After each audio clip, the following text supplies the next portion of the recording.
Give me just a second, if you will, ladies and gentlemen. 1 second. 1 second.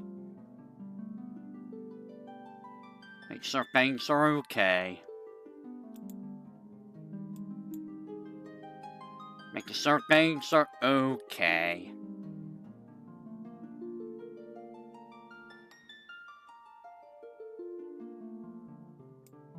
I gotta refresh this real quick. Give me just a second. Let me refresh. YouTube mean YouTube. There we go.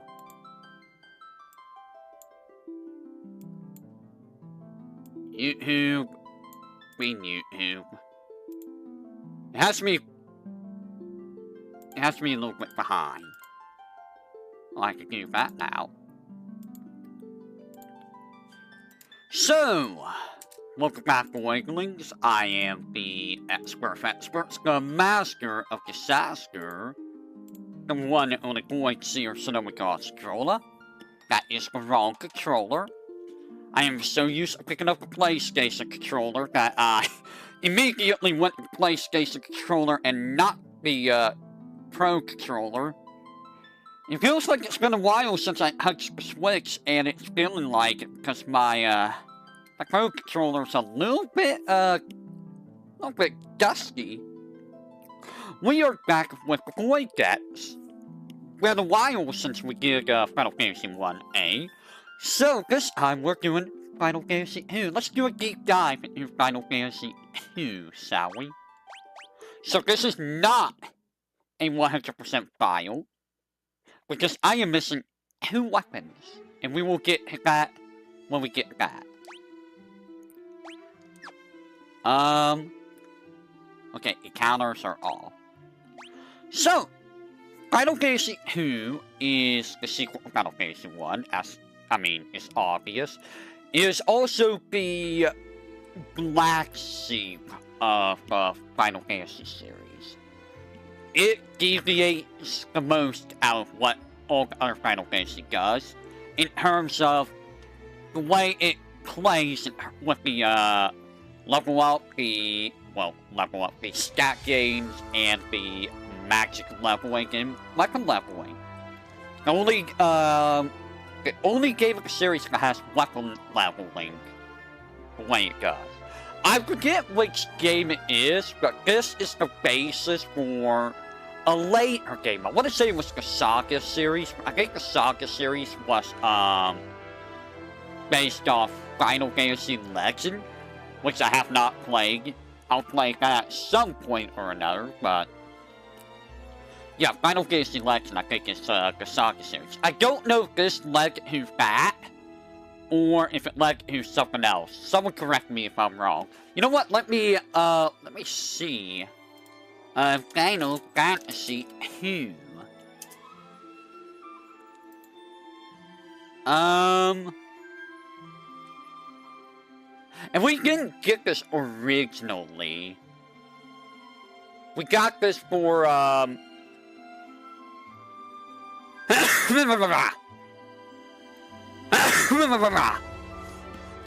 we got this for the,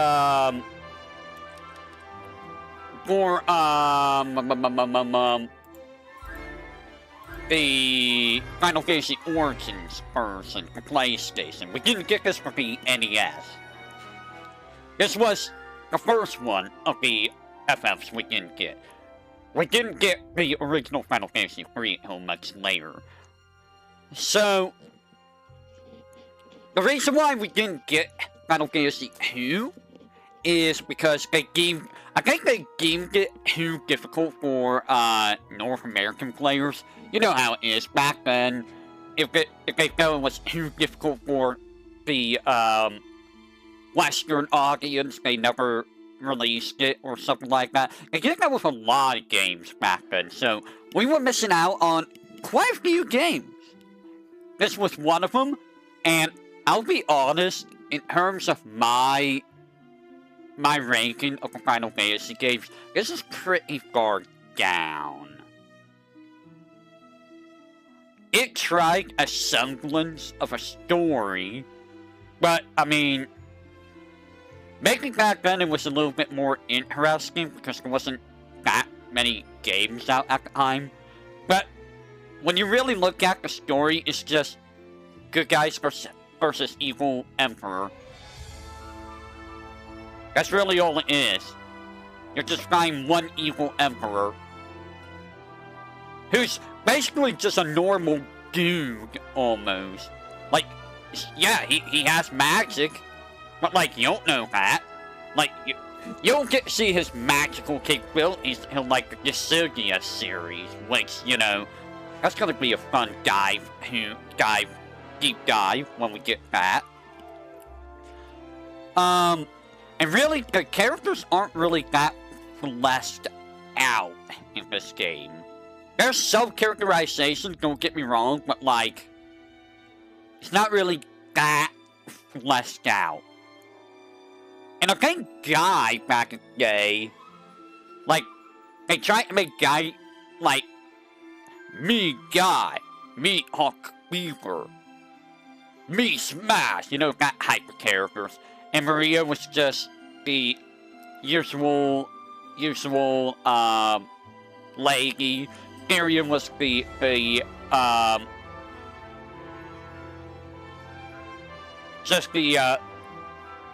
hero dude. And Leon was just Eggs-Lord McLord. Eggsy Eggs McLord. I couldn't get a whole bunch of, you know, temporary characters that rotate at the last slot. You don't get Leon at the end of the game. At which point, good luck leveling Leon up. Because he's gonna be, like, such low level that he's always gonna die and he's gonna be completely useless at the end of the game. Just like every other character that shows up in slot 4. Except Minwoo at the beginning of the game. Minwoo's the only character that's worth it. Every other character, Joseph is kinda crap. Gorgon is absolute crap. Rykard, he just stays a floor tank like every other Dragoon in the series. All Dragoons are floor tanks for me. Was there anyone else? I think that's it. Layla was okay, but, like, Layla wasn't really doing anything special. And it got annoying to try to, you know, level them up, get them up to speed with everyone else, only for them to leave, like, in a dungeon or two, so it's like, why do you bother leveling them up? They're gonna leave, like, really soon. I want to say that Rykard stuck around the longest. Was it Rykard or was it, Layla? One of the two stuck around the longest. But, like, it's not long enough for you to care enough to level them up. It's really not. So, let's talk about the leveling system. As you can see, there's no levels. No levels whatsoever. The way that you get stats is dependent on what happens in battle. Let's take a look at the status menu. So, strength. You want to level strength up? You have to hit things with regular attacks. That's how you level strength up. Just beat things up. Spirit. You want to level spirit up? Use a whole bunch of white magic, I believe, is how you level spirit up. I think that's how you level spirit up. Let me double check, because the way that some of these stats level up is a bit odd. Let's see.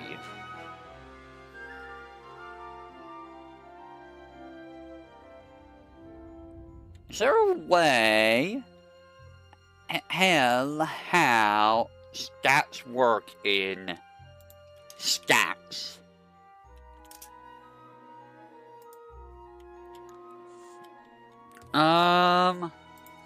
Final Fantasy 2 stats.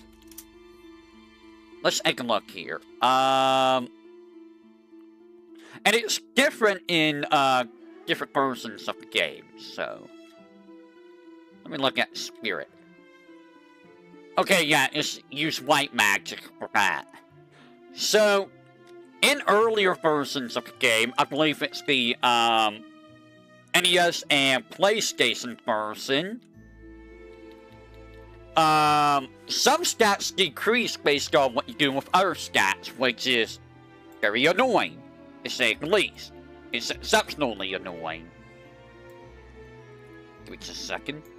So let's talk about HP. How do you level up HP?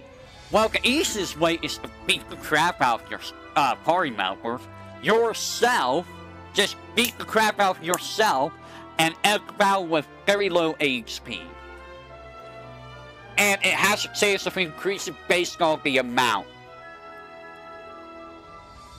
And the increase in maximum HP is equal to the stamina you have.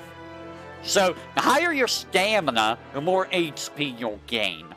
So I think with 6-degree stamina, I might gain 6-degree HP if I'm not mistaken. Which isn't really that much when you really think about it, but you gain it over time, you know, over the course of the game. So, in the GBA and later versions of the game, they make it so that you gain HP automatically after fights sometimes.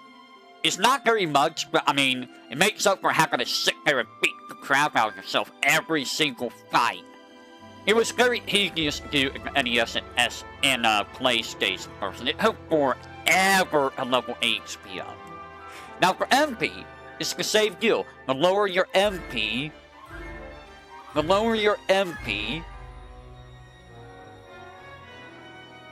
the time you finish the fight, the greater the chance you have of raising your MP.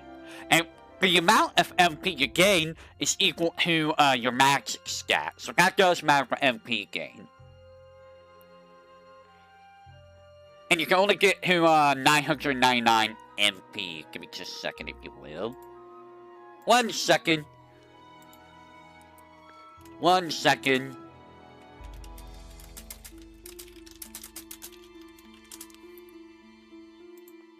Making sure things are good. Making sure things are good. Alright, so with that said, a hack. I already mentioned the hack earlier. The more you hit things with, higher your attack will increase. And it's based on the strength stat. So your attack is based on your strength stat. And it also depends on what weapon and what hand the weapon is in. So some characters, weapons are like equipped to the character's main hand. If they're equipped in the character's main hand, with either a shield or nothing in their other hand, give me a second, let me move this over here. I'm gonna move this over here. It'll be easier for me to hawk this way. So, it will give you a bonus to attack equal to half of your strength, rounded down. So, if you have a weapon in the offhand, and a shield or nothing in your other hand, it'll use the same formula, but it'll half the amount that you would get. So for VTuberEN, his main hand is his right hand. Guy, or Leon, is his left hand. So you want to equip the weapon that you want to level up the most if their favored hand. You can dual wield. You really can dual wield, and that'll level up the other weapon half as fast. So keep that in mind. You can do this with shields, and you can dual wield shield. And if you're dual wielding weapons, it will have the same bonus attack, but it will be half for each weapon. So if you're dual wielding, it'll level up, but it'll be half for both weapons. And if you're unequipped, as you can see, there's a fist icon here. That's for if you have no weapon equipped. And if you have a shield in your offhand, your attack is equal to 4 times the character's level plus base, where base is comprised of the first formula. If hands is in the offhand and a shield is in the other hand, it's the same formula, but the value is half. And hands of both would be 8 times level plus half of the character's strength. So here, it would be 8 times 5, which is 40, plus half of whatever my strength is, which is...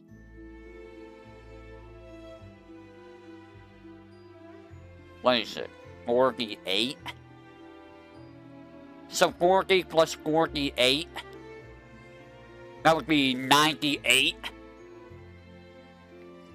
So, you can make fists really, really strong. Really, really strong. And that's just for attack. Oh wait, it's right there, isn't it? 40 plus... yeah. So my attack right now is 89 because I have nothing equipped in either hand. And my strength is maxed out. So yeah, that checks out. That checks out. So, let's take a look at accuracy. So you see 99%. And you see 5x. So, the 5x is how many hits you can land. And that's based on the skill level of whatever's equipped. So, since nothing's equipped on anyone, it's always going to be the fist. So, right now, Tyrion will have 5 hits with 99% accuracy. And the accuracy is determined by the weapon's accuracy value plus the character's strength, so... I don't know what that really means. And every weapon does accuracy differently, so... Now, defense... Let me scroll down over here. I have to scroll down to look at what I need to look at. Because if I don't, it's going to be a little bit hard for me. Hell, what the heck I'm actually trying to talk about. Because the stats in this game are weird. Especially the system used. So, the defense for the character is the sum of the defense of all their equipped armor. So, helmet... armor, gloves. I'm assuming shield affects it. Maybe shield does not affect it. I could be wrong. But, you know, armor, helmet, and gloves definitely matter with the defense. I think shield only affects evasion. I think. So, characters do not have defense by default, which is honestly really interesting that they did that. Like, usually when you level up in other games, you level up every stat in some capacity. Not this game. You will never level up defense by default. I mean, it makes sense. Like, you have nothing equipped. You have nothing to protect you. So, you're gonna have 0 defense. It's a little bit odd when you think about it that you have defense leveling up without armor in other games. You know, I never thought about that. It's like, okay, I have a defense of 255 with no armor equipped. How? How can you have more defense than, like, the strongest armor available? That doesn't make sense. You're just blocking, like your pectorals over here is just blocking everything. It's like, I'm a diamond breaker. I don't need no armor. My pets will break your sword. A little bit odd when you think about it. So, whenever they take a physical hit, any successful hit is reduced by the target's defense to a minimum of 0 per hit. So it's very easy to make physical attacks do 0 damage if you have high defense. Now, if they land a critical hit, it is unaffected by defense. So, for those of you who have seen my playthrough of this game, you'll see that I tend to use regular attacks a lot early on, and there are slimes who have, or was it no, it was the flans, I think, who have 255 defense. So you're almost never gonna, like, hurt them with regular attacks, unless you get a critical hit. Now, the base damage is affected by defense, but you can still go through defense with a critical hit, which is unique because I don't think that really happens in like any other FF game. Honestly, I can't think of very many games where a critical hit just, you know, ignores defense outright. It usually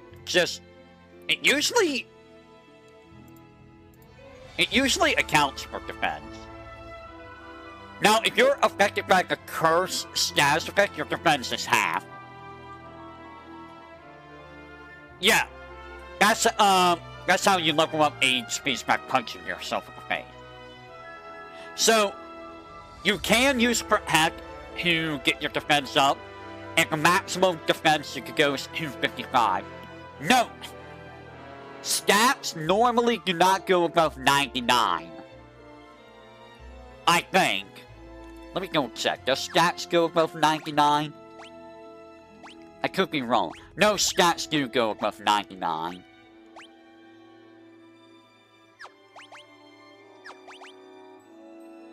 Stats do, in fact, go above 99. Okay. So stats do go above 99. Never mind. Maybe they don't go above 99 naturally. Now for evasion, you also see that there's a percent and at times. So I believe this is similar to accuracy, where the times is how many hits you can do. Evasion is how many hits you can evade. How many attacks you can evade. And the percent obviously is the chance of evading. So I have 99% chance to evade 5 attacks, 5 hits. Which is honestly really, really good. So, apparently evasion, this is something I didn't know, evasion affects the order characters and enemies act in the battle. Why? What does agility do then, if that's what evasion does? What? Evasion is the one that determines the order? Why? So if you want to increase evasion, the way to increase evasion is to be targeted by enemy attacks. And the evasion percentage is... Oh, evasion percentage is based on the agility stat. And evasion values of equipped weapons and or shields. So, you can get a lot of evasion by leveling up weapons and armor. Well, level up the weapons and shields, especially the shields. Shields are very important for evasion, but level up, like, everything, and that will give you more evasion overall. So,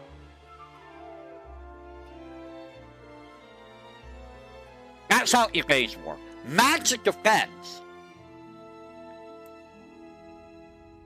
What's magic defense? There it is. It reduces magic damage. And damage from enemy abilities. Wow, who would have thought, right? So apparently magic defense in this game is also responsible for the chance of being inflicted by status effects.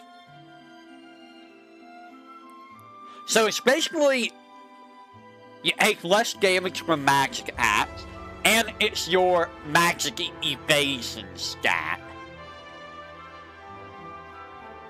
Which is interesting to say the least. Now, that's like older games. I don't know if I don't know what magic interference is. I don't know if that's for, status awakening in this game or not. Magic interference is not in the old games. I don't even think it's in the PSP version. I think it's in this version only. So, again, you see the percentage, and you see the times. Percentage is the chance of avoiding, and the, times is how many hits of magic you can avoid. And magic defense is capped at 16 hits of 99%. I believe that's going to be always the maximum is 16 hits. Which, I mean, at that point, you're dodging everything, you know?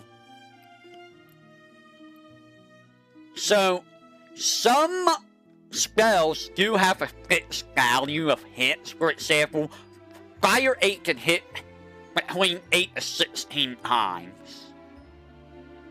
So, you can still hit with 8 hits, even if you have maxed out max defense. There's a chance of hitting him with, like, 8 hits. Give me just a second, if you will.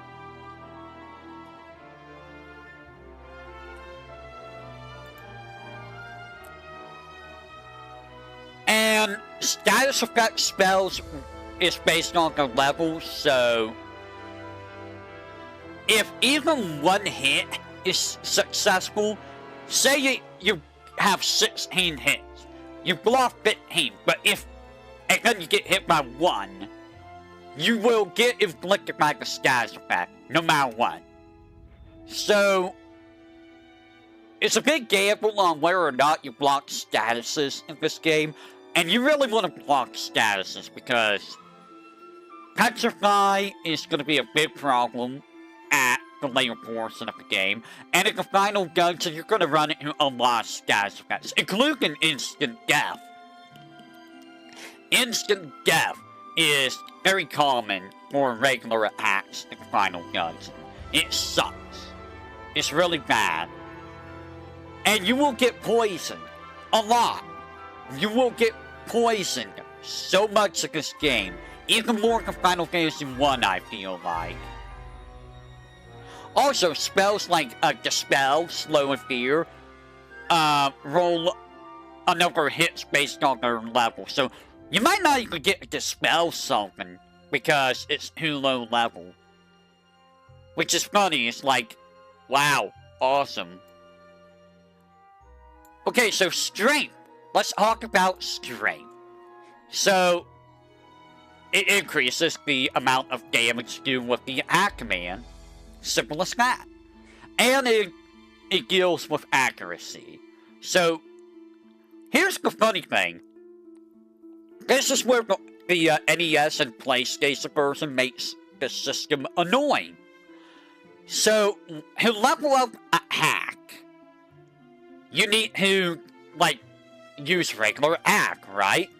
That's what you want to do. What if I told you that in the NES and the the PlayStation version of the game, you can reduce your attack by using too much white magic? Why? I'm shrugging right now. I don't know why that's a thing. Just, yep, you use a lot of white magic, now your regular attack goes down. Awesome.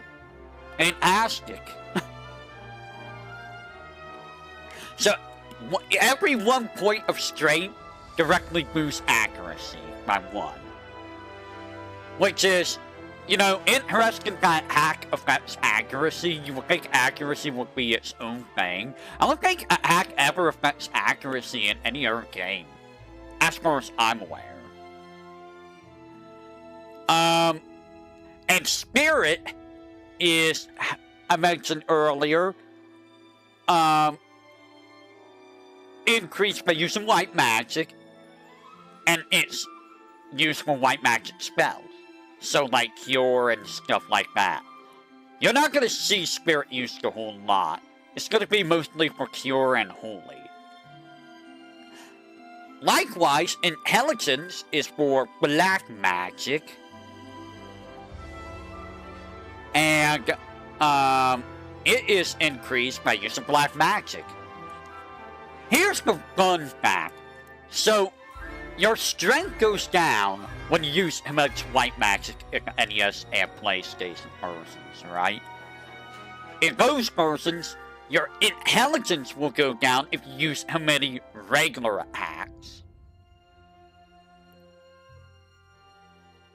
And don't worry, we're about to get the next one where stats go down. I think it's only 3 different stats, so it's a hack, intelligence, and the next one, which is stamina. So, stamina determines how much HP you gain whenever you gain HP. So if you have 40 stamina, and you have 1,000 maximum HP, you'll gain 40 HP the moment it rises. And each point of stamina increases max defense by 0.5%. And increased stamina is the same way that you increase HP. You just get hit a lot by losing HP. So, why does stamina, if the NES and PlayStation version, have a chance of going down?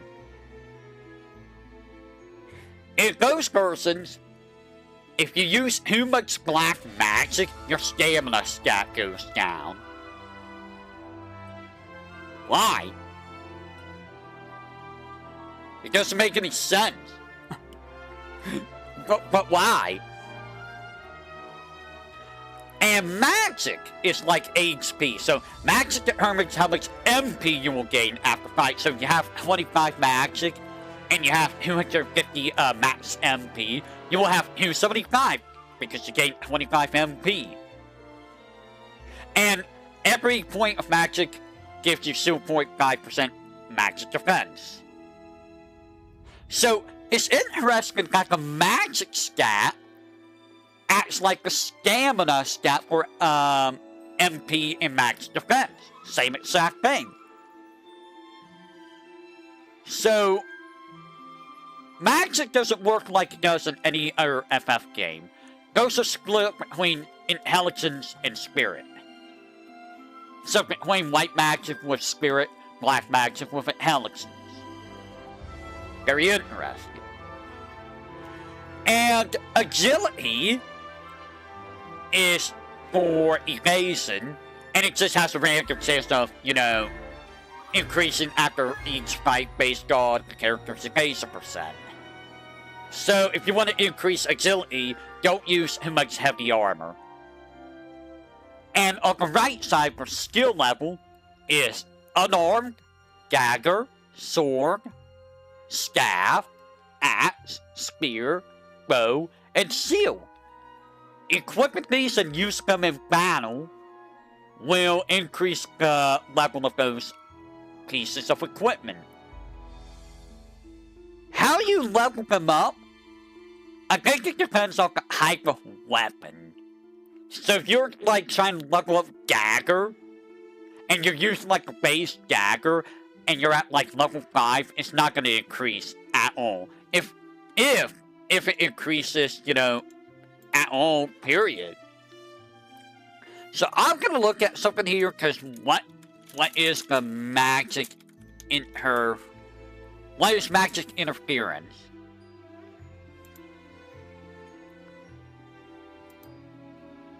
So, here's the thing. I don't know what magic interference is. I've never heard of this. This was not in any other versions.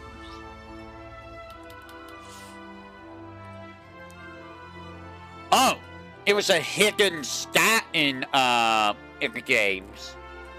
It's apparently a penalty. So, it's a magic penalty on your magic users. So, if you have high magic interference, it affects the accuracy of magic spells.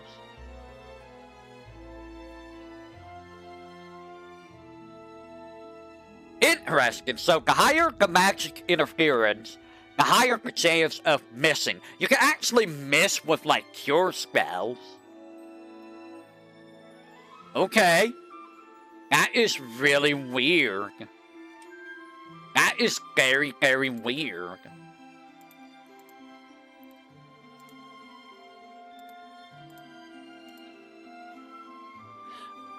I guess that was always in the previous versions of the game, but, like, you never really know about it. And the game never tells you what the stat does. I thought the higher the stat, the better it was in this game.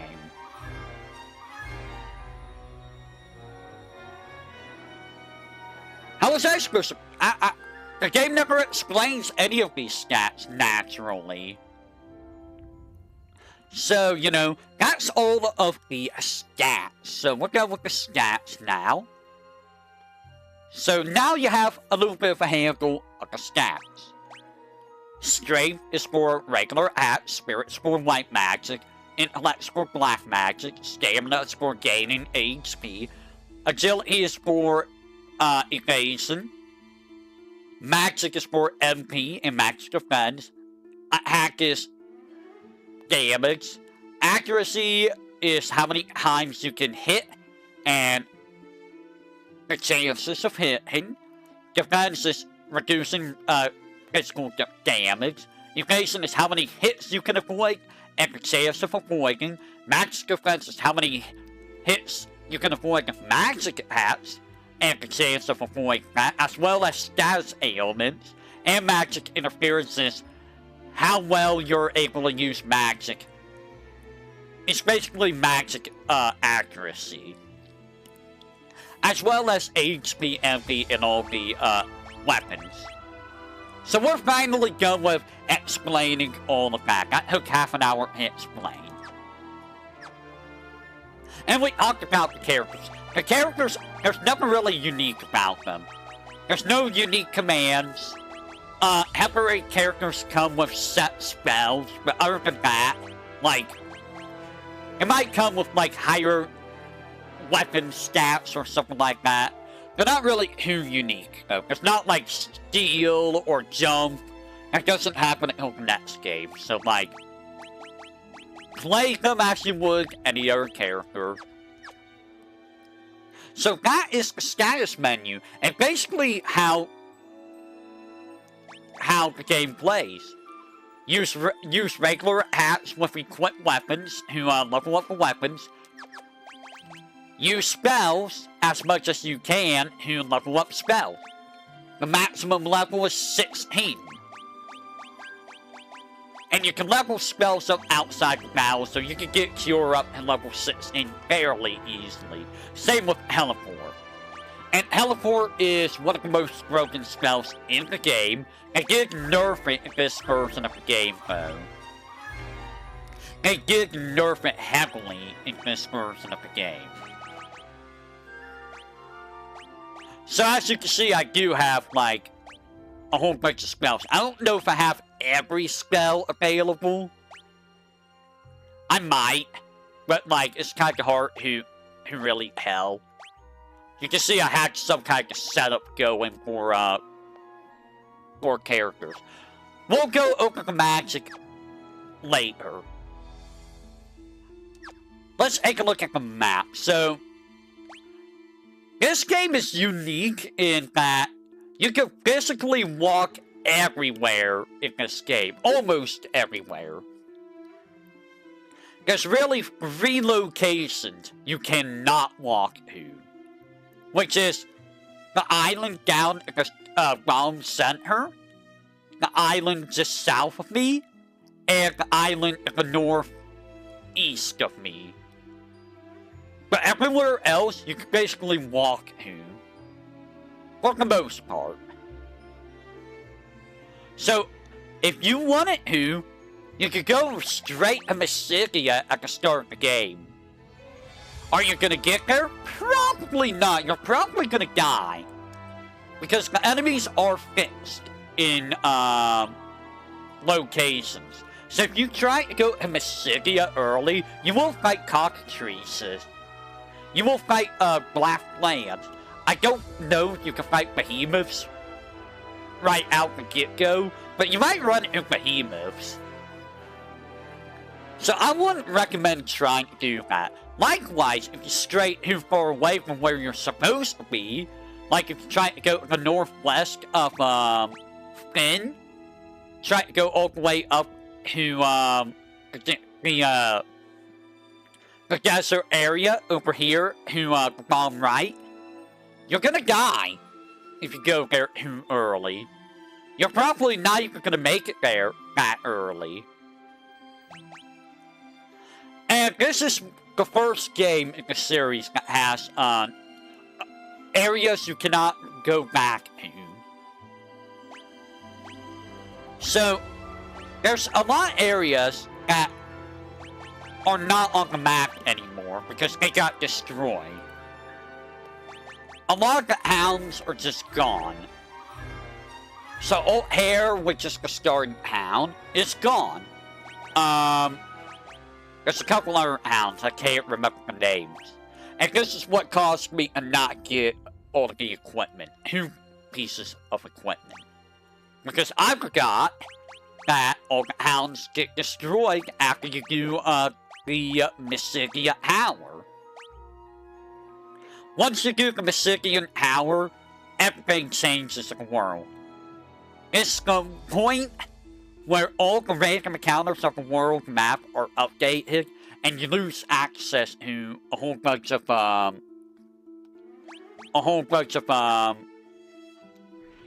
hounds. Like this area, destroyed. This area, destroyed. This only happens after the Mysidian Tower. If you want to get everything in the game, make sure you visit all the shops in the hounds before doing Mysidian Tower. It's probably best to do it before doing, before even going there, because if you go here, you're gonna run into, Leviathan, which is also another area you cannot revisit. And I think that might also trigger, changes as well.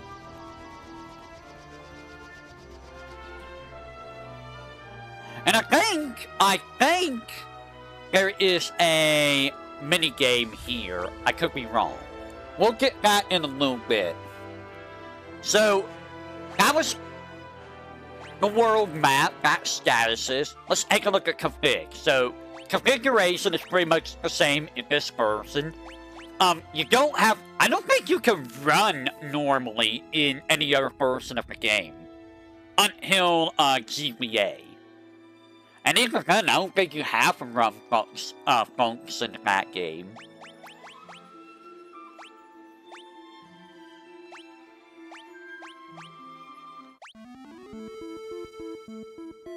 This is the NES version of the game.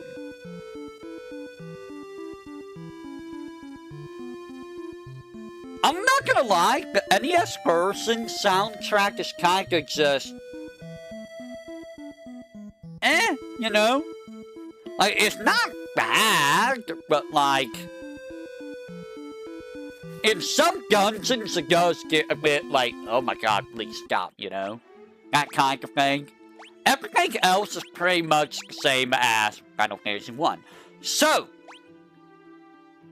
what are the unique things for the Pixel Remaster for Final Fantasy 2? It lets you increase how fast you can level up magic and weapons, as well as stats, and if you're able to get HP after winning fights. So this is on by default. These are all set to ×1, but this is on by default. Honestly, I would just leave this on so you're not wasting time trying to level up your HP every single fight. You don't really need to turn these on that high. And even with these on, these right here, these take forever. And I mean forever to level up. Like, it's ridiculous. Like, if you were to take a look here, I spent a lot of time trying to level this up, and it still took forever to level this up to level 10. This was so I could show off the graphics to the exhibition video. It was a pain in the butt. So, attack spells, Fire, Thunder, Blizzard, Scourge, Flare, Ultima, Cure, let me see, Holy,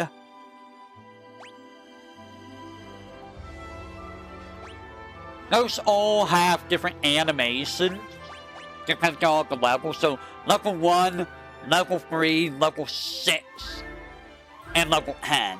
I believe are when all the different animations are. It's a pain to level them up normally, because you gotta sit there and just keep casting them, and they slowly level up, you know. There's a reason why this game is a black sheep, and why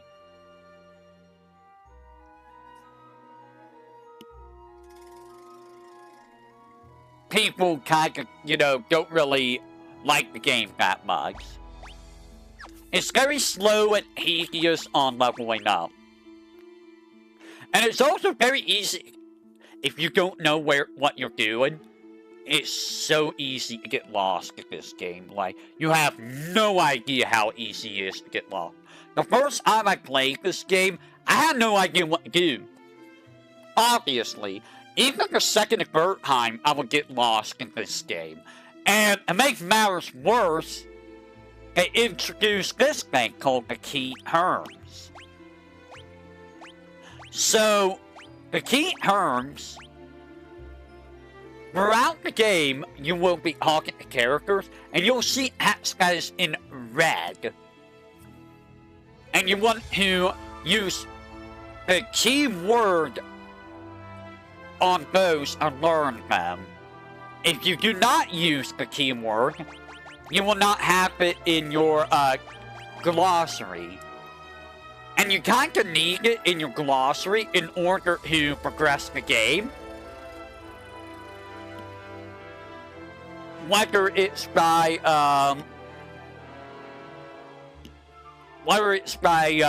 just progressing the plot, getting key items, etc., etc. Sometimes you need this in order to get special things like Blood Sword or Excalibur. So it is very valuable to have this, but it's also very easy to just miss a keyword sometimes. I did that once, and I didn't know what keyword I was missing, and it was like, oh my god, what word am I missing? This is even worse in the PSP version of the game. Because the PSP version of the game introduces even more keywords, which is used for the Arcane Labyrinth, which is the optional dungeon for the GBA PSP version. I never did that dungeon, by the way. I had zero interest in it because it was a pain in the butt. I apologize if you hear that lawnmower outside. This game is very much pain. So that's the key terms. You need it in order to progress the game. And it's very easy to miss because sometimes the Saga series. Oh, is this what was I right in saying that this led into the Saga series? I wasn't sure if it was this game or Final Fantasy Legends that led into the Saga series.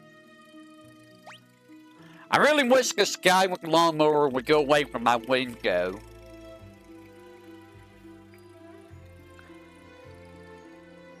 It was base. Okay, so I was right. So you can go between rows. I'm assuming rows affect physical attack and evasion and all that, you know, all that normal stuff. So, give me just a second. Really? Allergies. I'm gonna tell you a fun thing about magic in a little bit. So I'm actually gonna talk about this since I was talking about formation. So I mentioned how... What? What was that all about? Legends is Saga just okay. So, think about magic. I mentioned how you have to use spells in and out to level them up. In the NES and PlayStation versions only, this does not work at the GBA or later versions, which makes it even more annoying to level up magic. There is an exploit you can do to level up magic, which is, if you select a magic and then go back, so say Furion selected fire, and then it moved on to whoever was in the next slot, say like Maria, and then Maria selected fire or cure, and then it was Guy, Guy selected the spell. And then you get your fourth party member, whoever that is. And then you hit back and it goes back to Guy. And then Guy selects the same spell. You can repeat that on every character before you select the fourth character's action. And it will level up their spell. So if you wanted to, you could go to your third character slot. Whoever it is, you can put Furion there if you want. So say Furion's in the third slot, and you're selecting fire with Furion, and you go to the fourth character, and then you go back to Furion, and you select fire, and then you go to the fourth character and go back. You can keep doing this over and over. I think it caps at 100 or 255. But you can do this and level up magic even faster in most versions of the game. They fixed different GBA and later versions, but that's how you would deal with the monotony of leveling up magic in the old versions of the game. And I forget if you can forget, get spells in NES and PlayStation versions. I think you can. I think in all versions of the games you can just forget spells and replace them with new spells. However, there is a caveat. There's a couple spells you only get one of. Ultima, obviously, you can only get one of Ultima.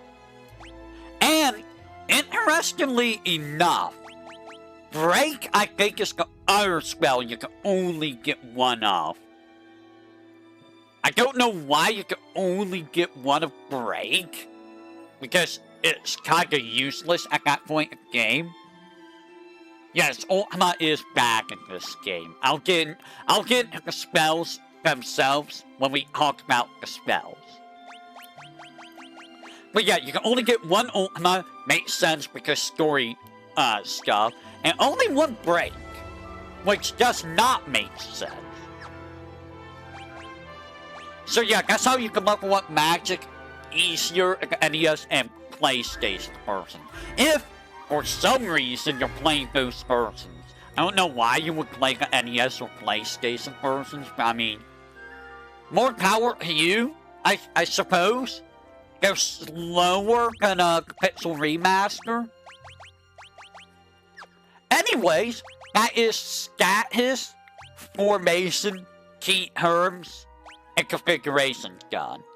Save and save, you know, they're the same. They are what they are. They are what they are. If I wanted to, I could probably go and get, the items I'm missing in one of these files, if I wanted to. But I'm not gonna worry about that. So that's all of that. We'll go with all of that. We talked about the world map.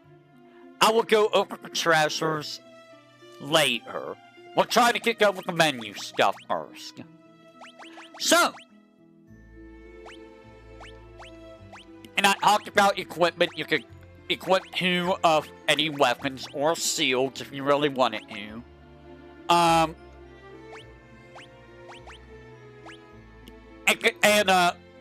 We'll talk about the equipment in the item section. So, there's nothing to really talk about here. We already talked about all of this. Items. Let us talk about items.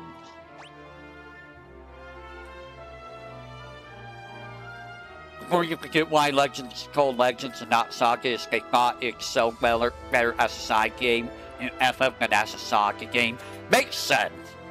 It makes me wonder if I should do those games because I don't know if they're technically FF games or not. They're technically not, but I don't know. I don't know. Alright, items. As you can see, there's unlocked. There's a few more items than FF1, or FF1 yet. They're not. I might ignore them then. So, potion. It restores small HP. The amount of HP potions and high potions restore, I think are randomized. I want to say. No, it's 100. It looks like it restores 100. Maybe down the line, yeah. So I think it restores 100 HP. Let me check. I'm gonna go Final Fantasy 2 items. Let me make sure. It does not tell me how much it restores. At all. So it might be randomized in this version of the game with the potion.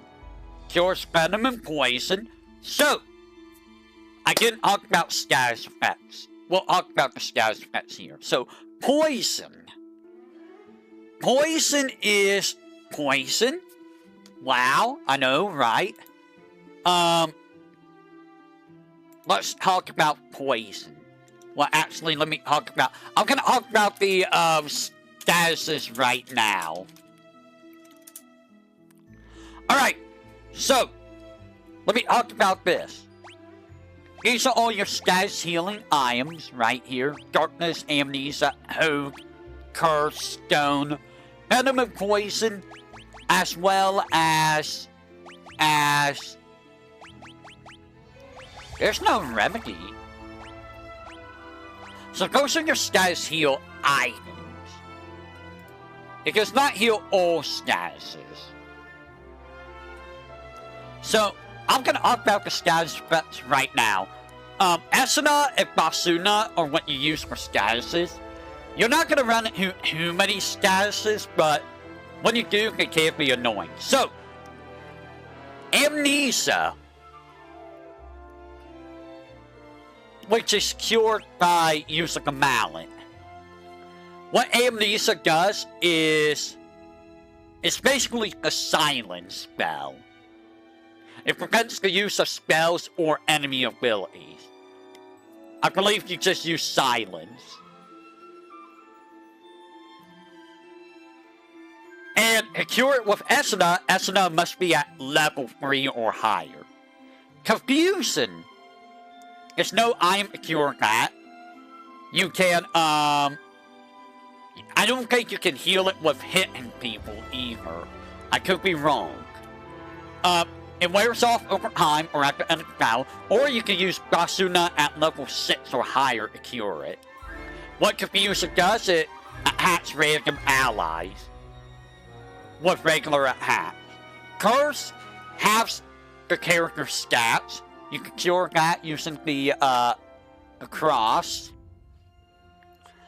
Or you can use Esuna at level 2 or higher. And it does stay after fights. Darkness, which is cured by using the eye drops, or Esuna at level 1. It reduces accuracy and it stays after fights. KO is when you have 0 HP. Very self-explanatory. Heal with Phoenix Down, Life, or by visiting a sanctuary. Mini, which is cured by using the, oh, there's no item for it. Usually it's the mallet. You have to use, Basuna level 4 or higher, or it wears off after time or after end of the fight.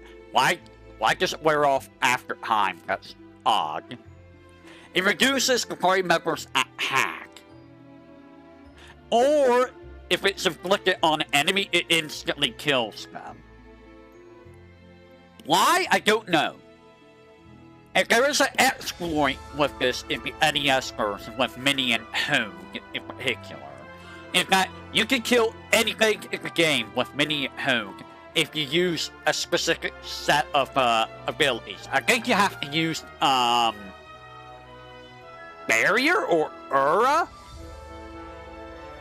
But you can also, like, just cast Mini or Hogue on the final boss and just instantly defeat him in the NES version. Which is kind of hilarious in hindsight. It's like, you're the big bad Emperor of Hell. I turned you into a frog. We win! That's all you have to do was turn them into a frog. Alright, paralysis. Simple enough, characters cannot act, and wears off over time or after the fight end. Or you can use Basuna level 5 or higher. Why does it need to be level 5 for higher Basuna? I don't know. Basuna is really hard to level up, by the way. Because if a character does not have a status to heal, you cannot really level Basuna up. We'll talk about the magic when we get to them, because there's some spells that are completely useless. Poison. You take a small amount of damage at the end of each turn. And it wears off eventually and can be cured with level 1 Basuna. Silence. Okay, so silence is different from amnesia. Not really. It does the same exact thing as amnesia, and it wears off after time or at the end of the battle or by using level 3 or higher Basuna. So amnesia is like silence but lasts longer. Just like how venom is like poison but lasts longer.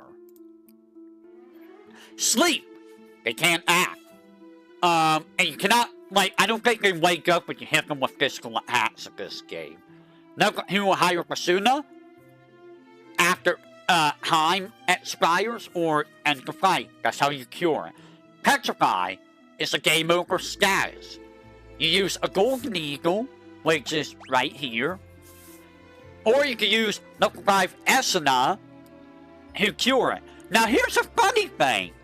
They changed this in the Pixel Remaster to be level 6 or higher Esuna. Why? I don't know. Why make it level 6 when in every other version of the game it's level 5? So Hogue reduces accuracy of the victim and prevents them from using magic. I would assume it reduces attack, I guess not. Enemies that are afflicted with Hogue are instantly defeated. You can cure this with Kamagan's Kiss or level 4 Esuna. And Venom is the same as Poison, but it lasts after fights, and you must use Antidote or level 1 Esuna to cure it. And again, in the Pixel Remaster version, they make it level 2 or higher. Why? Why? Why did they make that level? Why? So, Esuna level 1 is basically useless, it feels like. Okay. So, you don't have a way of curing, you cannot cure silence. You cannot cure mini. You cannot cure paralysis. And you cannot cure sleep with items. So hopefully you don't deal with those statuses very much, eh?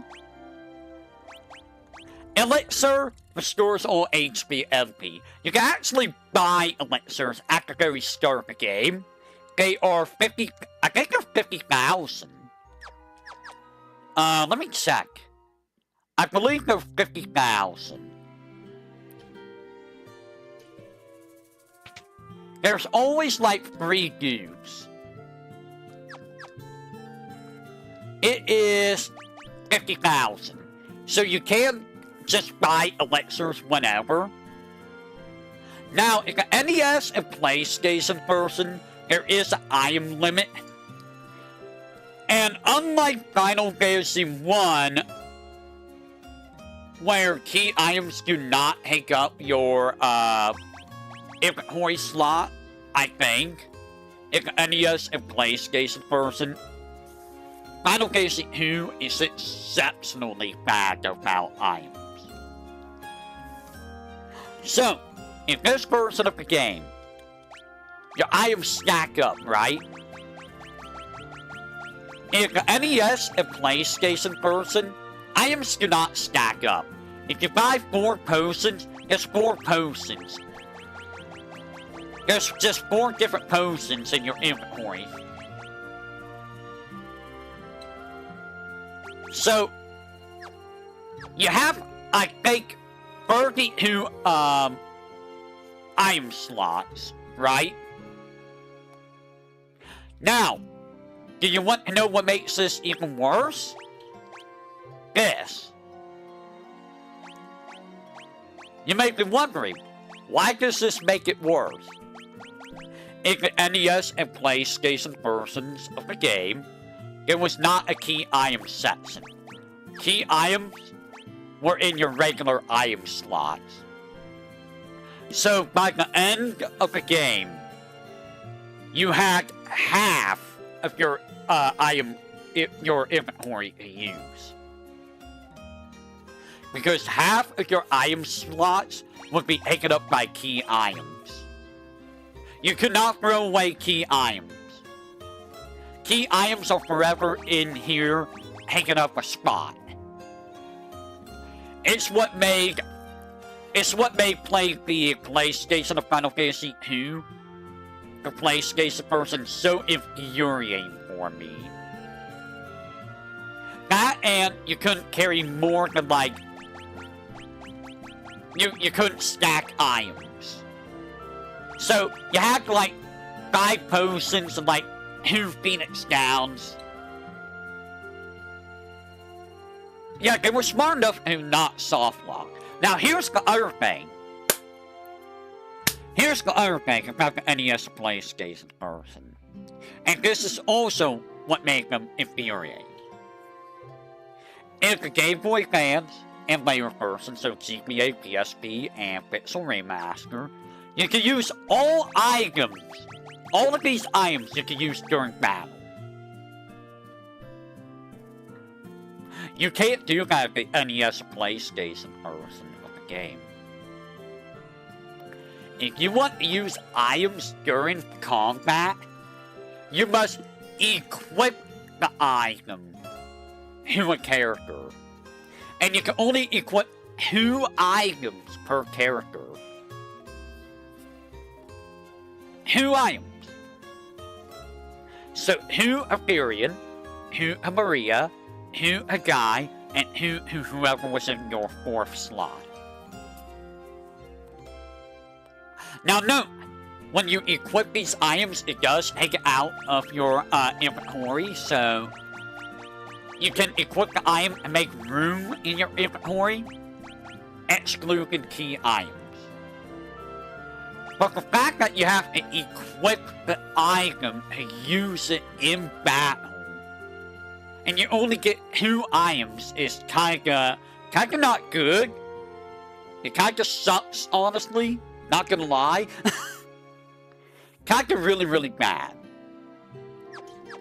couple this with how expensive items are, like 500 gil, this is about on par with a...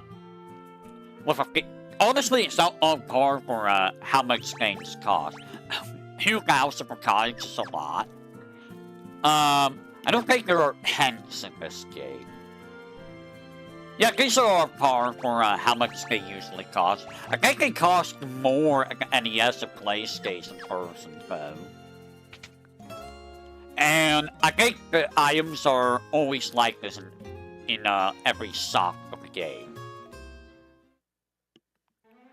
Now, with that said, let's continue with the items. So, cottage. There's no hint. You only have a cottage. Restores all HP MP and can only be used on the world map. Now, I think, like in Final Fantasy 1, you have to use this to save the game. I could be wrong on how you have to save the game in the NES version. I think you can just save whenever in the PlayStation version. But I think in the NES, you have to use one of these to save the NES version. Again, I could be wrong. Again, High Potion restores more HP than Potion. I don't understand why High Potion is all the way down here. It's like this in every version of the game. High Potion is like way down the list. You would think High Potion would be up here by Potion, but it's not. For some reason or another. So, you get battle items, unlike in Final Fantasy 1. Weapons and equipment do not use spells, I think. You do get battle items. So, Wind Flute does a wind attack at all enemies. Gaia Drum does Earthquake. Garlic does Garlic. It damages undead. This is the same as Basuna.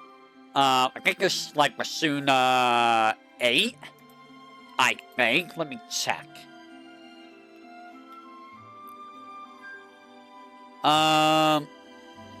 So this casts Earthquake 9. And you can buy this at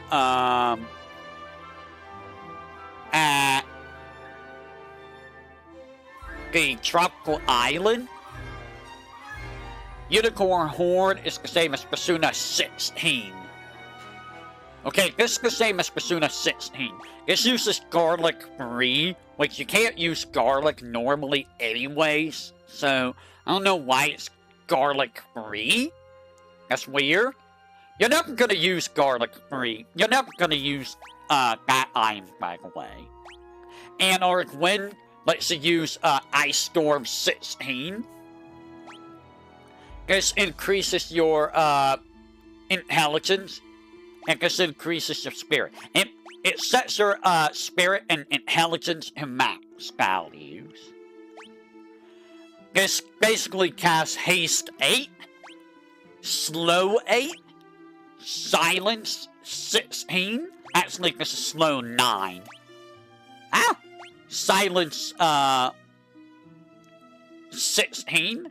Sleep 8, Death, or Fear 10, which is completely useless. It increases attack but reduces evasion. It doesn't say how much. This does Poison Cloud 16, Sleep 16, Cell 16, Confuse 16, Wall 16, and Fire 5. So, this is how you learn magic. You win, find, or buy these items. And then you can just use them on a character. And it will start you at level 1 of these spells. It is always at level 1. A lot of these you can buy throughout the game. I love how I'm biting my mouse. I'm trying to scroll down, but it keeps scrolling up for some reason. Hold on. Wireless mice are kinda dumb. So the thing about homes, You can also buy these and use them as items during combat. And when you use them in battle, it will always use the level 8 version of the spell. However, I believe the damage does is separate from what the character's stat is. I could be wrong. So, you're probably not going to use these as actual items during battle, I feel. Now, it is easy to stock up on homes if you know where to find enemies, especially at endgame. At endgame, if you're fighting enemies off the overworld, you're going to start stocking up on, like, a bunch of these homes. And even early on, you could get some of these homes, like Hogue, and I think Berserk is another one. But you can start getting a bunch of these homes early on. And you can sell them for a lot of money. They do sell for a lot of money. So if you don't think you're going to use a spell, like, haste is nice and all, but, like, you don't really need haste in this game. So you can sell this for a lot of money. Let me show you how much it sells for. And then we will go into equipment. Let me find a place to sell. So, as you can see, you can't really, you can only buy flare. But let's look at, like, haste. So there's Hogue, Death, haste, or, yeah. If you get Hogue early on, you can get a lot of money, which is very helpful for equipment early on.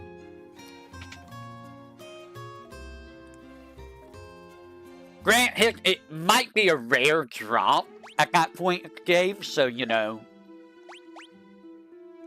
And I'll talk about the magic more in depth when we go to the magic. Give me just a second. I'm gonna go check the lemme real quick. So we're gonna be talking about the weapons. We're gonna be starting with the stronger weapons, and we will be going to the weaker weapons. So we're gonna be starting with the swords. Also, for those who don't know, can you believe that we're getting Ingrid back for Street Fighter? That is so wild. It's so wild that she's coming back. It's so wild.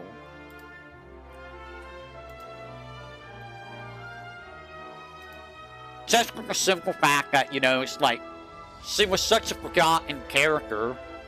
It felt like, but like, yeah. Give me just a second.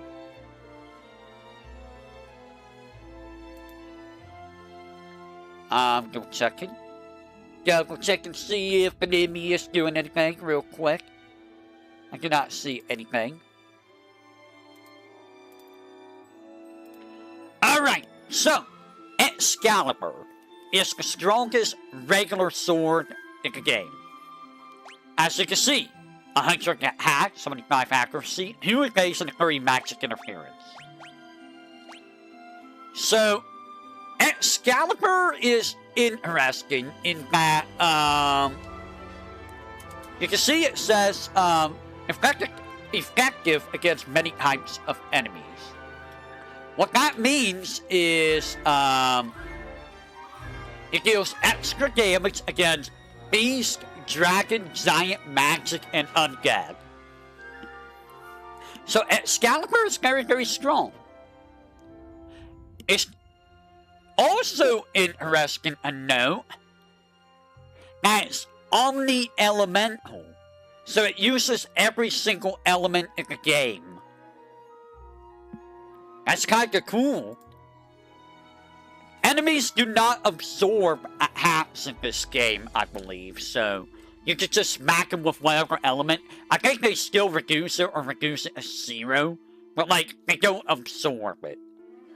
But since Excalibur is every single element, they can't, you know, do that with Excalibur. apparently there's a stronger sword. Which is this. I don't know why it's down here. We'll get down a little bit. So Excalibur is a very, very good, weapon to get. Now, you get this at Castle Geist after Castle Palamecia. After Rykard sacrifices himself, you can go back and, use a, Dragoon keyword to get Excalibur. Now, if you want additional Excaliburs, yes, you can get more Excaliburs. You can go get from the Iron Giant at the end of the game. Keep in mind, this is a low drop rate, but you can farm Excaliburs if you want to. Not that you really need to, because there's a better weapon than Excalibur. And we'll get that in a little bit. Sunblade. Avery attack. So, it's a little bit weaker. It's still pretty decent for a weapon, though. So, it does extra damage against undead. Which, by the point you get, I mean, undeads are not really going to be that big of a thing, you know? It's really not. Like, you know, mouse, when I'm scrolling up and you're scrolling down, something's wrong with you. Defender is our next best weapon. It gives you the most evasion out of all of these swords, I believe. It gives you a good amount of defense. Or evasion. Actually, yeah, this is the sword for if you want evasion. You want to evade stuff, boy? Put on defenders. You can only get two of these. I apparently did not get the second one. If you want more Sunblades, you can win it from Black Knights. And I guess in GPA and PSP, you can also win it from the Cataplepis. But you have to fight Black Knights to get more Sunblades. You can find one in Castle Palamecia. Defender, you find it in the Cyclone, so don't miss it there. You can apparently win it from the Emperor there, but I guess it's low chance. And then you get, you know, Ice Brand, the Flame Sword. It's funny that the Flame Sword is weak. It's so much weaker than the Ice Brand. So the useful thing, Ice Brand, Ice Elemental, Flame Sword, Fire Elemental. You can find both these at the Massigian Tower. Flame Sword does drop Fire Gygus and Twin Heads. Ice Gygus drops the Ice Brand. So if you want elemental weapons, elemental swords, you can get them in the final dungeon too. Not that you really need them. Gaia Blade. The hackers start to really drop here. Gaia Blade deals increased damage to earth enemies. So I guess enemies that are on the ground. I guess. I don't know what it means by earth enemies, but you know, I guess not flyers. And the winged sword, which is the opposite. It does extra damage of flying enemies. Gaia Blade you have to find inside the Leviathan. There's only one. If you want to get at least one of everything, you must get this while you're in Leviathan. The winged sword, you can buy this if in. And you can win it from Ogre Chiefs, and you can find it in Paul's house in Castle Geist. And the rest of these are pretty much, you know, almost buy. This one, you must find the Sleep Blade in the Dreadnought, which is a one-time only dungeon. So don't miss this. So it has a chance of inflicting sleep. The Ancient Sword, you must find in the Snow Cave. And you can find it in the Unknown Cave in the PSP and GBA versions, I believe. Mithril Sword, I mean, you can buy this wherever. It has the highest, it has pretty high accuracy. It actually has pretty high accuracy. Why do these have crap accuracy? So, Mithril Sword, Longsword, Broadsword, you can buy all of these. If you do not buy the Broadsword or the Mithril Sword before going to the Mysidian Tower, I don't think you can buy them anymore. I think you can still buy the Longsword. Because I believe this hound is still around. Yes, you can still buy the Longsword here.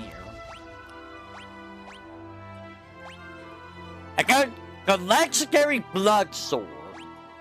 It drains HP. So you see it has a hack of 0. What makes this so strong? This is how you kill the final boss super easily. This is how you kill most things super easily. The damage it does is always equal to the target's max HP times hits divided by 16. And do not use this on undead, you will die. So it can deal extra damage if the hack stat of the character is high enough too.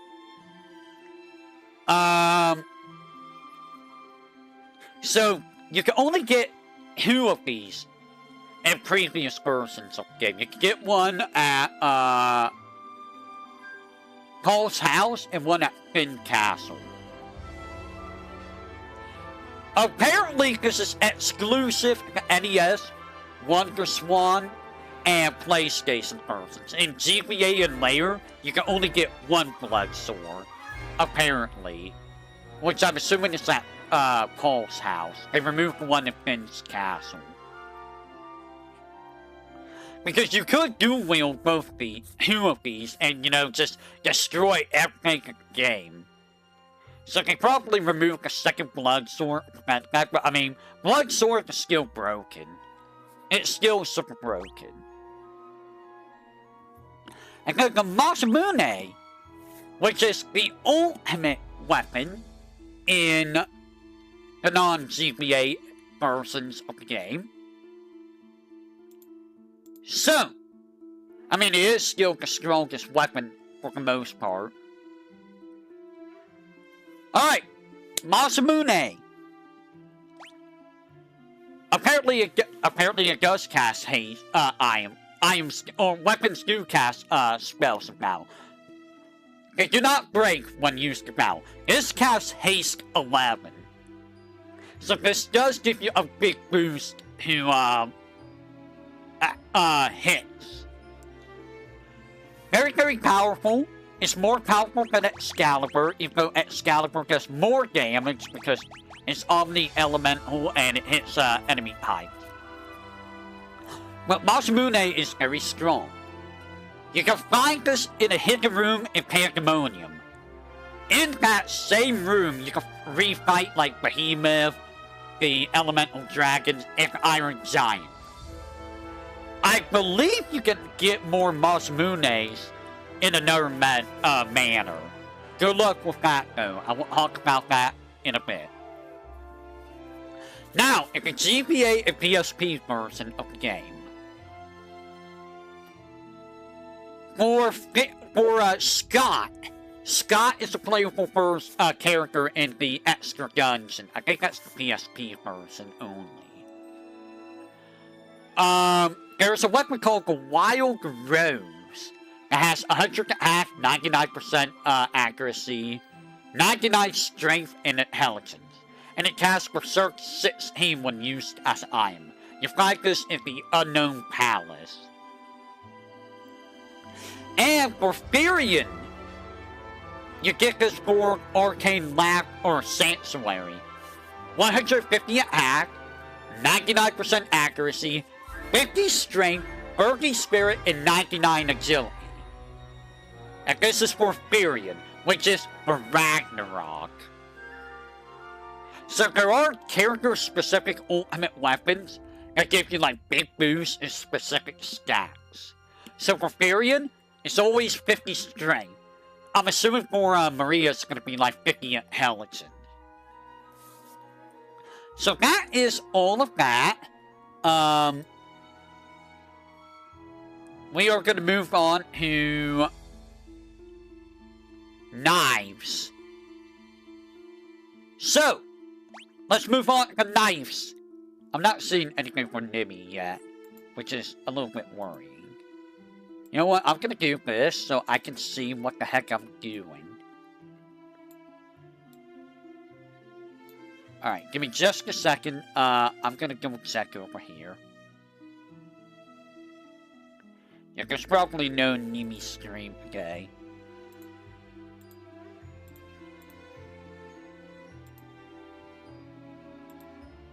Alright, so we are going to talk about the cat claws, which is the strongest dagger in the game. You can find one from the Jade Passage, or you can win it from Chimera Grains or Mantis King. I don't know if they're PSP only. Let me check. Nope, you can fight them in any version of the game. Mantis Kings are around Mysigia at endgame after the Mysigian power. So Cat Claws does extra damage against magic enemies. 86 attack, 80 accuracy. So daggers are always going to be weaker than swords. I mean, it's not that much weaker, honestly. Ripper. So Ripper is an interesting weapon. It does an extra 20 more damage per hit. So if you do like 16 hits, it will do an extra 160 damage, I believe. I think, overall. Does it make it good? I don't know. I mean, it's still not bad to hack, but like, overall, you're probably going to be using swords over this, I think. You can find it like a Cyclone, or you can win it from Gothos, which I think are fought inside Finn Castle. So you can get multiples of these. The Orichalcum does extra damage against aquatic enemies. You can find this in Finn Castle, or you can win this from the Sea Dragon and Blood Bones. I think Blood Bones are fought inside the J-Pack. No, they're PSP only. GBA PSP. Sea Dragons you can fight on the sea. After you get Ultima. After you get the Mysigian power. Now, the main gouge gives you Henny-Basin, which is not bad. It's 5% less than the Defender. Actually, 6 less than the Defender. But it's a lot less attack. You may notice, there's not that many daggers. And there is a big jump in power in the daggers. If you want the main gouge, you must find it at the Dreadnought. That's the only place to find this. As you can see, I am missing the Mithril Knife. Mithril Knife is one of those weapons that is in a dungeon or a hound that you cannot revisit. And you can only buy it in Altair. Morgan can drop this. I cannot get it from Morgan, but I am missing the Mithril Knife. It's 14 at 67% evade, 1% or 67% accuracy, 1% evasion. And then you get the dagger, which you can buy this in Paloon Pofter Bosk, so you can miss the dagger, I think. And the knife, you can miss the knife if you don't buy it from Altair. You can find one in Finn Castle, so it's not forever missable, but not like, you know, you really need a knife. So are there any special knives? Yes. So, there is the Dragon Claws, which is like a PSP version, which is for Joseph. 65 act, 99% accuracy, 30 strength and agility. That's from the Arcane Sanctuary. And you can get the Dancing Dagger, which is for Layla. 85 act, 95% accuracy, 30 strength, and 70 agility. Also from the Arcane Labyrinth, or Sanctuary. The Arcane Sanctuary is annoying because you have to go to specific locations while you have those characters and do a tedious optional dungeons with specific keywords in order to get these. It's annoying. And I think you have to fight a special boss in order to get them. I think. It's really aggravating. Really aggravating. So that's all of that. So now we're going to go to spears.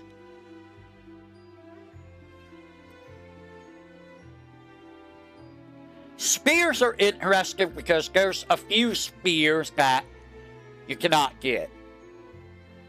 Now, I'm going to take a quick break. I'm going to go check out the doggos and stuff. I will be right back, so enjoy the music.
Alright, I am back. Give me a second.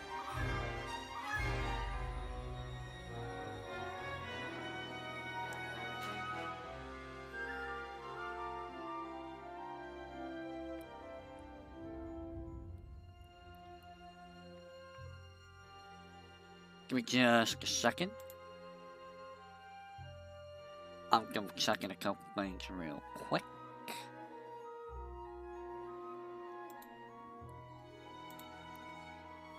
Alright, so, what were we talking about? The Holy Lands. So, we're talking about spears. So, the Holy Lands is the strongest spear in the game. If you're excluding character-specific weapons. Gives you a lot of act.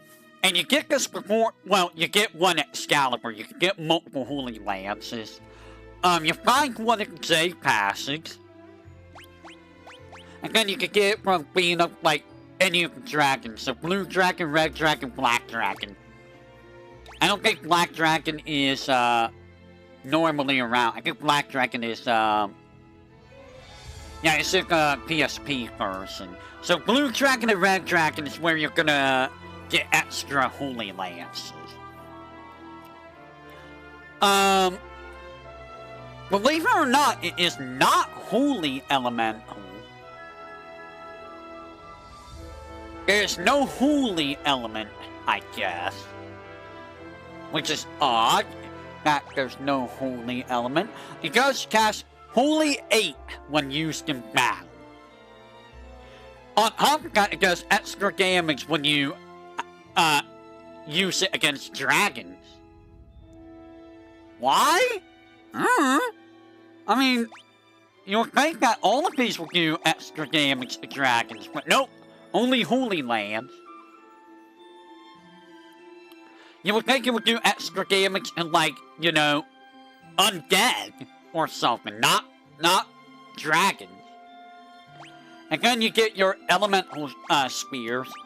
For some reason, it's always fire, ice, and lightning. And yes, these are, they are, you know, fire, ice, and lightning elemental. And for some reason, the Thunder Spear is the only one that uses a special ability. Which is Thunderbolt. Or, you know, Thunder 16, I guess, in other versions of the game.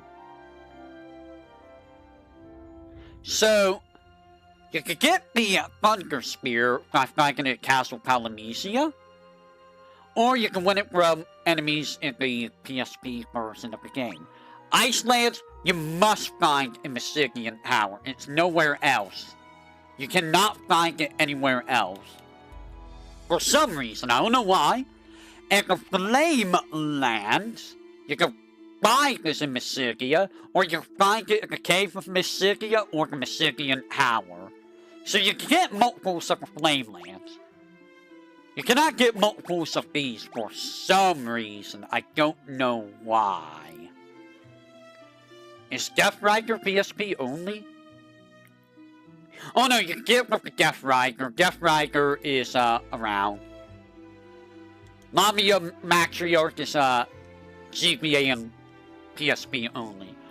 Demon Spear. Extra damage against flying enemies.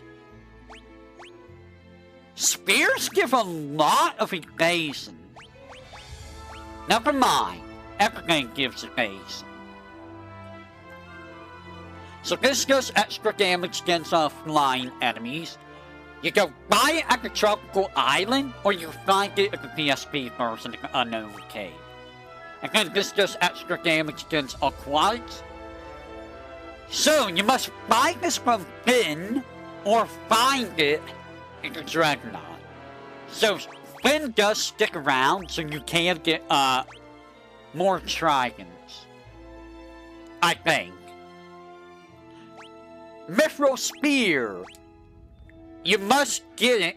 You must buy it in Old Hair, Kaloom, or Koth before you get Ultima, or you can find one in the Snow Cave. So you will always get at least one of these.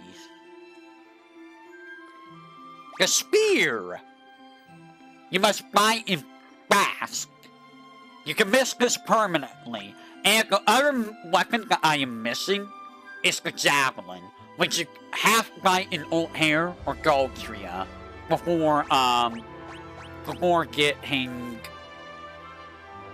Ultima. So those are the two weapons I am missing, the Javelin and the Mithril Knife. So they're both very early game weapons. Javelin is the first spear. So it's not that bad, but it kind of sucks that I couldn't show them off anyways. And I did mention 4 spears in PSP and GBA versions. So the first one is the Wyvern Lance, which is for Rykard. 169 hack, which is a lot of hack, 99% evasion, or accuracy, and it gives 99 strength and agility. So it gives Rykard a big buff. And then the Gungnir, which is for Gorgon, is 90 hack, 99 accuracy, and 50 strength and agility. On Rykard, you get an Unknown Palace, and that's for the Arcane Sanctuary. Abel's Lance is for Rykard, so 125 hack, 99% accuracy, 50 strength and agility, and 30 stamina. So you can get this for Rykard before you get his ultimate weapon. And then the Longinus, which is for Leon. Wait, really? Why does Leon get a spear? 155 hack, 99% accuracy, 50 strength, 30 stamina, spirit, and speed. So that is what you get for, that's Leon's ultimate weapon. Which, I mean, you know, sir, he uses a spear for some reason.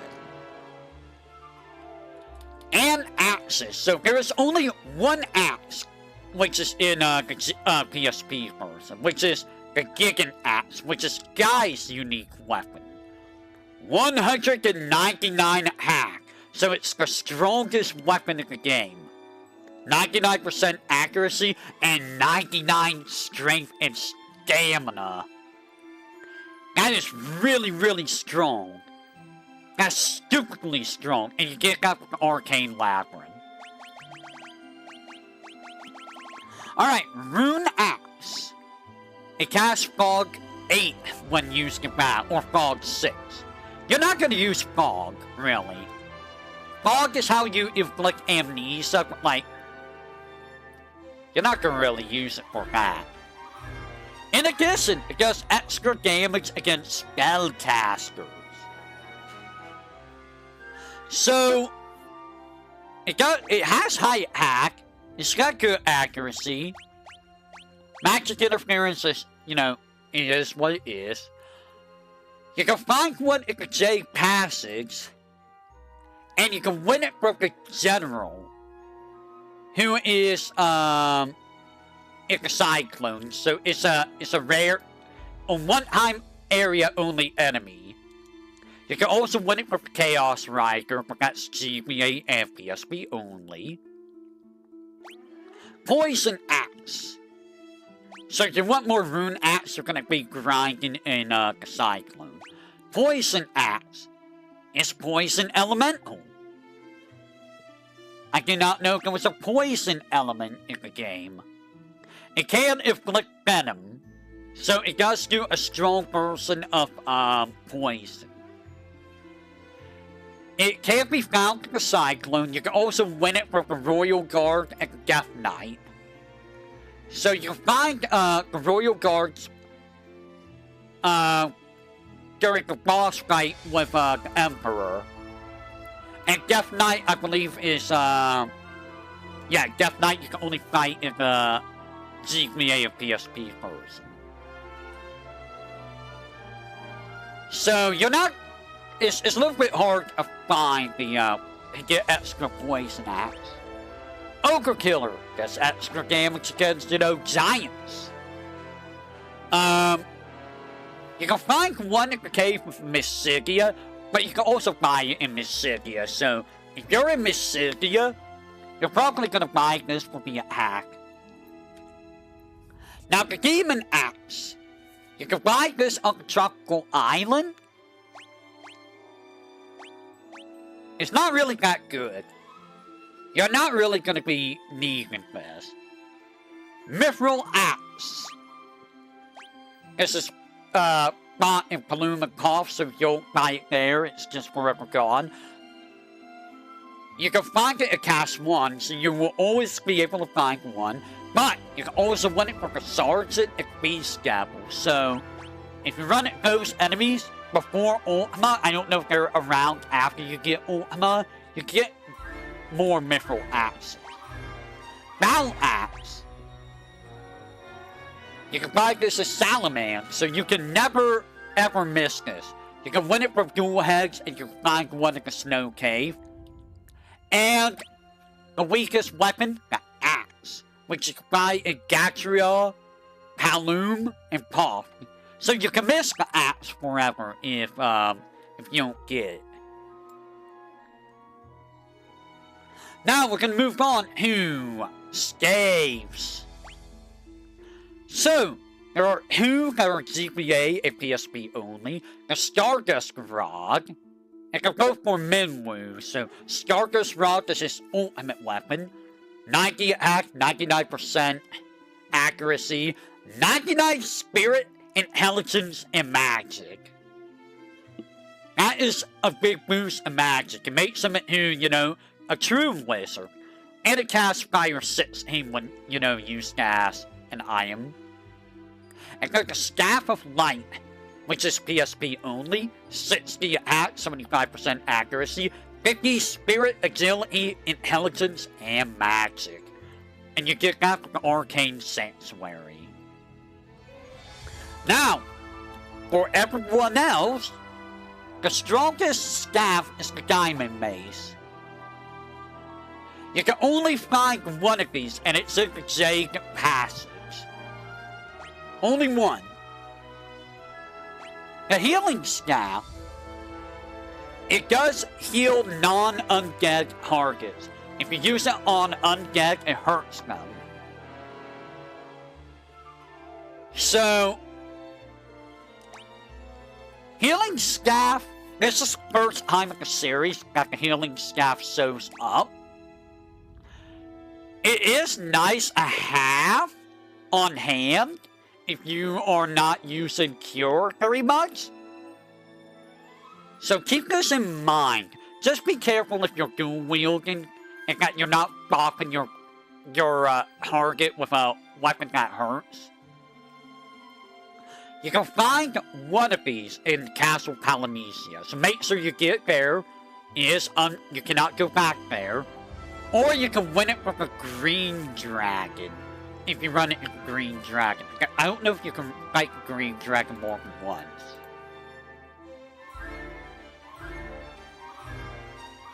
Oh, you can run it in green dragon more. So you can get more of these if you grind the green dragon. Wizard Staff. It casts scored 16 when used as an item in battle. In the remake, in later versions of the game, it targets all enemies. It is bugged in the NES version. It will target a random character in the NES version.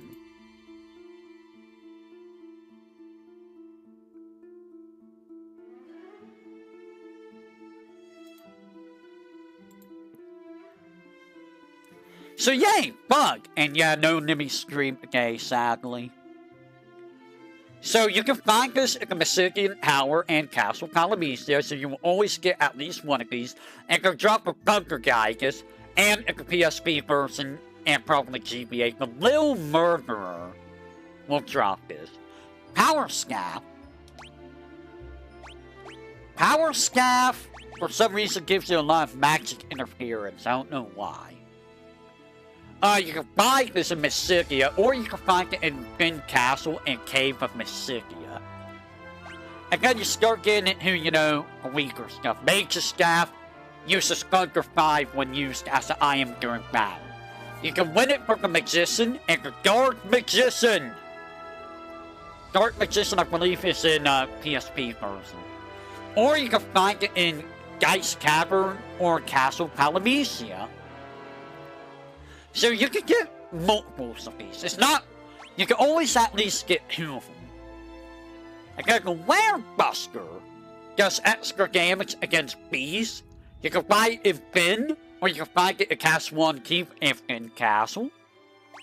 Mithril Mace. You can buy in Old Hair, or find it in the Snow Cave. Or win it from the Ogre. The Mace. You can buy it in Balloon Puff or Salaman, so you can never miss it because Salaman is always around. And you can win it from Dual Head. And then the Staff, which, if you don't buy it from Old Hair, it's forever gone. And the last set of weapons, which is bows. So there's only one unique bow, which is in the PSP version, which is for Maria. Oh, Maria. Which is the Artemis bow. Gives 117 attack, 99% accuracy, 30 strength, 50 intelligence, and 99 magic. Alright, give me just a second if you will. Give me just a second.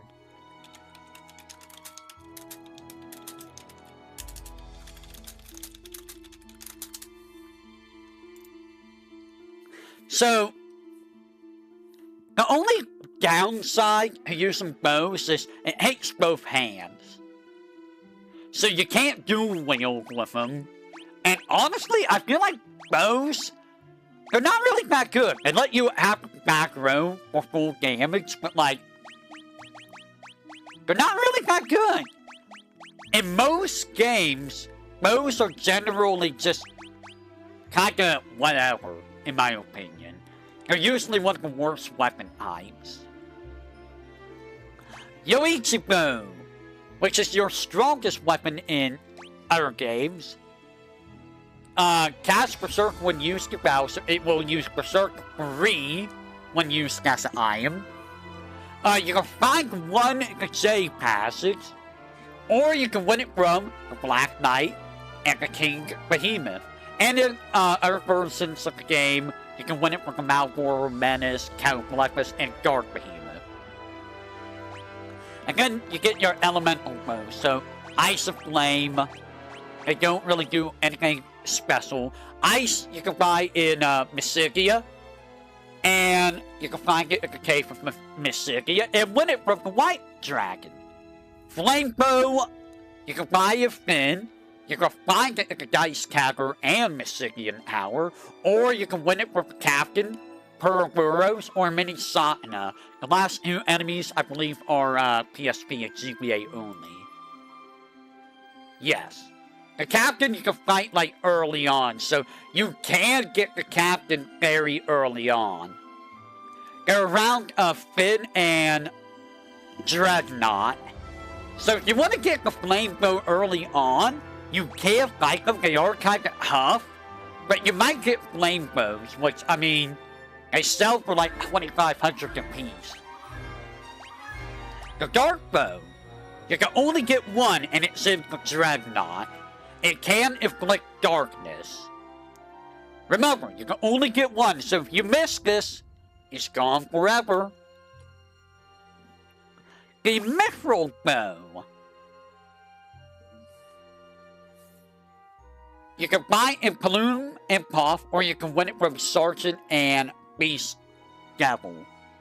The Longbow. You can buy it in Basque and Salaman, so you can never miss it. You can find it in the Basque sewers, or you can win it from Goblin Prince, which I believe is PSP GBA only. And the bow, which if you don't buy it from Gotria, Palum, or Puff, is forever gone. And there is one more bow, which is unattainable. It might be in this version of the game, I don't know. You have to hack the game to get it. It's called the Killer Bow. It has 0 hack, 80% accuracy, 0 evasion, and may inflict KO. And its description is, if you're reading this, you've either found a bug or are a elite hacker. Or, you know, Burnt Hickory 7 Hacksaw. Nifty little message. It's kind of cool that they include that in the message. So that's all the weapons, what they do, where you can find them. Honestly, I just stick with swords and spears. Those are the type of weapons I just stick with the entire game. I try to, you know, switch weapons out and level them up whenever I'm not leveling anything else up, but ultimately I just stick with swords and spears. I mean, you know. Sometimes axes. Alright, so that is that. Let us take a look at the Amor. Final Fantasy to Amor. So we're going to be taking a look at the seals. Seals, baby, seals. The age is sealed. Protects against elemental action status ailments. What this means is it protects against changeable, instant death, psychic, and spectral elements. Yes, those are actual elements. I don't know if it actually protects against like fire, ice, and lightning. It doesn't really say. It doesn't actually say. It might. But you can find this in the Jade Passage and in the PSP version, the Unknown Palace. Or you can win additional copies from the Iron Giant or the PSP version, the Steel Giant.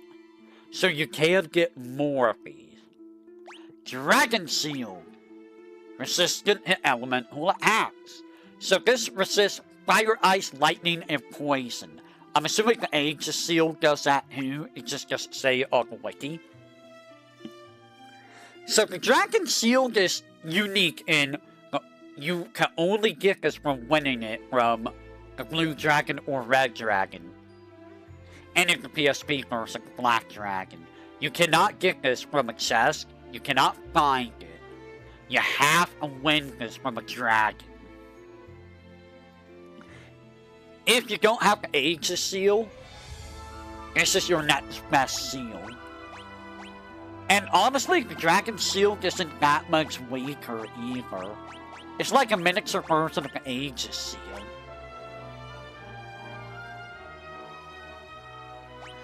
The Golden Shield. You can buy it if thin. It is resistant to poison. And you can also find it in Castle 1, the Castle, Thin Castle Basement, and the PSP version, the Unknown Cave. Ice Shield. Resists fire damage.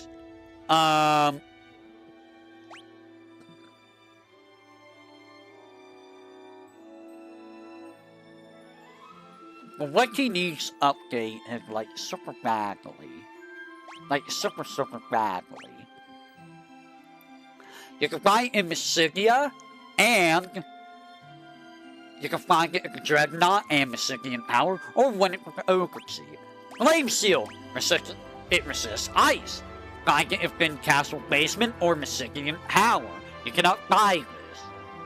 So, you can only get 2 of these in the higher game.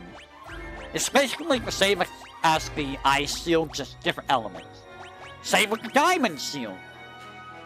It is resistant to lightning. You can find it inside Leviathan, or you can win it from the Adamantinoid or Black Knight, or in the PSP version, the Catalepis. Mithril Shield. You can buy it in Old Hair, find it in the Snow Cave or Geist Cavern, or win it from the Land Turtle. So you can always, you can get multiples of these, early on. You'll at least always get 2. Bronze Shield, you can always get from Salaman. You can buy it there. You can also buy it from Paloon, Puff, and Bass. And you can win it from Goblin Prince. And the Buckler, you can buy it in Old Hair Gotria, which means you can permanently miss it. Or you can find one in Castle Palamecia. So you can always get at least 1 if you don't miss it in Palamecia. Helmets! It's time for the helmets! Genji Helm is the most powerful helmet in the game. It protects against physical status ailments, so it resists changeable stuff, so like stone, Hogue, Mini, that kind of stuff. You can find it in Pandemonium or in the PSP Unknown Palace, and if you want additional ones, you have to win it from the Iron Giant. In addition, you can also win it from the Steel Giant in the PSP version. Diamond Helm, Flame Helm, they're the same as like the Ice Armor and the Diamond Armor. Fire and, or Ice and Lightning resistant. Diamond Helm, you can find one in the Cyclone, or you can win it from the General Green Dragon, or the Chaos Rider in the PSP version. Flame Helm, you must find it in the Mysidian Power. You can only get 1 of these. Twist Headband gives you strength, so you do get some strength boost with it, and it prevents, like, spectral element attacks, such as sleep. You can find one in Leviathan, You can win it from Malboro Menace, King Behemoth, and Dark Behemoth. Dark Behemoth, I believe, is only in GBA and PSP. Malboro Menace is also GBA and PSP. Gold Hairpin, lightning resistant. If you want no magic interference, you're going to use the gold hairpin. You can find it at the cave of Mysticia and one in Paul's house. And it is dropped from Lamia Queen and the Aura Cat. And in addition, it does give you hand speed. So if you need more speed, here you go. The Ribbon. Ribbon, of course, is going to be like your best thing ever. It resists every element in the game. Every element, fire, ice, lightning, poison, changeable, instant death, spectral, all of that. It prevents all statuses. So, where do you get this? You find one in Pandemonium. You can also win it from Lamia Queen, Death Rider, and the Aura Cat, as well as Lamia Matriarch, which is GBA and PSP only. Oh, Aura Cat's also GBA and PSP only. So, Ribbon is something you do want everyone to have. It is very, very valuable. Next up, we have Giant's Helm, which gives you 10 straight.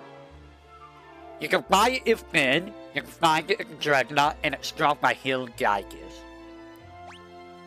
Mithril Helm, you can buy it in Old Hair, find one at the Guy's Cavern, or you win it from the Sergeant, Ogre, or Beast Devil. Very easy to get multiples of these. Bronze Helm, you must buy it from Paloom, Puff, Boss, Baths, or Salaman. Salaman makes it so that you don't miss it. And then the leather cap, you have to buy from Ultria or Gatria. Otherwise, it's permanently missed. And now, heavy armor. We're going to start with the heavy armor. Wow, they don't make this easy, do they? We're going to start with the Genji armor. Genji armor is the best of the heavy armors. It resists instant death, which is really, really good. It has really high defenses. It does give you a lot of magic interference, though. You can find it at Pandemonium, or you can win it from Iron Giant and Steel Giant. Dragon Armor resists elemental attacks, so fire, ice, lightning, poison. You can find one at the Jade Passage, or you can win it from the General, Blue Dragon, or Red Dragon. And at the PSP version at GBA, the Chaos Rider, and the Black Dragon. Gaimacuris. So the Gaimacuris is like a light armor person. It's like a heavy light armor. It's mostly for mages. So it's like diamond armor, but for mages. So if you're doing a whole bunch of magic, you want the Curises. So you can find one of these in Castle Palamecia, or you can win it from Wizard, Lamia Queen, or the Aura Cat. Diamond Armor gives you lightning resistance. And you can find it in Cyclone, or you win it from Emperor, so you can get 2 max. Ice Armor. It resists ice, and you can only find it in the Mystician Tower. Flame Armor. Resists fire. Don't ask me why it resists their elements and not the opposite, like every other freaking thing. It makes no sense. You can find this at the Finn Castle basement and Mystician Tower, or win it for Fire Geiges and Twinhead. Gold Cuirass. You can buy it in Finn, win it with a sorcerer, or find it in the Finn Castle basement or Pole's house. Knight's armor. So we're getting into the less impressive stuff. Less impressive. You can buy it in Mysidia or find it in the Dice Cavern. Ruby Cuirass. You can buy it at the Tropical Island or find it in Pole's house. So if you want to get good stuff early on, you can probably go to Tropical Island, but honestly, you're probably better off going to Mysidia instead and just buying their golden armor. It makes you immune to poison or resistant. You can buy it in Finn, find it in Cast 1 or Finn Castle basement, and you can win it from Captain, Sorcerer, and the PSP and GBA person, Puraboros, and Mini Satana. Silver Cuirass. You can buy it in Baths, so you can miss this, or you can find it in the Snow Cave or Pole's house, or in the PSP version, the Unknown Cave. And then Mithril Armor, which you can buy it old hair, so you can miss it. You can find one in the Dice Cavern, or you can win it from the Sergeant and Beast Devil. Now, I have not mentioned Machinon, which you can buy a lot of things in, but that's a Hound in the PSP version. Machinon has a lot of stuff. Copper Cuirass. You can buy in Palom and Puff, so you can permanently miss this. Bronze Armor. You can buy in Salaman, so you cannot miss this. And the Leather Armor, which you can buy only in Gatria, so you can miss this if you're going for 100%. And now, Light Armor, which, you know, is very far few in between compared to Heavy Armor. Black Garb. It gives you hand agility and prevents changeable status or changeable element. You can find it in the Mysidia Cave and Pole's house, and if you want additional ones, you can win it from the Red Dragon and the GBA and PSP version, the Black Dragon. Black Robe gives you hand intellect and makes you resist fire, ice, lightning, and poison. You can find it in the Mysidian Power, or you can win it from Bunker Gygus and Beelzebub, and in the PSP and GBA version, Lil Murderer and Beelzebub Soul. And the White Robe gives you Hand Spirit, it makes you resist Psychic. What's in Psychic? Not Psychic. It makes you resist Changeable, Instant Death, Psychic, and Spectral. So I think it makes you immune to, like, all of the statuses.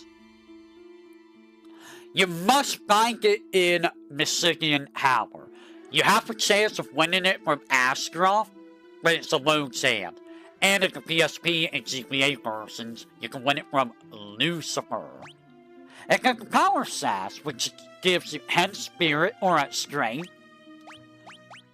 And it makes you resist the Psychic status, which is like, Darkness.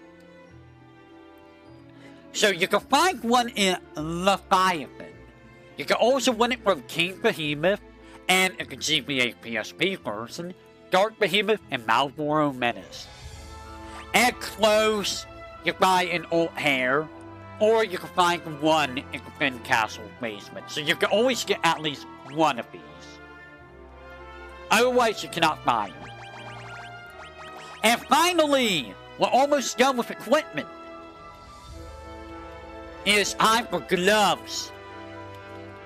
So the PSP version has a unique one for Joseph, which gives him 30 defense, minus 5% evasion, 34% max defense, 99% accuracy, and 99 strength and stamina. And you get this at the Unknown Palace.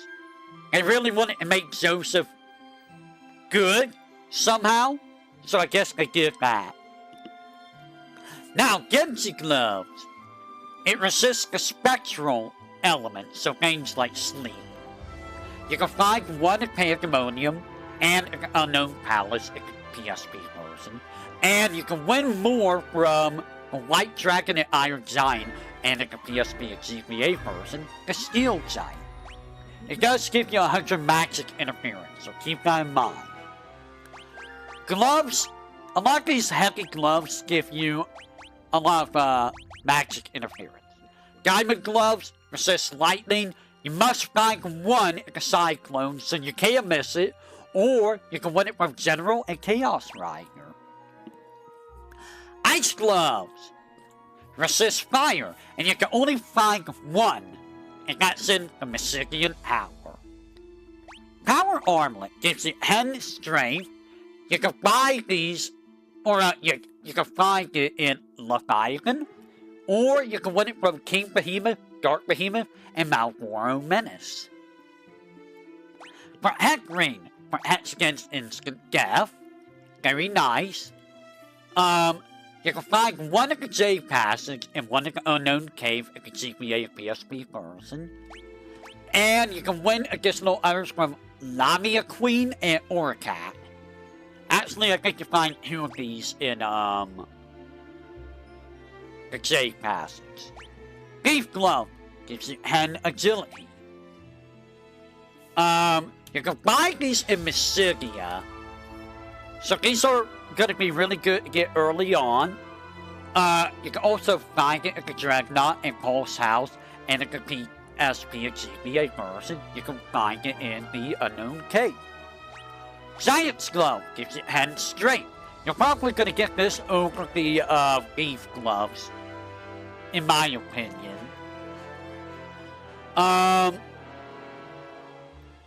You can find this in Mysidia. You can find one at the Finn Castle, and you can win it from the Hill Geigers. Mithril Gloves. You can find old hair, and you can find one in Geist Cavern. Bronze Gloves. You must buy in Paloom, Poth, Salamand, and Baths. Since Salamand sticks around, you can always skip this. And then Leather Gloves. You must buy it old hair or Gotria. Otherwise, it's permanently missable. So that's everything in the game. So that's a 100% file outside of Mithril Knife and Javelin. That didn't really take very long to go through all of that. I'm actually surprised. Ah! Back over here you go. So we're done with items. So, these are the key items you get stuck with at the end of the game. So, I think these are the same key items that stay in your inventory. Actually, no, they're not, because, I think some of the other stuff, like Echo's Horns, is still in your inventory in the NES or PlayStation version. But these will always be in your inventory in the NES or PS versions. So, that is items and equipment. What do we have next? Oh boy, magic. Magic. I'm gonna bring this back over here because I'm gonna be looking directly over here. Magic is... it's a thing. I'm gonna tell you that right now, magic is a thing. So again, you level up magic by using it a lot. And Ultima uses its own formula, which we will get to in a bit. So let's look at black magic. I'm not gonna bother looking at the spells over here on the Pixel Remaster. So, fire. So here's the spells, and I'll let you know if there's anything special. Fire does fire damage. Thunder, lightning damage. Blizzard, ice damage. And Scourge, poison damage. So those are the 3 different elements of the game. There's no holy element, which is weird. You would think there would be a holy element, but there is no holy element. Give me just a second. And then there is Drain. Actually, before we go any further, let me tell you how you get these. Fire! You can buy at Old Hair and Mysigia, and you can find one at Summit Falls, and you can win it from Magician and Dark Magician. Thunder! You can also buy and win it in the same way. Same with Blizzard. Or actually, Blizzard's different. You can buy it in the same way, but you must find it in a snow cave, and you can win it from Ogre Mage, Vampire Lee, Mistcamp, and Dark Soul. And I'm sure Hate will be like wood with the Vampire Ladies. Scourge, you must find it at Tropical Island. You cannot buy it, or win it from the Magician and Dark Magician. I'm sure Hate would say wood with a lot of things. Hate wood with freaking Merilith, okay? Okay? Hate's an interesting fella. Anyways, Drain. It absorbs the target's HP and gives it a caster, and it reverses it if you use it on undead. You can find it in the Cave of Mysigia, or you can win it from Sorcerer and Wizard.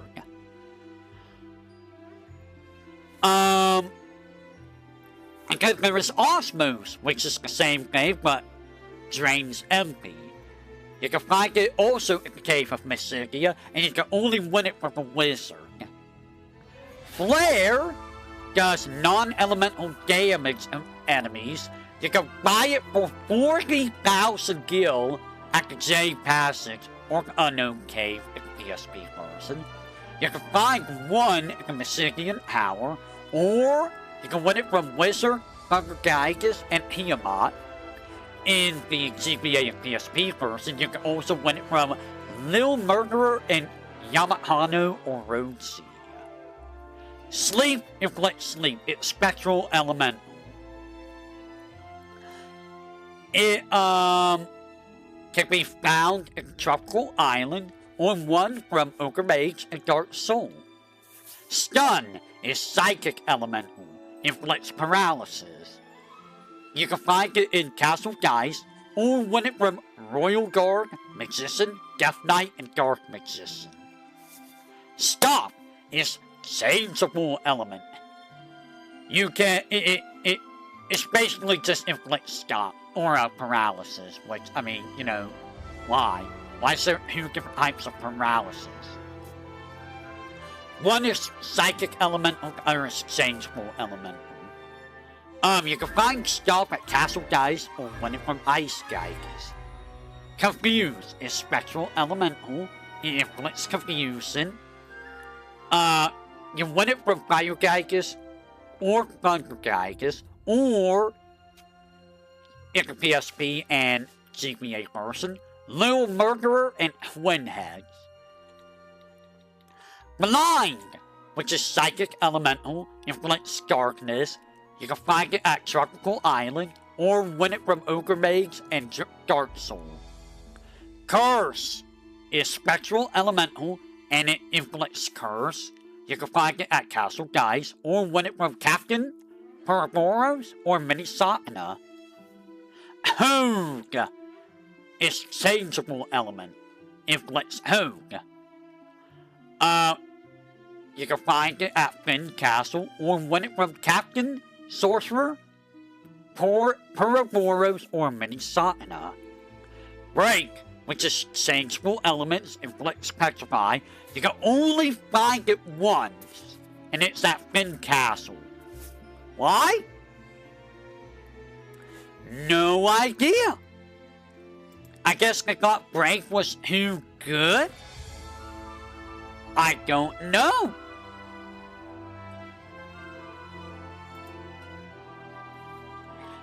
Death, which is the only instant death element, I believe, inflicts instant death.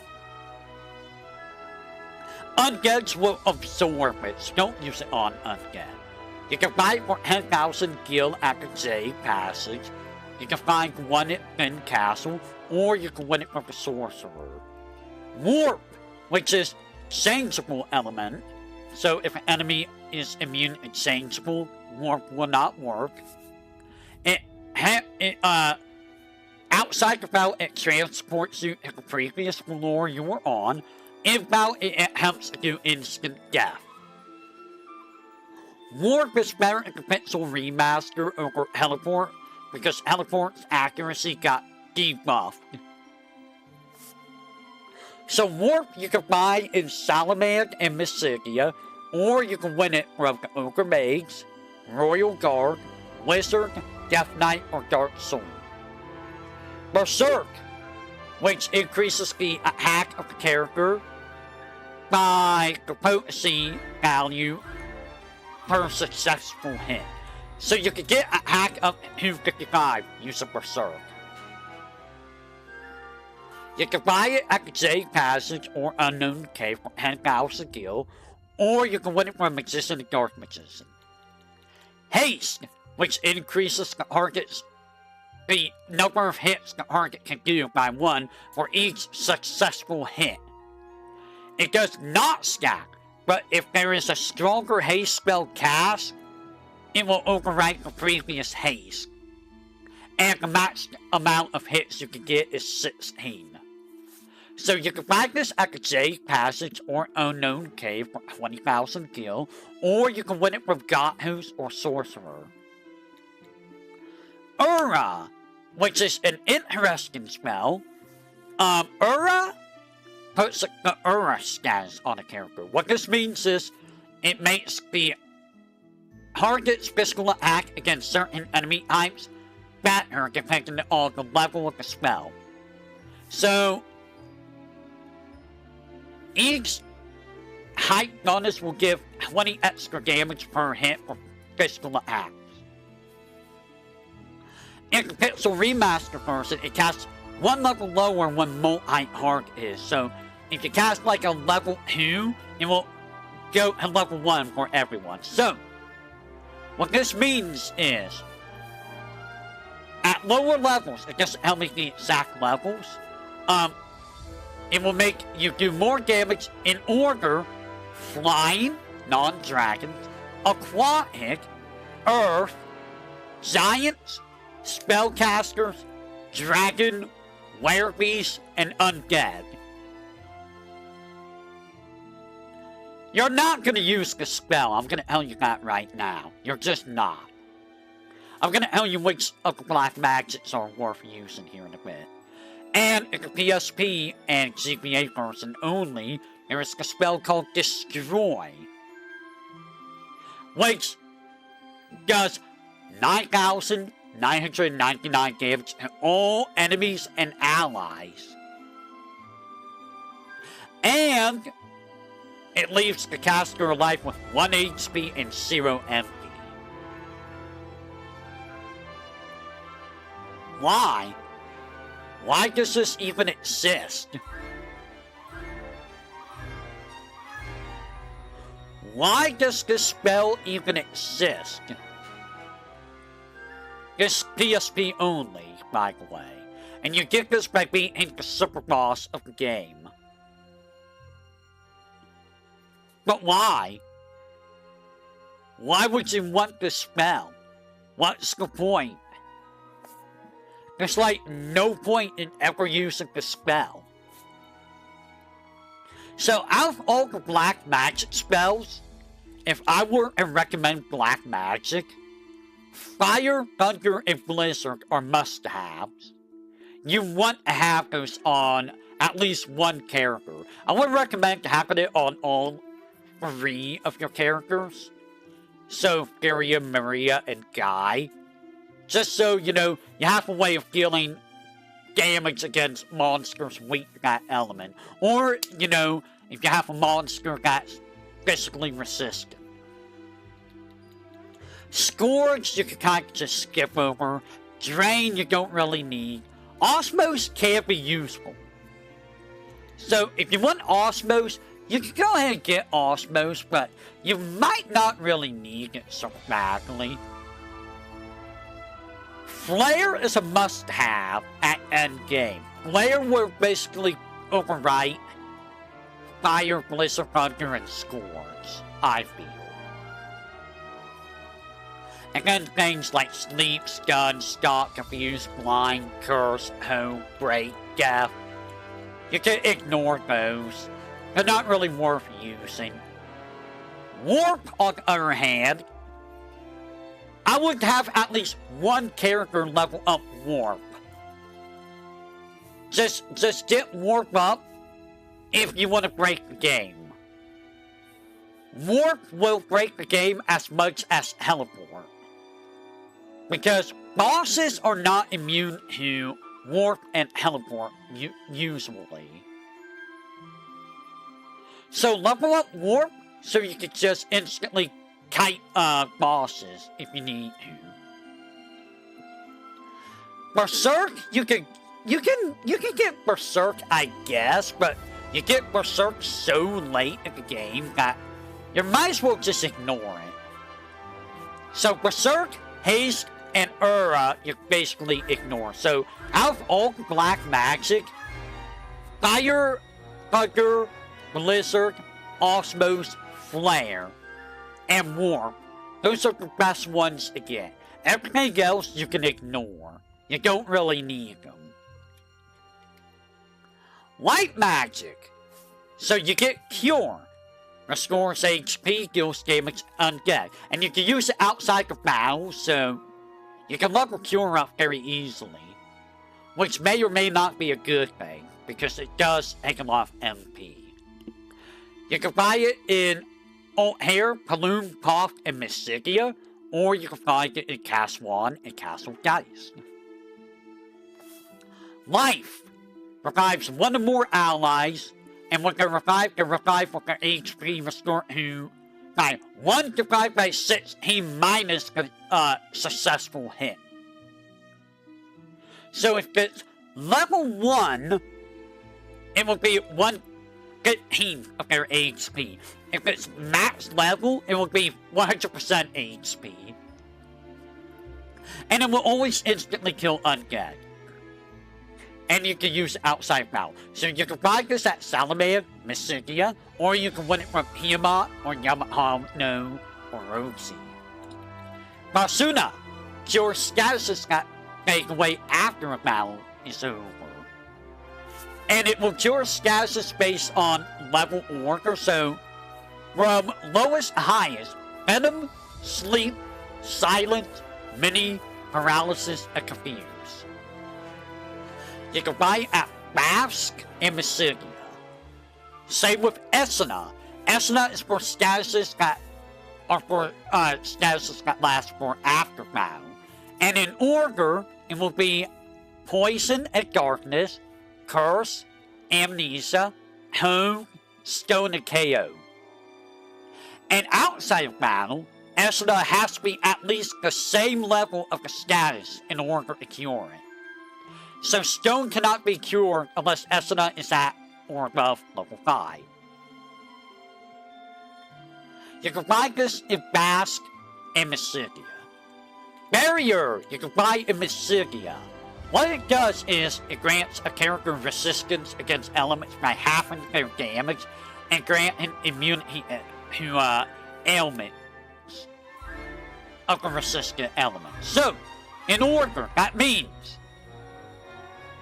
you can get resistance to Changeable, Fire, Spectral, Lightning, Instant Death, Poison, Psychic, and Ice.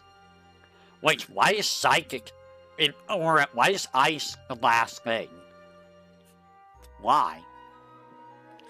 And it does not stack with equipment that gives resistance. So, if you have equipment that gives resistance, Go far with it. Blink! It increases the target's evasion by 1 point per level of the spell, so you can get 16 whole evasion. You can buy it at Balloon, Pop, and Mystigia, or you can win it from the Ogre Mage and Dark Soul. Protect increases the defense of the target by the potency value per successful hit. You can get up 255 defense this way. You can buy it at Balloon, Pop, and Mystigia. And sell is the same thing, but it's for magic defense. So you can get up to 16 magic defense. And you can buy this at the same place as Protect. Wall is interesting. You can only buy this in Mystigia. So, in all other versions of the game, outside the Pixel Remaster, it negates black magic spells of equal level and a successful hit count of Wall. And Wall's level is not reduced when multi-target is. So, Wall is broken when the target is hit by a black magic spell with a level higher than the successful hit of count of Wall. In the Pixel Remaster version, it negates all black magic spells, including good ones, against the target with the black magic spell level is lower than the number of successful hits by the Wall spell cast. And when it's multi-target hit, it casts 1 level lower. So if you cast Wall 8 and you multi-target cast it, it will cast Wall 7 instead. And then Dispel. It tries to remove the target's elemental resistance.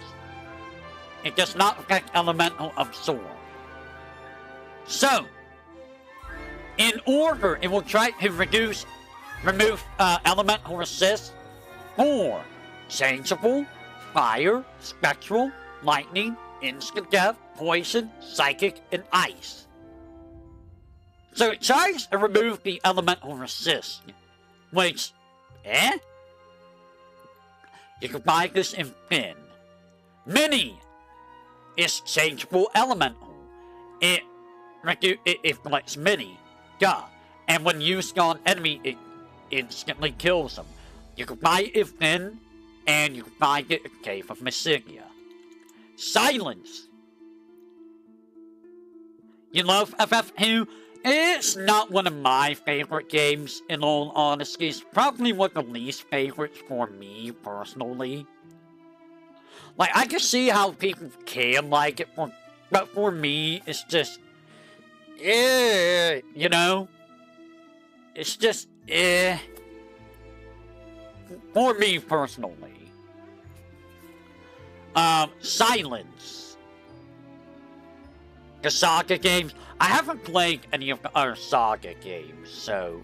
I've only played Final Fantasy II. And Final Fantasy II is basically the first, or, the prototype of the Saga series. So, you know, it's a little bit rougher than later games that came after Final Fantasy II. So, Silence is Psychic Elemental, and if you click Silence, you can buy it in Basque and Mystigia. Sap is Spectral Elemental, and it reduces the target's MP. You can buy this in Salamand and Mystigia. Fog is also Spectral Elemental, and it inflicts the Amnesia status. You can buy this in Finn. Also, on that note, one of the main reasons I'm not a big fan of the game is how grindy it can be. Because it is kind of grindy, and I'm not really a big grind person. I say when I grind in, you know, like every other game ever, but, you know, it is what it is. You know what I mean? You know what I mean. It is what it is.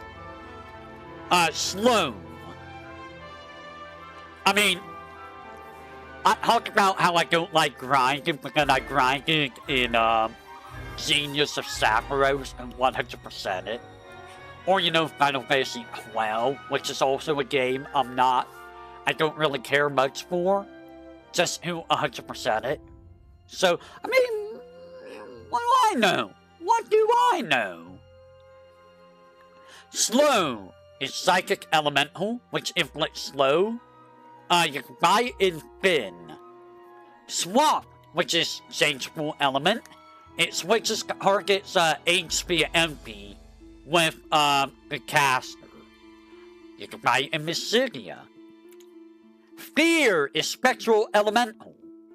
If an older person, it raises the target's fear based on the potency value per successful hit. And you can hit up to 55, and it only works on enemies. If the Pixel Remaster version, it does nothing. Fear does nothing in this version of the game.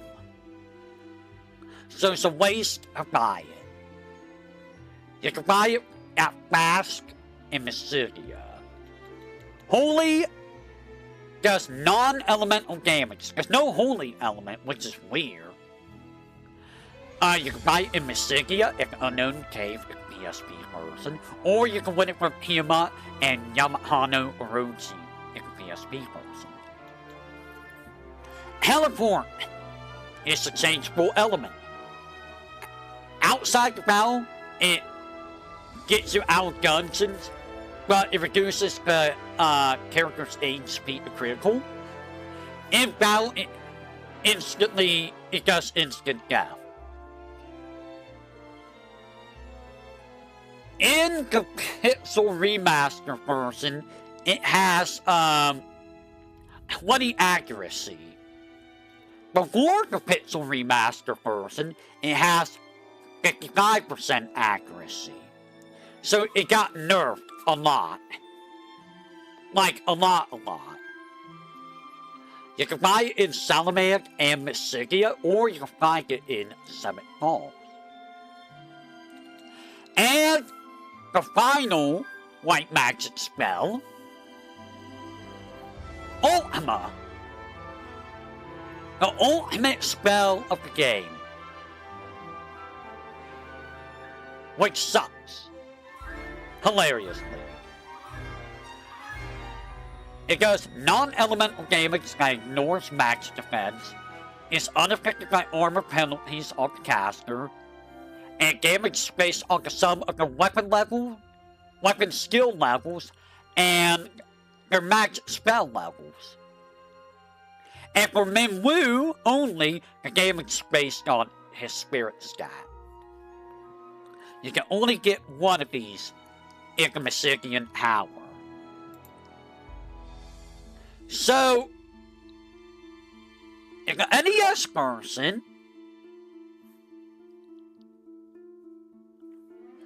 well, I will talk about that here in a second because it's interesting when we talk about Ultima. So, it will do next no damage at first, but it does outclass Flare and Holy. Apparently, it's fixed after the NES version. In the Pixel Remaster version, apparently it has boosted growth rates. Oh wait, hold on.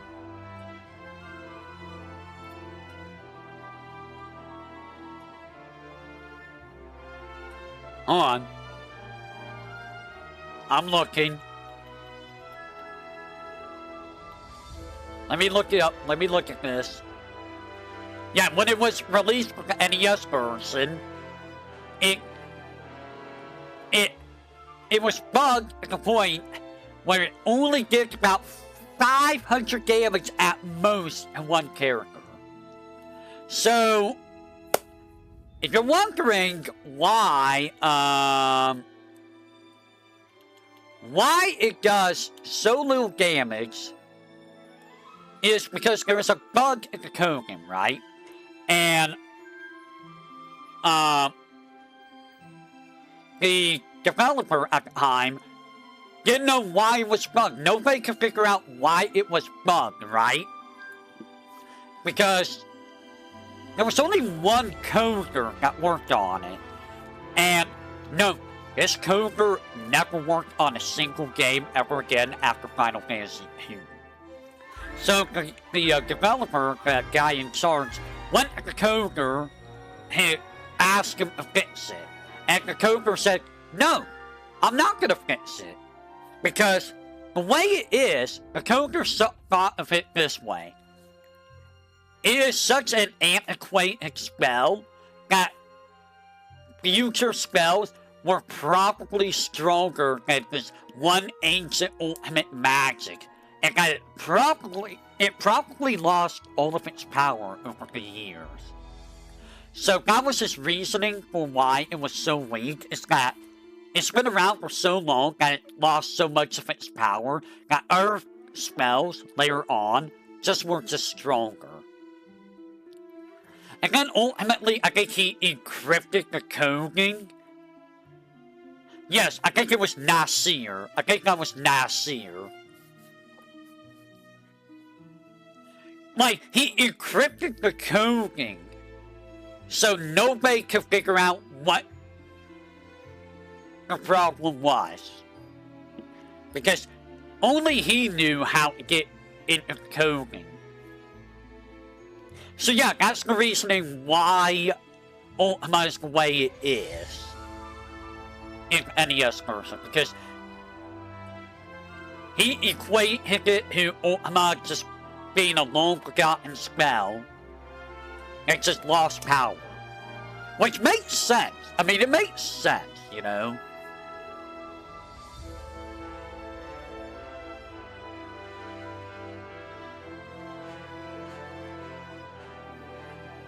So that's Ultima. The damage formula for Ultima is very, very bizarre. Yeah.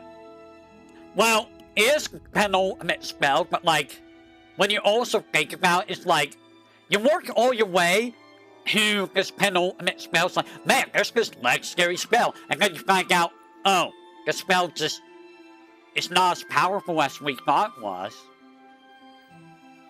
I mean, to be fair, yes, it is the penultimate spell, but you could also just get Flare in the final dungeon.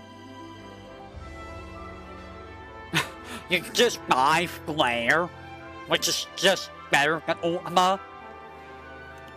Granted, Ultima has since been fixed, so Ultima does do more damage now. It's weak at first, but it does get exponentially stronger over time. And one more white magic spell. Flare is ridiculous. So I did mention the black magic spells that are best to use. If you're going to use any black magic spells, it's Fire, Blizzard, Thunder, Flare, Osmos, and Warp. So basically, 6 of the black magic spells, I think, are worth using out of all the black magic spells. So, the final white magic spell, you can only get Destroy or Dispel. You cannot get both. Is Revive. And this is a PSP version only. You must give the Light of Hope to Gumian to get the spell. What this spell does is it revives all party members and enemies and restores them full HP and MP. Keep in mind, all party members and enemies, they all get revived. Why? But why? What's the point? I mean, if you're starting a battle at like that one I Am Super Mario RPG, I don't remember an item that revives all enemies though. No item revives all enemies.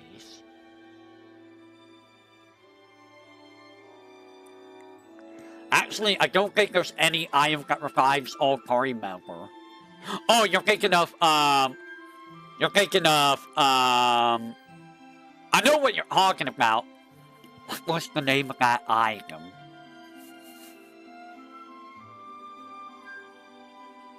What was the name of that item? I know what you're talking about. It's not Sia. Earlier times.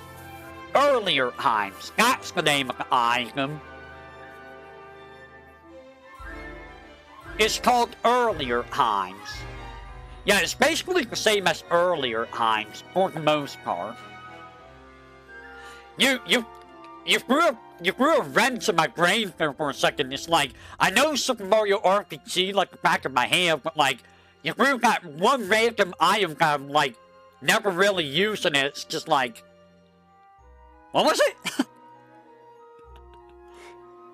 Anyways, so yeah, Revive, that's what Revive does.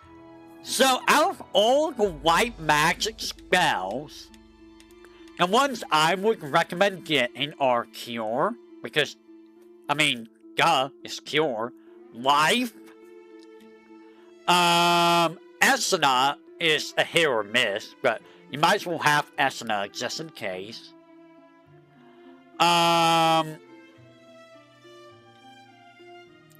Blink, Protect, and Sell are okay.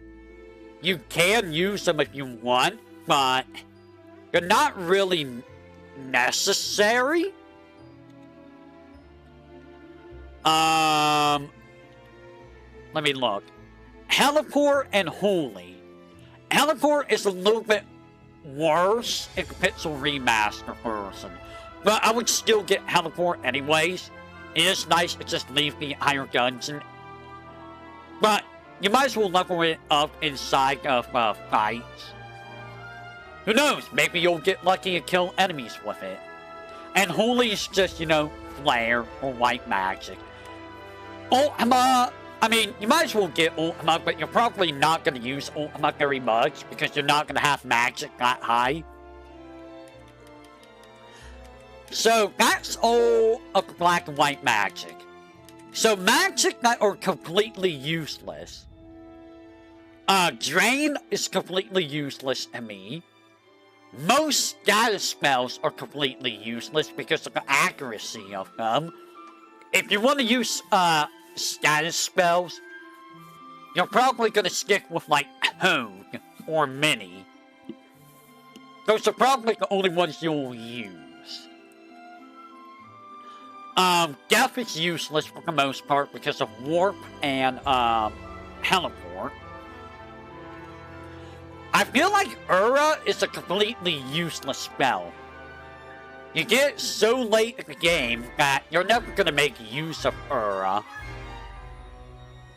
And Basuna is useless. Like, there's no real reason to use Basuna. If you're gonna use Basuna, just, yeah, I don't really use status spells very much, except in specific games. In specific games, if I know an enemy is weak to status, I will use it. For example, like Final Fantasy VII, I know, everything's weak to slow, so I will use slow. Emerald Weapon is weak to paralysis, I will use paralysis. Senryu in Final Fantasy V is weak to, blind. You can implement Berserker Blind on Senryu. Omega's weak to Staff. Several enemies are weak to Death, etc., etc. I will use statuses if I know that they work. Otherwise, I don't really use statuses myself. Basuna is just completely useless. You're better off buying the Basuna home and just using it in battle to get Basuna 8. Esuna is a little bit more useful, but like, Barrier is kinda useless, because you get it so late too, and like, you're gonna get armor that's gonna do what Barrier does, but better. Blink Protect Cell is okay. Wall is also kinda useless, I find. And Dispel too. silence. Sap is useless. I don't know when you would ever use sap. Like, yeah, I'm gonna damage the enemy's MP. Why? You're better off just hacking and doing HP damage than doing MP damage. It's not like Final Fantasy VI where things die if they have 0 MP. It's kinda useless. Just saying. Kinda useless. And honestly, like, slow sounds useful, but like, meh, you get it so late. Swap is useless other than leveling up HP and MP. I mean, like, even bosses with power spells, it's like, you're better off just fighting normally. And honestly, if you're playing the game correctly, you shouldn't really be taking that much damage from spells anyways. If I'm to be honest. Like, regular hacks are more dangerous than magic hacks, I find. And then fear, just ignore fear. Fear is completely useless. Don't bother with fear. So that's all of the spells. Which is a lot of spells, to say the least. That is a lot of spells. Alright, give me just a second. I am going to go back over here. Ah! Wires. Alright, so that is all of the spells. So we went over all the items and equipment. We went over all the magic. Did you, Cobalt, which version of Final Fantasy 2 did you play? I'm curious, which version did you play? PS1? Ah, so you had to deal with the inventory system in PS1. Do you remember how bad the inventory system was there?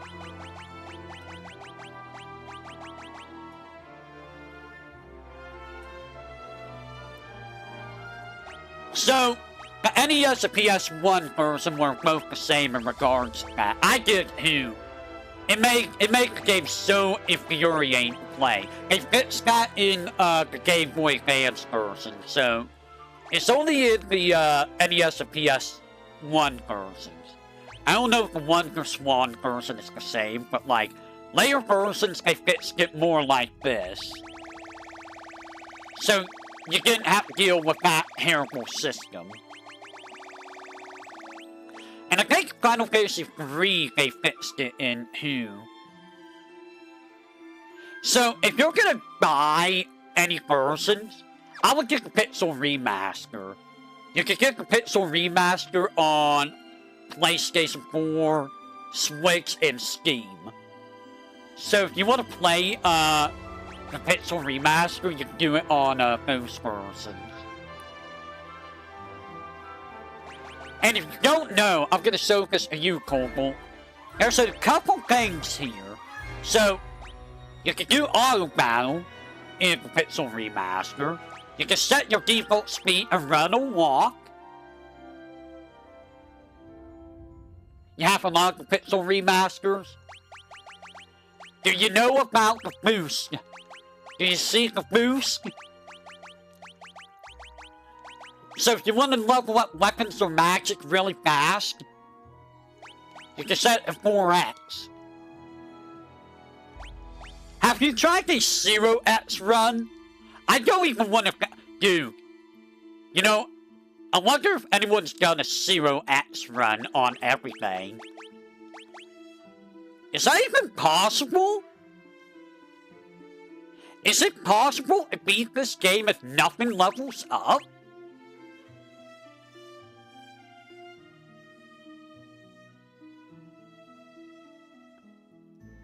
Apparently, people have beaten Final Fantasy 1 Pixel Remaster with 0x. Or not 0x, but no encounters, only bosses. But they set things to like 4x.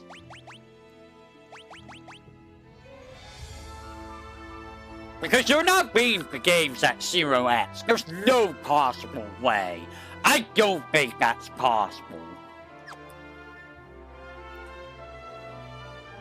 Without hacking directly?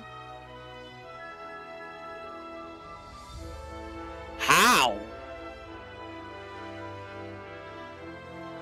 How?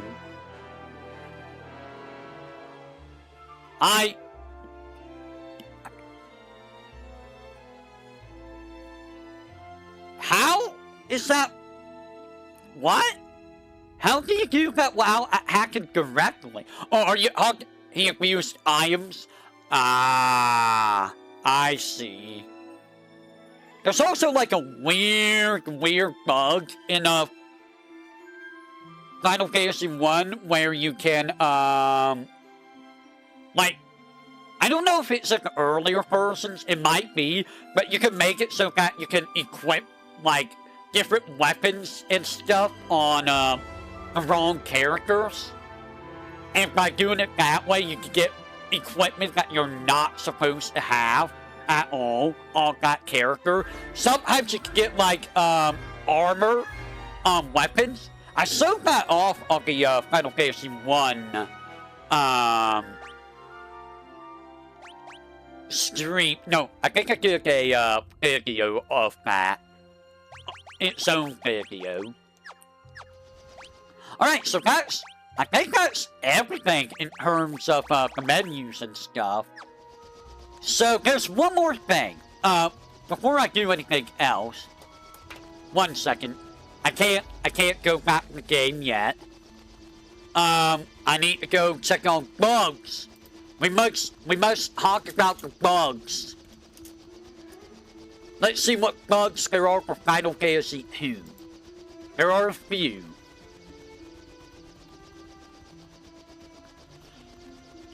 Oh, so it's the God of Souls version. So, NES, PlayStation, WonderSwan, and I think it's the Game Boy Advance version too. So in those versions, I mentioned this earlier, you can level up your weapons and magic by choosing an action, and then on the next character, going back that character and choosing a different action or the same action. So you can level up weapons and magic. Yeah. You can do that with magic too. It adds points to the spell level. Spell EXP. So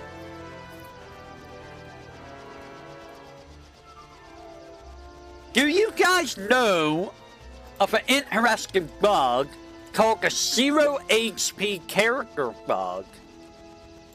So this is a bug that happens in a few games, actually. This happens in Final Fantasy 2, 4, 6, and 12. So it is possible to have a character outside the battle with no HP, and inside the battle with no HP. So this is done with temporary characters. So here's how this works. So this can only be done with Gorgon and Layla, because they're the only ones who rejoin. So let's say that Gorgon is dead, and then he leaves the party, right? Now, you get Gorgon back later on. So, since Gorgon is at... He came back with 0 HP, he is going to have 0 HP inside the outside battle. And they are in the back row by default. Now, in battle, they can take any action. However, if their HP is 0, by the next turn, they will be dead. So, you can do some weird stuff. Like, it doesn't really do anything for you. it's one of those weird bugs that just you never really think about because, like, oh no, Gorgon's dead. I must revive Gorgon. Oh no. I just leave temporary characters dead because, like, oh no, they're dead. Whatever will I do? There is a dual wield bug, and it's only an NES version of Final Fantasy 2. So when you use 2 weapons, if that character were active now with both weapons, I mean, Layla's okay. Like, Layla's one of the few that I try not to kill off. Reinhardt, I just leave as a statue. It's a little, ongoing gimmick with Reinhardt for me. Because Reinhardt would either be dead or petrified. So that's just a thing where anytime Reinhardt's around, I'm like, you must be dead or a statue. But, with the dual-wield bug, if an NES person, if you were hacked with both weapons, it only calculates damage based on the first weapon used. It does not take the damage value of the second weapon into consideration.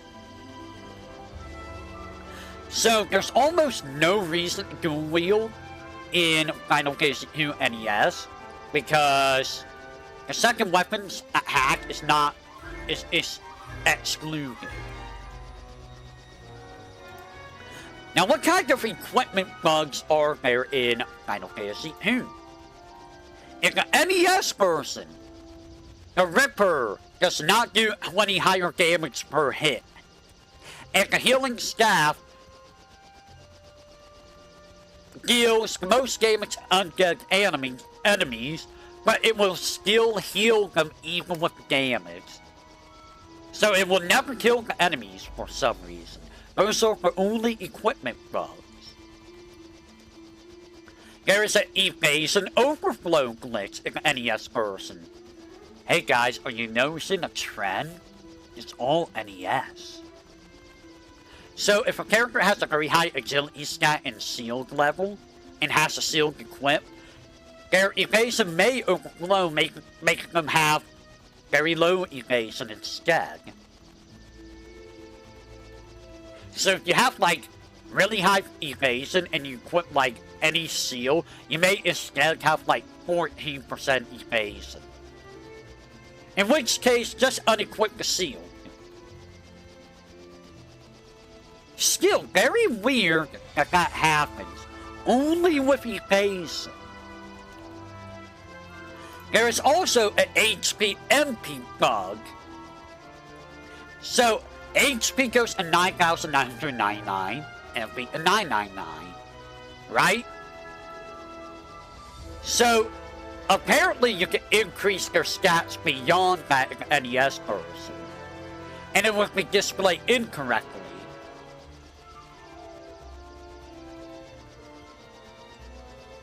Yeah, the scare bug is a very big one. So here's the funny thing.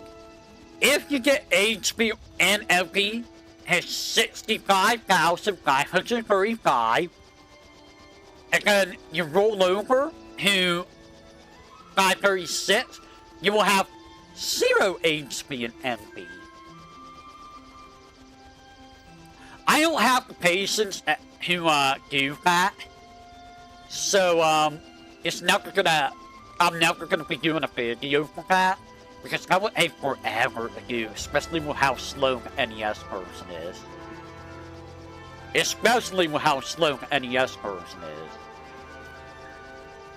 Magic bugs! Oh boy! Now I don't know who would grind that much. I wouldn't. Alright. Are you guys ready for the bugs? Or magic? We know Final Fantasy 1 had several bugs. There's even more bugs here. In the NES version, actually, if you guys will excuse me, give me just a second. I need to take a quick break. I will be back in just a bit. I need to take a quick break, so give me just a few, okay? Just a few.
Alright, I am back.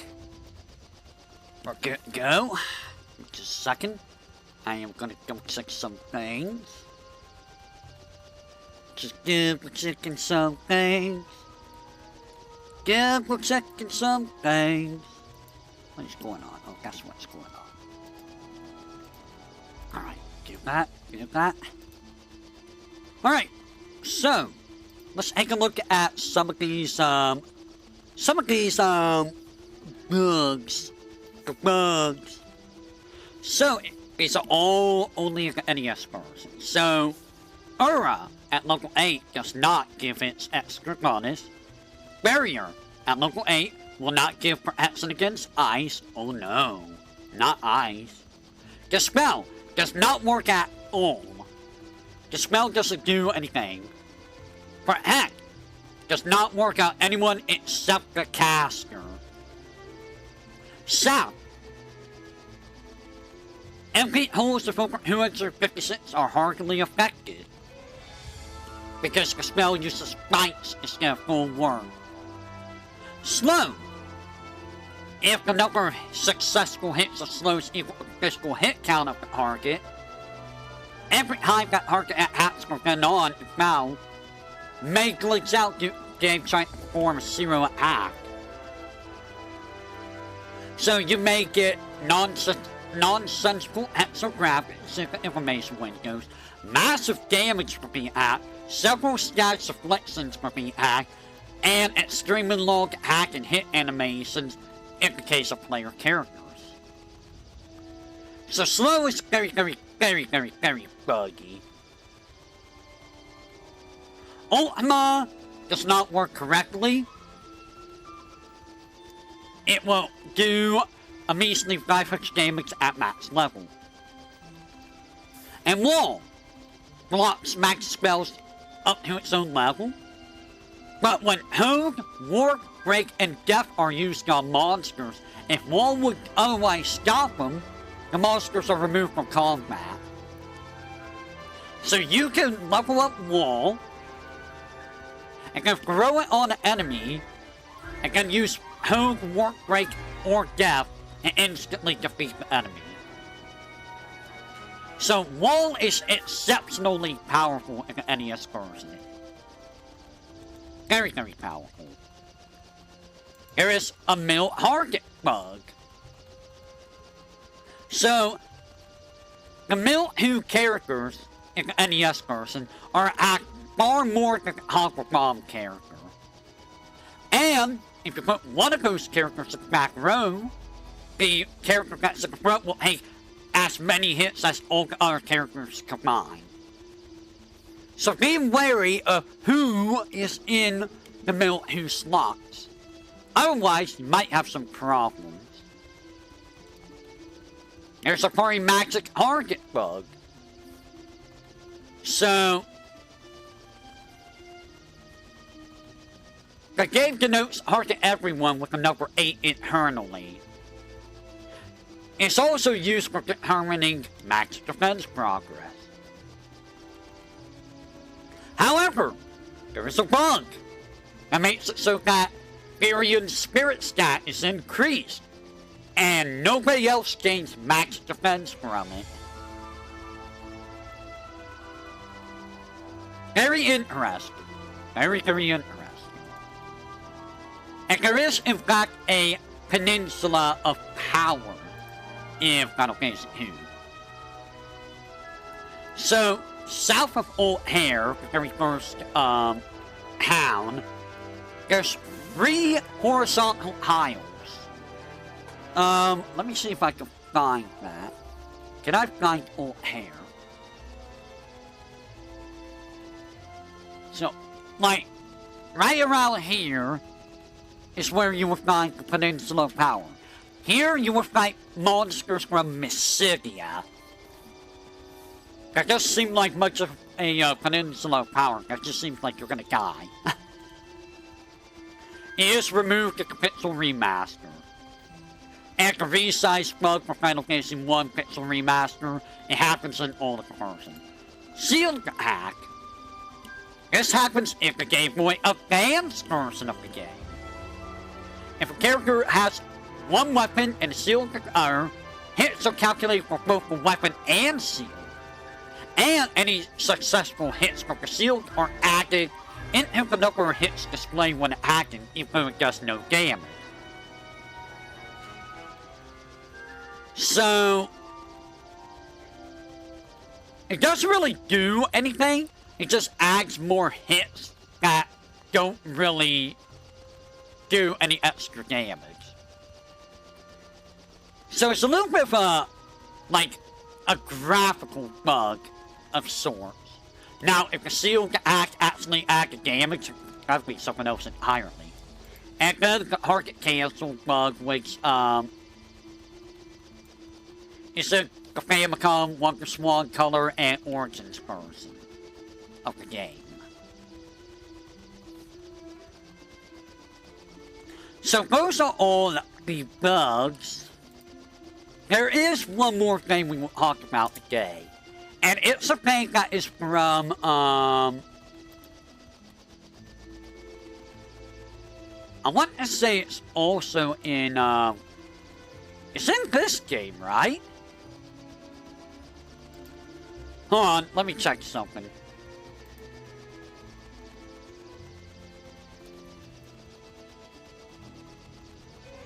In all versions except the original NES and Pixel Remaster.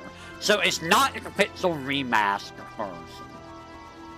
Unfortunately, I'm sad about that. Why is it not in the Pixel Remaster? I'm gonna check that. So normally you would go up here after you get the Snowcraft. I went right past it. So you would go right here. You hold down X. And you hit A like 22 times. Here I think it's like B.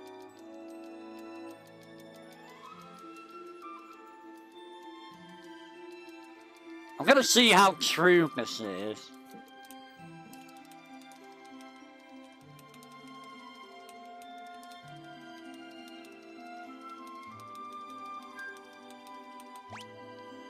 It looks like it's very true. You cannot access it here. So the thing about this minigame is this minigame is kind of broken. It's kind of a little bit broken. And the reason why is it's a memory game.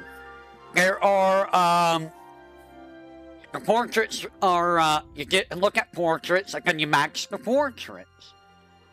And if you do this as fast as possible with very few errors, you will get better prizes. And there's another version of this game which is even more difficult, which if you have a character with Home 16, there is a version of this game where the portraits are replaced with their frog counterpart portraits. But it gives you even better rewards.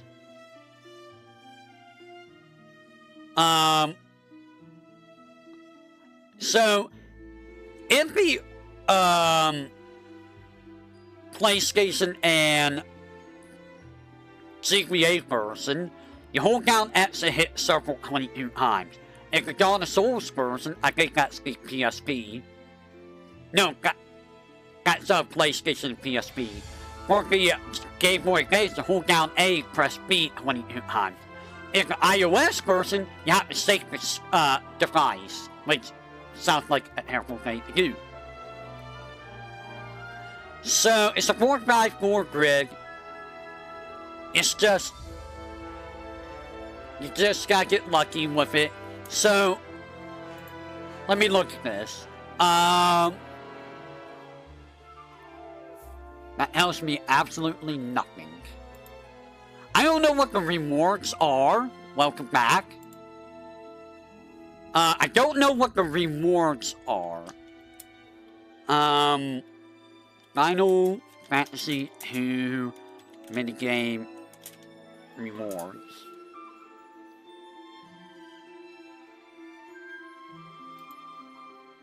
Let me see what this is all about.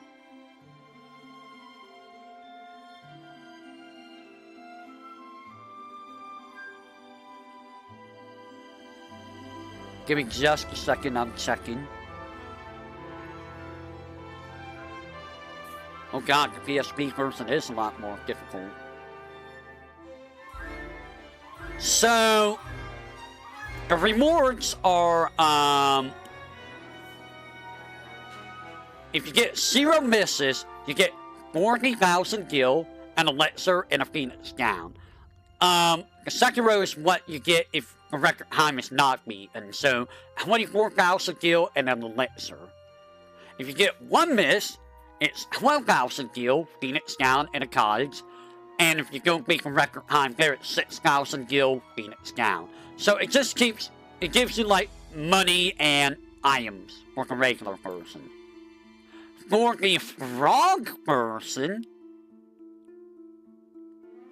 the frog person is gonna be a little bit more challenging. But if you do 0 misses, you get 10,000 gil and Aegis Shield. And if you do 1 miss, it's 5,000 gil and a ribbon. 2 misses is 2,000 gil and a Genji helm. 3 is 1,000 gil and a Genji armor. 4 is 400 gil and a Genji glove. So you can get full Genji gear from doing the mini game.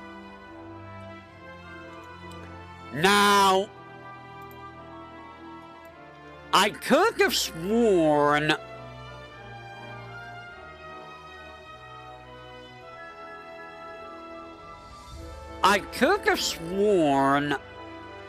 that you could get the Moss Moon Egg this way early on. Oh, there's some Dawn of Souls. Let me look at Dawn of Souls.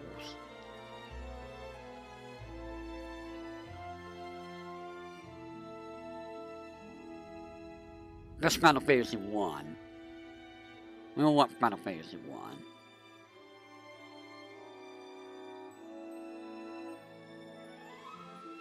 I'm looking at... Apparently, apparently the Dawn of Souls version is worse. It just gives you the same items, but doubles the gil. Like... Really? Really?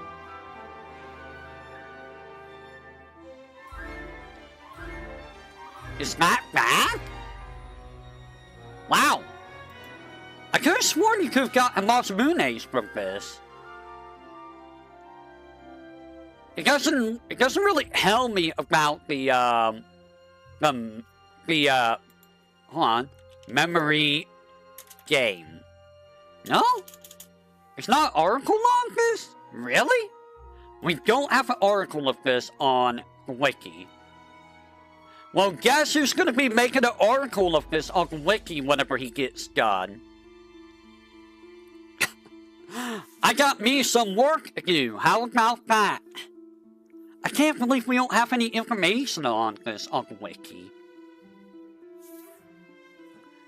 But yeah, this is removed the, it's not the NES version, and it's removed the Pixel Remaster version for some reason. Also, welcome back, Cobalt. I forgot to say that if I didn't say that.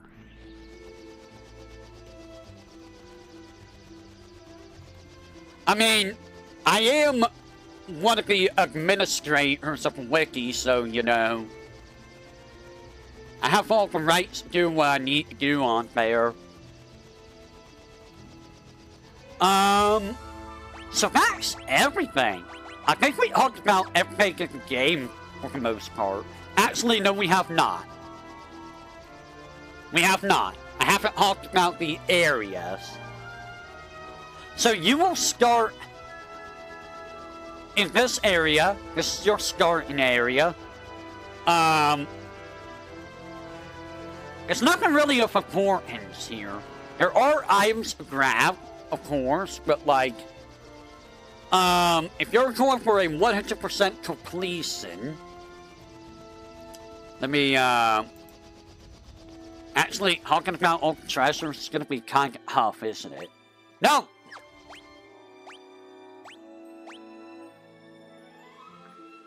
It's gonna be a little bit tough talking about all the treasures. But we're gonna talk about all the treasures that we can. So give me just a second, bear with me. Final Fantasy II location. So that I know what all the areas are. So we're gonna start with the town. So let's start with Old Hair. Old Hair is the starting town. It gets destroyed after you get Ultima, so keep that in mind. If you wanna 100% the game, make sure you get everything here first. Items. There are 2 items to find here. One of them you're gonna have to get, which is the canoe from Minwu. The other one is a potion, so there's only really 2 items to get here.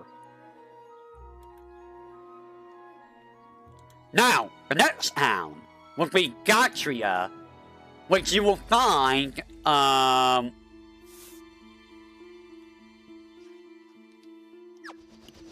Gatria is right here, this little town. It also gets destroyed after you get Ultima. There's nothing here, but if you wanna have everything, you want to buy stuff before going to the Missing Tower. Finn! Finn is right over here. So we're going to be talking about the town of Finn. It's occupied at the start of the game, so you can't fight like captains here. They will probably wreck you. If you beat them, you can probably get some good stuff though. So, there are 3 potions. 3 of them are at the pub. You must get the ring from Scott. And then there are 7 items that you can't miss permanently. So you must give Paul the Cyclone keyword before entering the Cyclone. If you do not do this, you will not be able to get these 7 items in Paul's house. And they are the Blood Sword, which you don't want to miss the Blood Sword, the Gold Hairpin, the Silver Cuirass, the Ruby Cuirass, the Gold Cuirass, the Black Garb, and the Thief's Glove. The only real thing of note is the Blood Sword. The Blood Sword is the only real thing of note.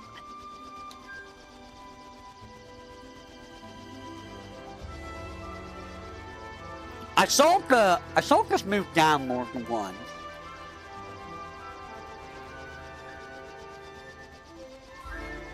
I'm not having weird drift on my Pro Controller, am I? I hope not. Anyways, so yeah, that's all of the, that's all the stuff there. So from there, we go to Kaloom. Kaloom is over here. This is Kaloom. You want to get your equipment here before going to the Missing Tower. Toft is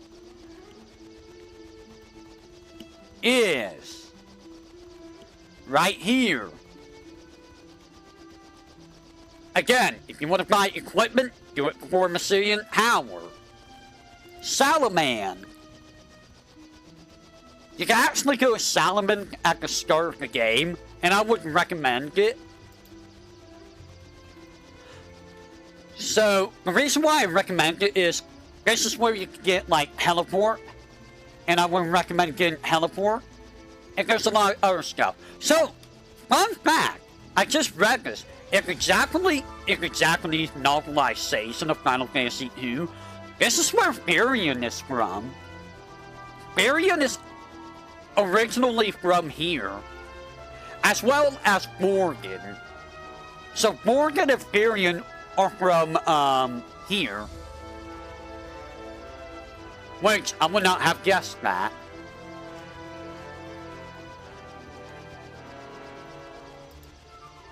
And then we have Bafsk. Bafsk is over here. This is Bafsk. So I guess Bafsk does stay around so you can buy stuff there. I got Castle and Keep, which I don't know why that's listed as a hound. You have to come here.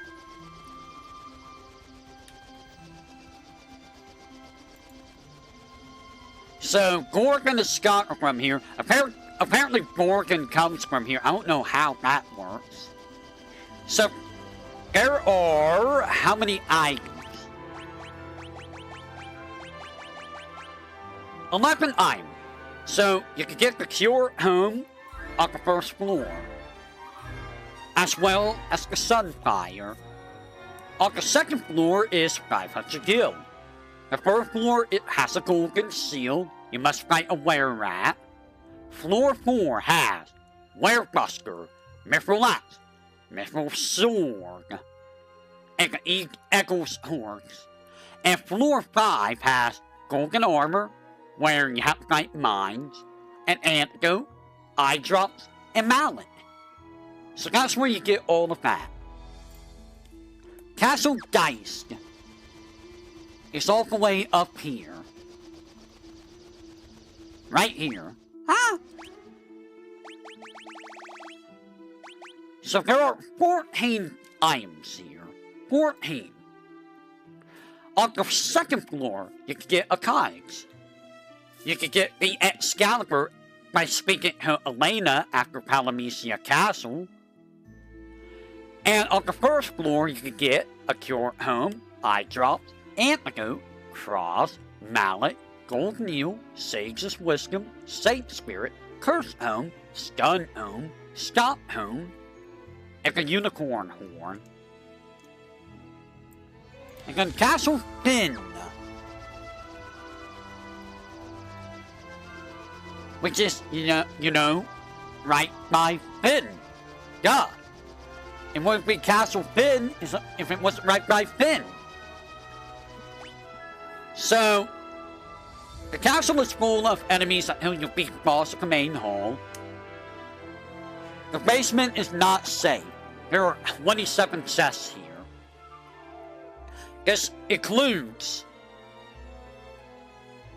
the castle and the dungeon. Inside the castle, on the first floor, there is 2,000 gil, 1,000 gil, and 1,000 gil. And there is a secret passageway that gives you golden armor, golden shield, and a golden cuirass. On the second floor, there is an Urut home, where you must fight sergeants and sorcerers. And a potion, where you must fight rapes, gas, and revenants. As well as, in the secret passage, the Werebuster and the Giant's Club. And on the third floor, you can find the Death Home, the Hogue Home, and the Break Home. The only place in the game where you can get break for whatever reason. And in the dungeon, B1, you can find a knife, eye drops, and clothes. B2, you can find an ether, a potion, a maiden's kiss. On B3, you can find a high potion, a flame shield, a spider silk. On B4, you may find a power staff, where you must fight specters and gas, flame armor, and a betrayal thing. And on B5, you can find the Orichalcum, where you must fight Rios, and the White Mask. Now, with all of that said and done, the next spot is Mysigia. As you can see, Mysigia has no items. Mysigia is all the way down here. In this spot. This is where Mysidia is. And Castle Calamesia is actually over here. Or it used to be over here. So Castle Calamesia is no longer here, so I can't look there. It has a lot of items. You want to make sure to get all these items, because once you finish Castle Calamesia, it is gone forever. On the first floor, you will find a diamond cuirass. On the second floor, you will find an hourglass. An ether, and all versions but the NES. The NES will give you a knife. And a buckler. Also, on the first floor, you will find a garlic. On the third floor, you will find the Thunder Spear, which you must defeat the Imperial Sago for. On the fourth floor, you will find Saint Spirit, Sleepgrass, Healing Staff, Mage's Staff, and Wizard Staff. On the sixth floor, you will find the valuable Sunblade, where you must defeat Coels, Corals, and Lamia Queen. On the seventh floor, you will find 3 different elixirs. And on the eighth floor, you will find the Hellfire and the Wind Flute. And now we go to the dungeons. Summit Falls. You can always come back here at any time. Give me just a second, if you will. Summit Falls is just north of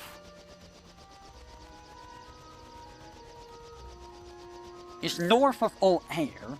You would cross the ways over here, and you will make your way towards Salaman, and you will make your way all the way over here, and this is Summit Falls.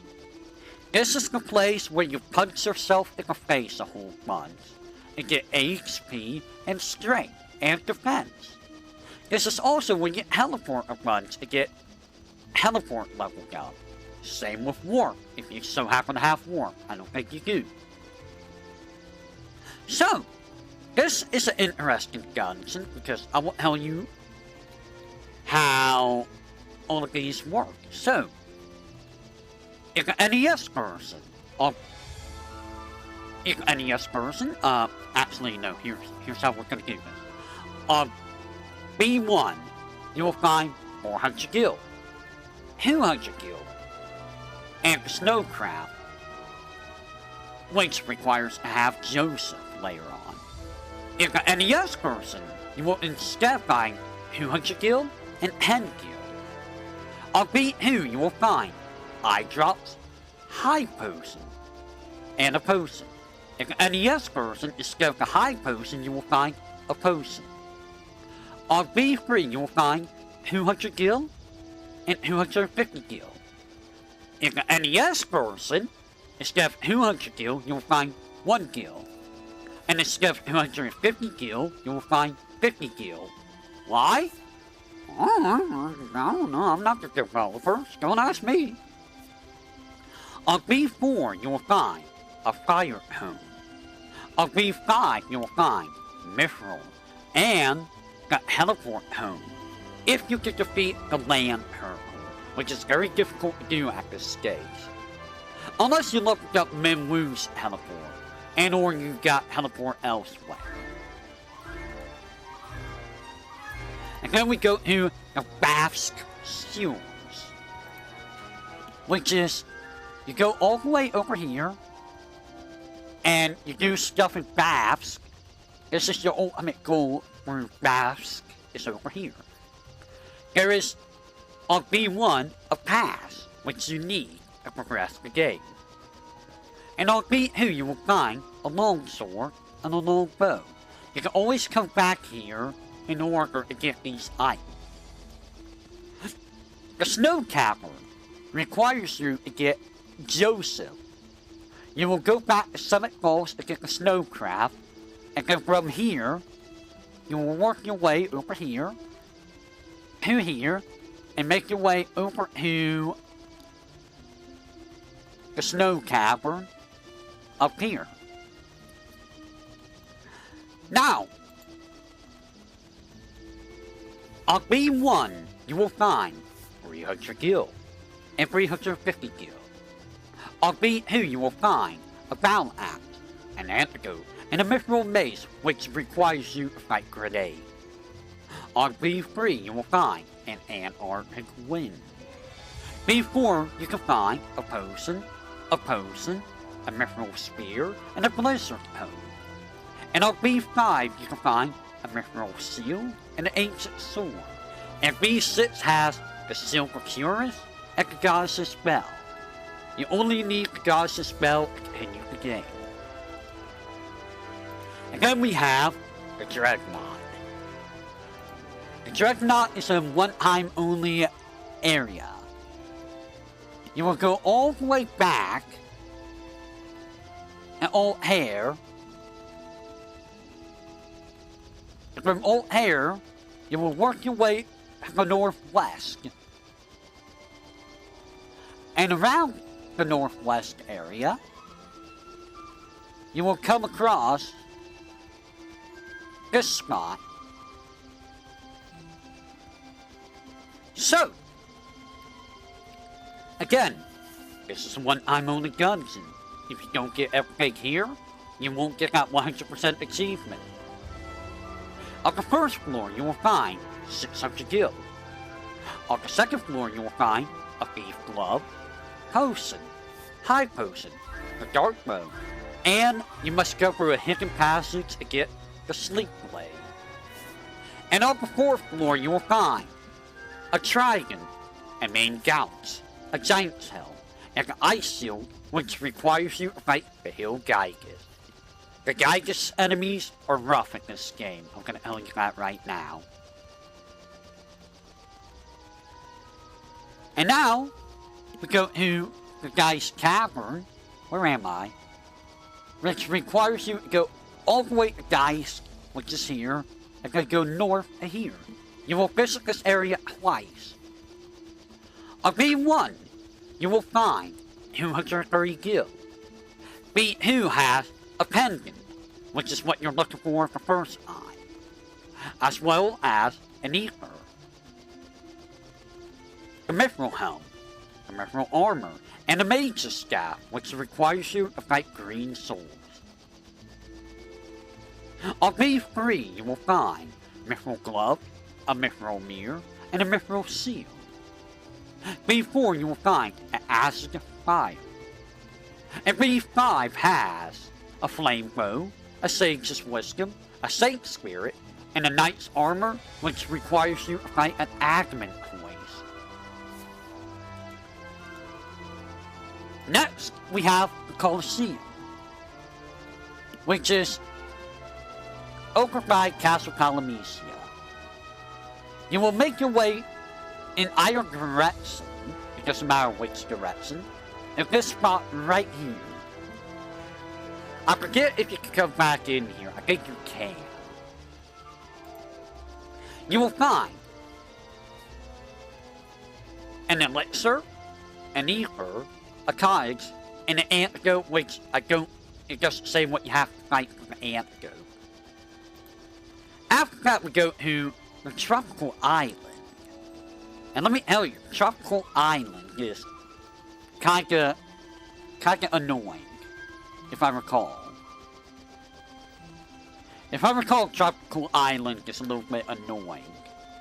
You gotta swim all the way out here. You can do this before going to Geist.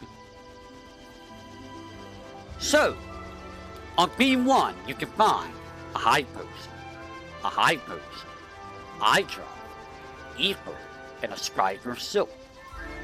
On B2, you will find a sleep grab, a scourge home, a blind home, and a blind home.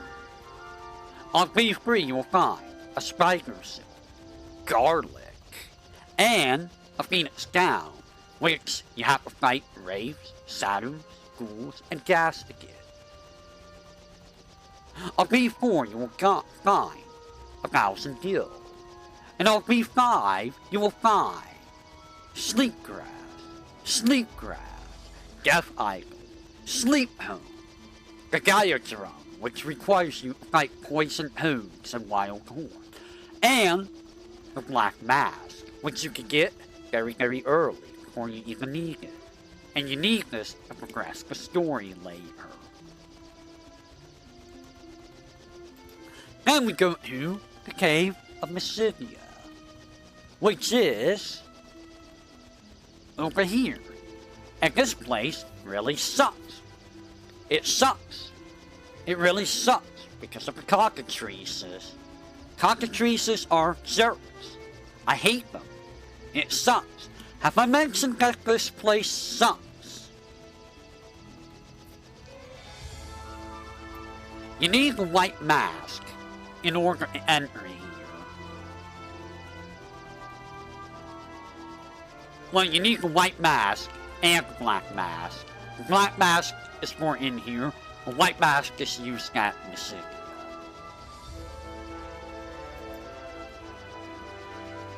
Alright. Give me just a second if you will. On B1, you will find the gold hairpin, the black garb. On B2, you will find a power scale and a flame lance, which requires a secret passage. On B3, you will find an ice bow, which requires a secret passage, and the ogre killer, which requires you to fight bombs. On B4, you will find a potion, a bell of silence, Phoenix down, and a golden eagle. And on B5, you will find the drain home, the osmos home. There's a hidden passage where you'll find a mini home, high potion, ether, and a potion. And you will find the drain home, which you need to fight ghosts for. And your main goal here, the crystal rod. And then we go to Leviathan, which you will find by sailing your ship right here when you need to go to the Mysidian Tower. Leviathan is a little bit meh, you know. He's just a little bit meh. And it's a one-time only area, so if you don't get everything here, sorry, you miss out on the achievement. You will find on the first floor a power vest and a twist headband. On the second floor, you will find a power armlet. There's a monk guy in here. There's a monk from Final Fantasy 1 guy in here. And on the third floor, near the exit, you'll find a Gaia blade and a diamond shield, which is guarded by red souls. And then we go to the Mysidian Tower. Once you finish this, you will lose access to a bunch of hounds, and the overworld enemies will change. On the first floor, you will find an ether, a staff, and a white robe, which requires you to find a secret passage. On the second floor, you will find a flame lamp, a flame bow, and a flame shield. And on the third floor, you will find a flame sword, a flame helm, and a flame armor. Did you get the theme of this dungeon yet? On the fourth floor, you will find an ice shield, an ice gloves, and an ice armor. And on the fifth floor, you will find the ice lance and the ice brand. On the sixth floor, you will find the wizard's staff and an elixir. On the seventh floor, you will find the spider silk, the Hermes shoes, and the unicorn horn. On the eighth floor, you will find the flare home, where you must fight the Gatos, but not in all person. The NES and PlayStation 1 does not have that enemy. On the ninth floor, you will fight or find the Hourglass, the Cross, at the black room, where you must fight a white dragon.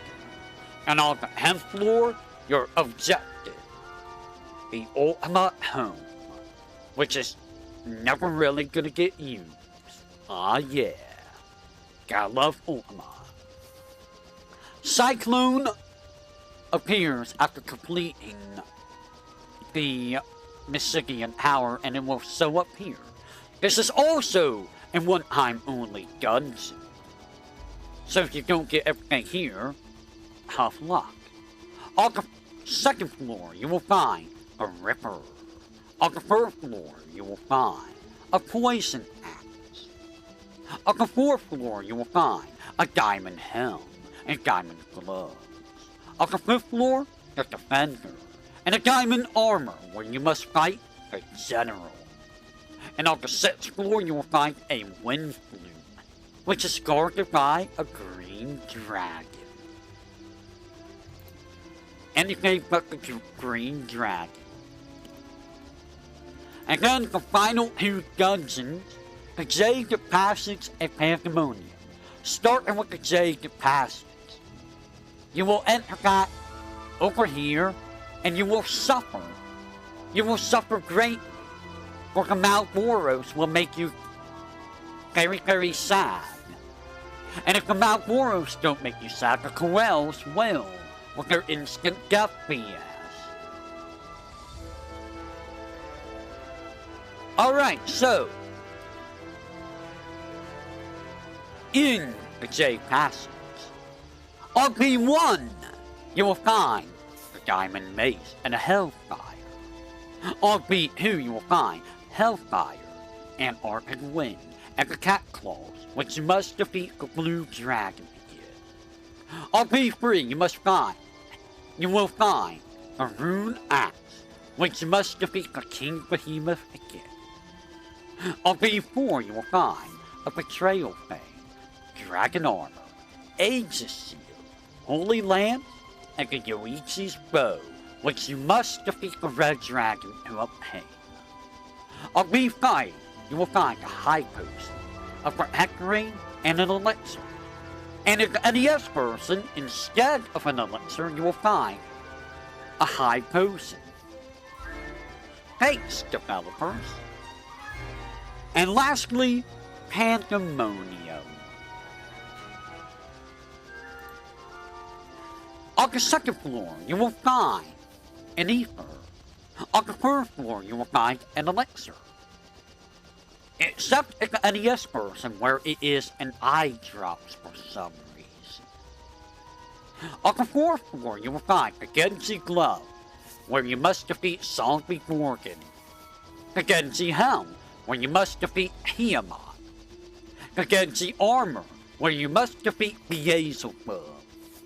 And the Ribbon, where you must defeat Astron. On the 5th floor, in a hidden room, is where you will find the legendary Masamune. On the 7th floor, you will find the Sage's Wisdom. And on the 8th floor, you will find the Hellfire and the Acid of Fire. And with that, that is all of the treasures in all of the locations. That is all locations talked about. That is all the menu stuff talked about, all items, all equipment, all magic, all stats. We talked about the mechanics of the game. So, what is there left to do? We are going to call it here for today. We will be calling it here for today. However, much like with Final Fantasy 1, we are not done with the game. We are not done with the game. I am going to show some extra. So let's look at the music.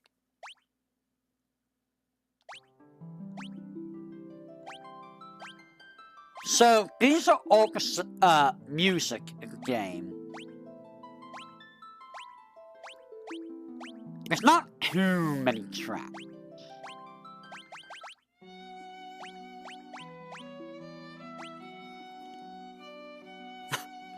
Tyrion really thought he was gonna get something out of the princess.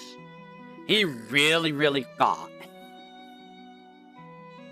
Tyrion, you silly Billy. So those are all the music. Let's take a look at the gallery. So there are 70-second artwork. Why don't we take a look at the artwork?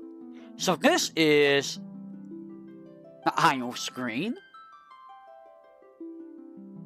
I think that's supposed to be Tyrion, right? I'm assuming that's Tyrion. Well, that's the 1988. Wow, 1988 this came out.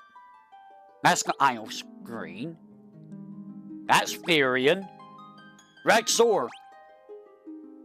It's interesting that Tyrion and Warrior of Light both are white hair.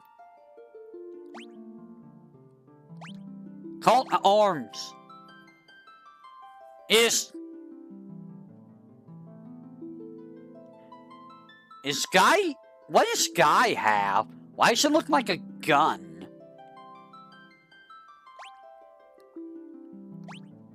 Battling demons. Looks like Rykard is fighting Leon. This is like a fever dream here. Frontier Fracas? What does that mean? What is happening here? I don't know what's happening. Monster.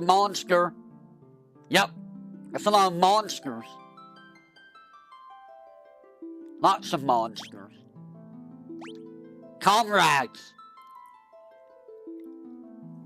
Amano art is definitely something, isn't it? It's definitely something. Like you can pretty much pick out Amano's art out of like everyone. Like, yep, that's Amano. I think that's Amano, right? Like, I'm not mistaken. That is Amano, right?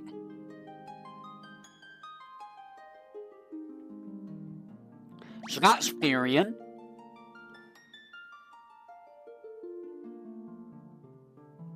More Tyrion. Even more Tyrion. You know, I never really understood Maria's design. Like, what even is Maria's design? Makes no sense. Like, what even is that outfit? Like, it's like, yep, I'm just gonna cut my top in half and just cover that side with, like, a breastplate. And then there's Guy. Me smash. And then Leon. You know, I never noticed that Leon actually has, like, whiskers and stuff. I guess he does. I mean, it is a pretty cool design, though. And then it's Minwoo. Minwoo looks a little sickly here. Joseph, being, you know... What is that? What is that behind you, Joseph? He wants to be like Savin, but nobody can be Savin. And then there's Gorgon, which... Oh no, it's Gorgon. Anything but Gorgon. And Layla! Honestly, I like Layla's design. I forget how she sounds in Opera Omnia, but like, I like Layla's design. It's very piratey pirate design. Like, out of all the characters, she probably has one of the better designs, I think. Leon's got a pretty good design. I think there's Rykard, who, you know, people are like, wow, that must be Kane's dad. How can it be Kane's dad when FF2 and FF4 are separate worlds? That's not how that works. And then there's Princess Hilda. Can I ask this? Who wears a hat like that? Why do you need to wear a silly hat like that? Do you really, really need a silly hat like that? Like, it's almost like Matthias here. It's like, even bigger horns than Matthias. Also, what is this pose, Matthias? What are you doing with your hands? He's trying to be like a Sneak King. He wants to be like a Burger King. And then, I like how he's just called Polynesian Emperor. He didn't even have an actual name back then. He was just called Emperor.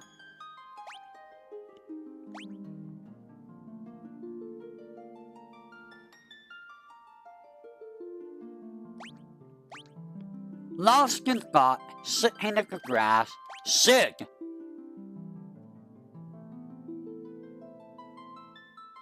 Why is Sig Mr. King? Oh, why, hello there, Tyrion. I heard you want an airship. Why don't you borrow my airship? Or how's it kill, Tyrion? Paul. Freaking Paul. Freaking Paul. And then this guy was like, how did he ever become a general or whatnot in Matthias' army? This idiot. This little goblin dude. He's about as strong as a goblin too. And he gets more than one artwork? Why? Why do we care about Morgan? Why do we care about this guy? He was there for like 5 minutes. And then he died. Vampire Horn.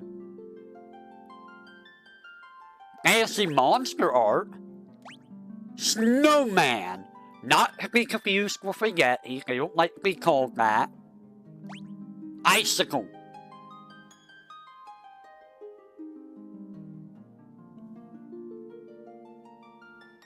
Does that look like an icicle to you? Sprinter. I mean, it reminds me of a go-go.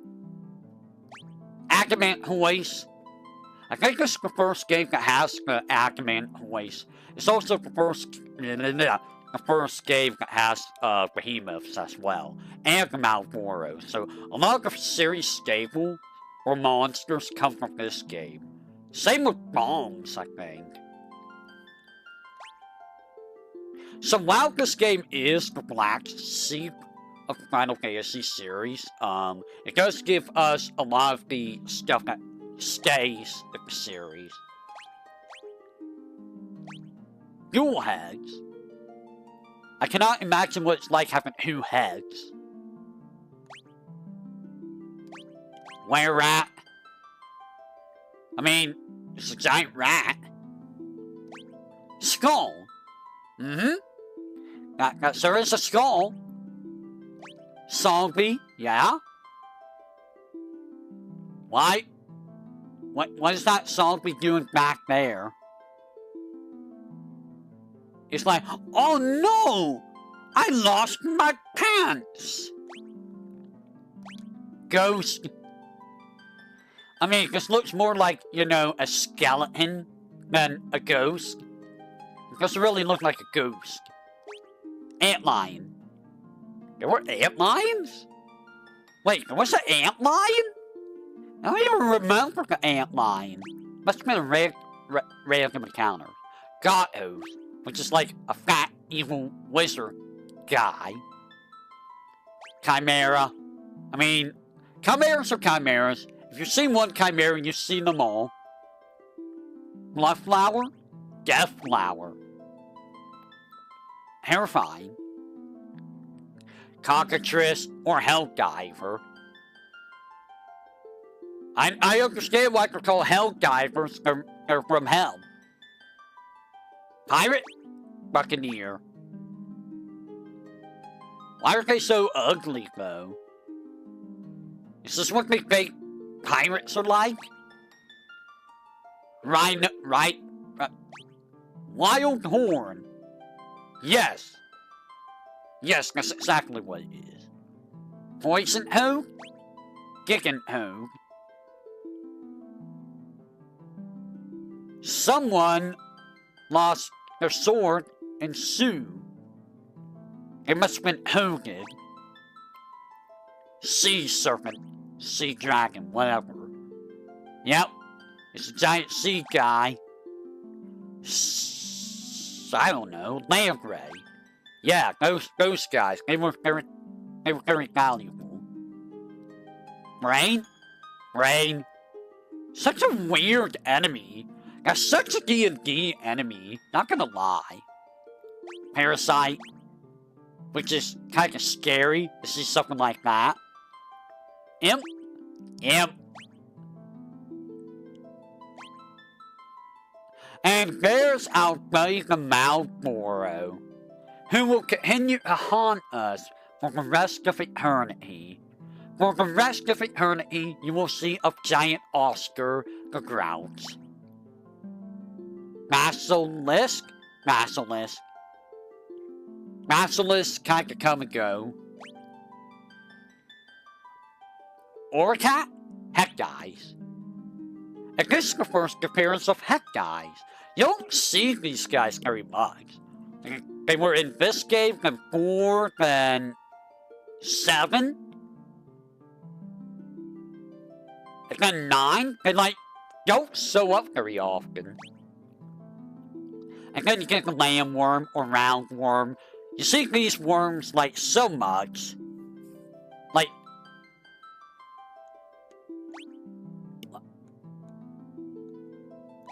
Okay.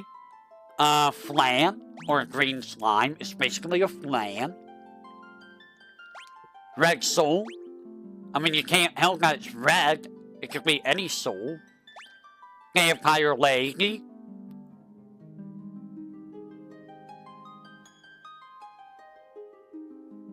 She will suck your blood.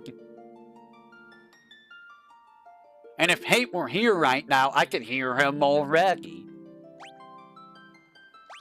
Killer Mantis, Giant Evil Prey Mantis, Death Knight, Death Rider, which is really just a dude on a horse. Golem? What golem? I mean, you could just say golem, it's just golem. And a goblin, which, I mean, basically just reuse the goblin from the first game for the most part. And Bomb, the first appearance of a Bomb, who will forever haunt you as well. Captain? Soldier. Yes, there is a soldier. Magician. Wizard. Same thing. It's like an evil hag. Coral. And here's another enemy who comes back to hold guns. And will forever haunt you forever. You will be forever haunted forever. Lamia.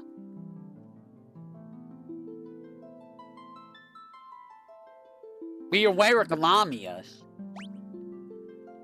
Gygus or Hill Gygus. Yep. I think this is the first time. No, it should have been one. Just not like this. I think. And the legendary Behemoth, who will also come back to haunt us for every single Final Fantasy ever, it feels like. And a dragon. I mean, white dragons, they're all dragons. And Iron Giant. His first appearance is here. He will also come back to haunt us in various games. But he's not as scary as, say, Behemoth, or Bomb, or Malboro. It's Beelzebub. We go Lord of the Flies. And then Astroth. I don't know much about Astroth. I don't know what demon he is. And then it's the Emperor. As you know, the Emperor of Hell. And there he is again.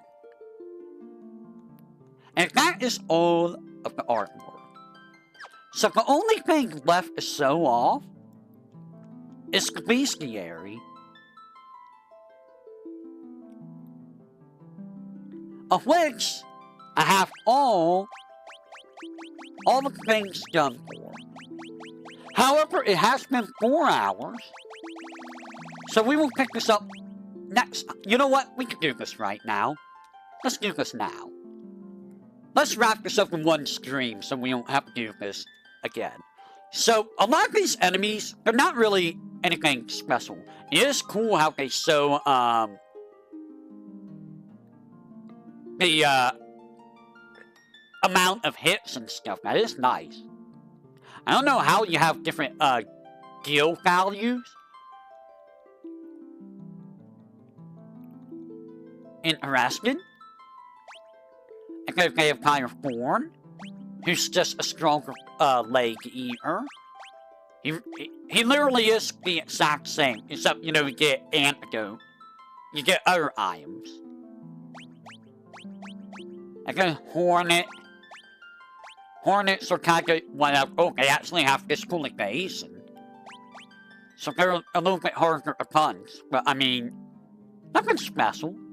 It's got the Queen Bee, which is just a stronger Hornet. More HP, more defense, more attack. And you get, you know, a potion and antidote instead of those monies. And then Snowman, who's kind of beefy. He's like a Queen Bee, but a little bit stronger. Actually, he's a lot stronger. He's monster rank 2. I don't know what monster rank means. I got the Sasquatch, which is a weaker version of Snowman. Much weaker version. And then Icicle, who is way strong. Holy crap. It's almost twice as strong as the Snowman. It's kind of scary. So this guy's probably the guy you gotta watch out for the most when you go to the snow cavern. And all the way to the snow cavern. And then there's the weak... Wait, Stalagmite is double the rank. Oh god. Stalagmite's scary. Double attack defense. Way more accuracy. This guy's a little bit scary, yikes. Lots of money. Where do you fight him? Dice... Oh, okay, he's from Dice Cavern. And then Stalagmite, who is probably in Castle Finn, or Finn Castle basement. Just a little bit stronger, more accuracy, more money. Oh, he's in Coliseum and Castle Finn. Sprinter. As you can see, they don't really do anything interesting. That's why I'm kind of just speeding through this. Sprinter might be a little bit of a problem at the start of the game, but I mean, it's not that hard. And then you get Boris Rakos.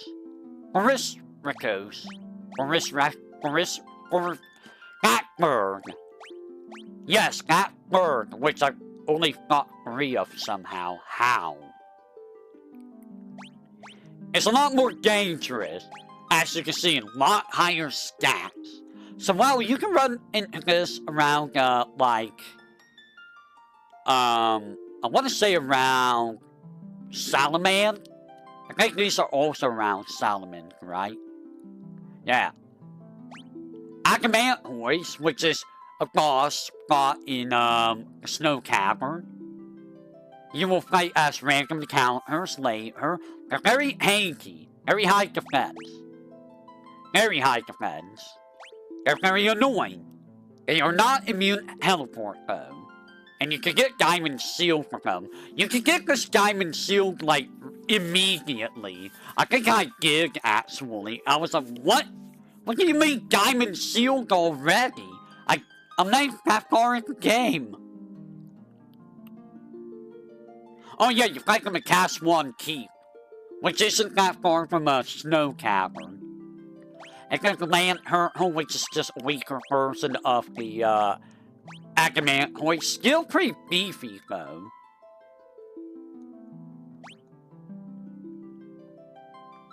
Why are they dragons? I don't understand why they're dragons. It doesn't make any sense to me. It's like an ogre. It's all ogre. They're not super hard to kill. It may hurt a little bit if you run into them early. They're a little bit evasive. But you get some mithril stuff from them if you beat them early on. And like the ogre mage, which is just a little bit stronger. They use magic, but like, look at all that stuff you can get. You can get some pretty nice stuff from them early on. And you can sell it if you don't really need it. So if you want to get, spells for free, fight some ogre mages. And then there's the ogre chief, which is the strongest of the ogres. It has a lot of HP, a lot of attack. It hurts, but you can get the winged sword and ice shield from it. Dice Capper and the Castle Finn. And then dual heads. I don't remember where these guys are. I think they're in the snow cavern. They might also be in, Castle Keep. That's a lot of item drop.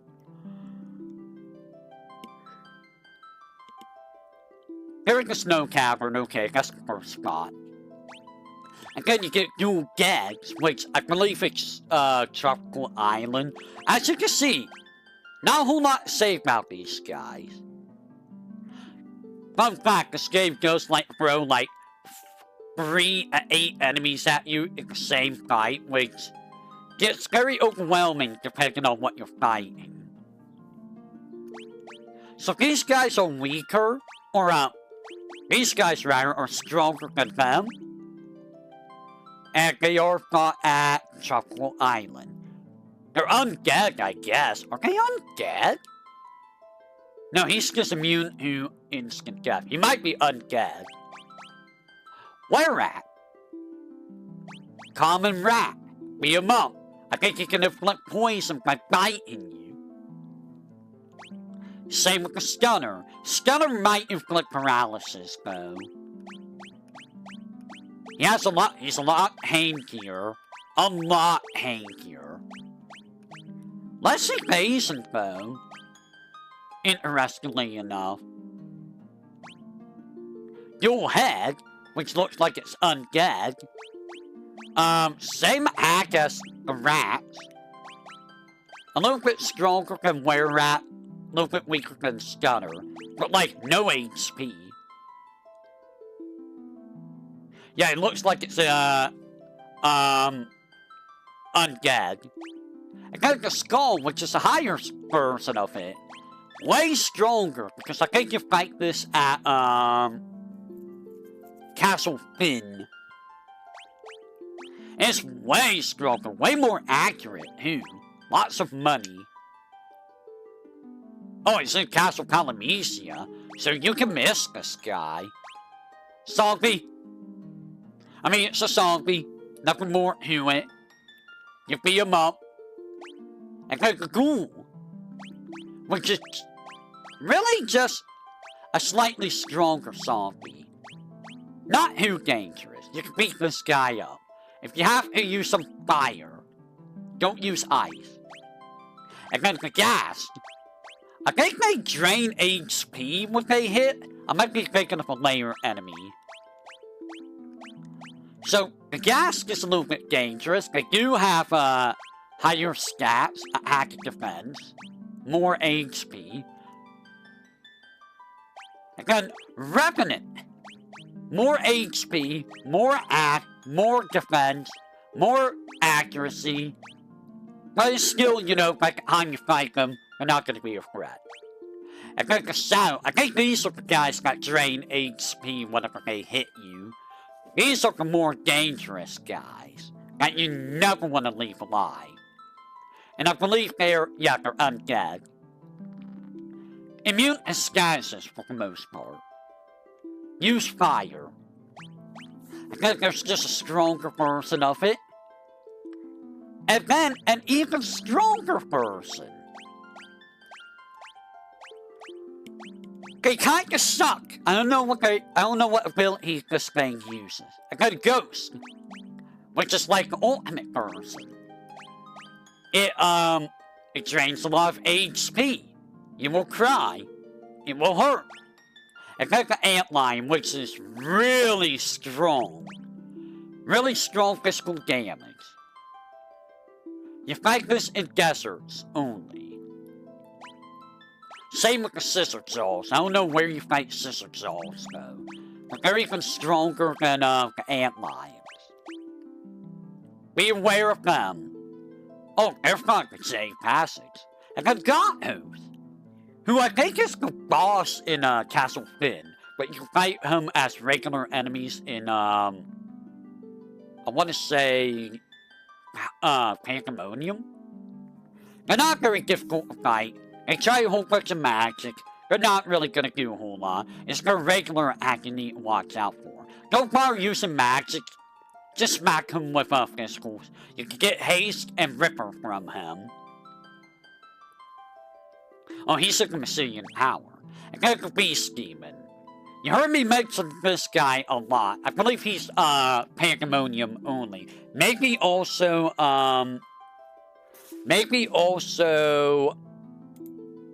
what's it called?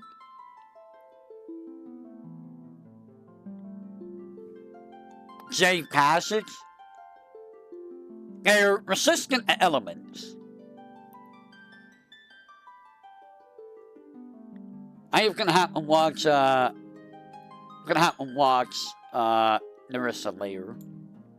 I got about an hour left, so I'm trying to speed this up a little bit. So yeah, Beast Demon doesn't really give anything compared to Gothos. Chimera. Scary, hurts, but you can kill it very easily. Well, I say very easily, just, you know, when I say you can kill something very easily, I usually refer to teleport or warp. Because it's not immune either. Ryos, stronger version of... a slightly stronger version of Chimera. Still vulnerable to warp and teleport. And then Chimera Sphinx, which is actually stronger than these two. It probably has like poison gas and ice storm and stuff like that, I bet. And this is fought in the J Passage.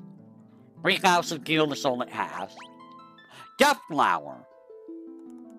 I don't remember what this guy does because he usually dies very quickly. Devil's Bloom, which is a stronger person. He hits you. It hurts. Don't let him hit you. It hurts. Killer Fist. You fight on the sea. They're not really that dangerous. By the time you get to fight on the sea, I think. Bolt Fist absorbs lightning. They hurt. Kill them quickly. Kill them very quickly. Don't use lightning. They do absorb lightning. Helldiver. A weaker version of the Cockatrice. They're not very difficult. Cockatrice. We hate them.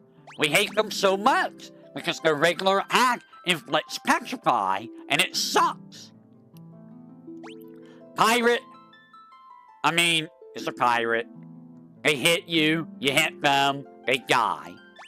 And a Buccaneer, which is a slightly stronger pirate, gives you more rewards. Still not that dangerous. Morgan, your boss of the Snow Cavern. He goes down like a chump. He has like no stats. You can get a mithril knife from him if you're lucky. Also, he's not immune to any statuses. Zombie Morgan, you fight him in Pandemonium. He's still a chump, although he does have high attack and defense, so he is hanky. He's a very hanky boy. Still very easy to defeat, though. Bighorn, you'll fight 4 of these at the tropical island, and then regular enemies of the overworld after getting Ultima. They're a little bit strong. but not super difficult. They only do regular attacks. Wildhorn, they're like, you know, lesser. They're weaker than the bighorns for some reason. Not that difficult to kill them. Poison Hog. They probably inflict poison. They might inflict Hog. I don't know if very many enemies can inflict Hog in the game. You can get Death Isles from them if you really want them. And then the Gigant Hog, who might inflict Hog. I don't know. It's a little bit stronger, but not that dangerous. By the time you get these guys, you should have good enough defense and stuff. Sea Snake. A sea snake. Beat him up. It will die. Sea Dragon. I think you can only fight in Leviathan, I think. You can get Orichalcum from them, if you're lucky. I think they spawn on the overworld after, Ultima. Leogray. These guys kind of hurt a little bit. They punch you. You cry. You punch them. They cry. And the Manta Ray, which I believe is in Leviathan, and probably on the overworld after Ultima's obtained. They're weak to lightning. Sapo, they die. Thunder Lance, they die. Lime Ray. A weaker version of the Manta Ray, it looks like. Not too difficult. Changer, these guys suck. Literally, they will try to use swap on you and fog. They will do this all the time. They are annoying. They are very good for getting HP and MP looking up really quickly though. Same with the brain. The brain does the same exact thing. They will try to use swap. And it may work. They like to be in groups of other enemies, so be careful of that. Parasite. They only attack you, but their attacks drain MP. So, you're gonna run out MP very quickly, which is good for leveling up MP and magic.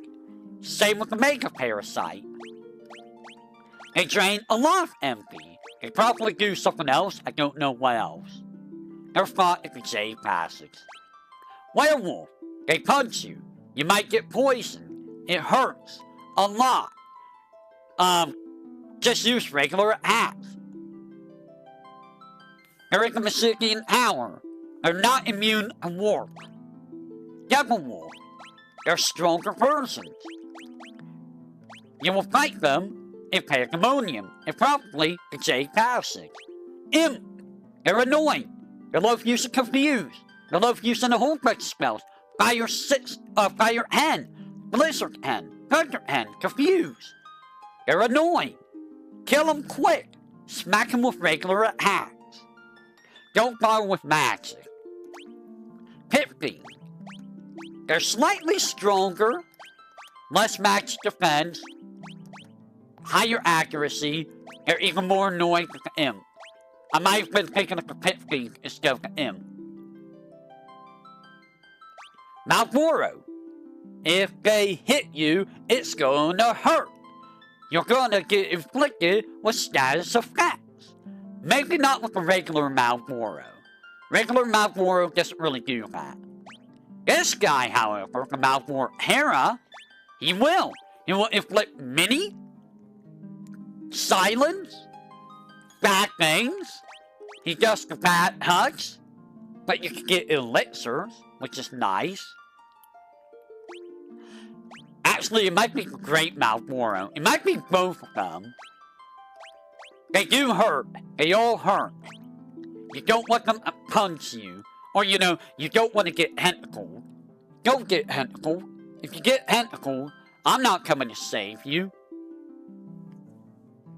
And then Basilisk. They hurt a little bit. They're very strong guys. You fight them near the end of the game. By the time you fight them, you should be able to kill them easily. And then the Salamander, which I think uses Blaze something or another. They are decently strong guys. But guess what they're not immune to? Warp and teleport. Ice Lizard.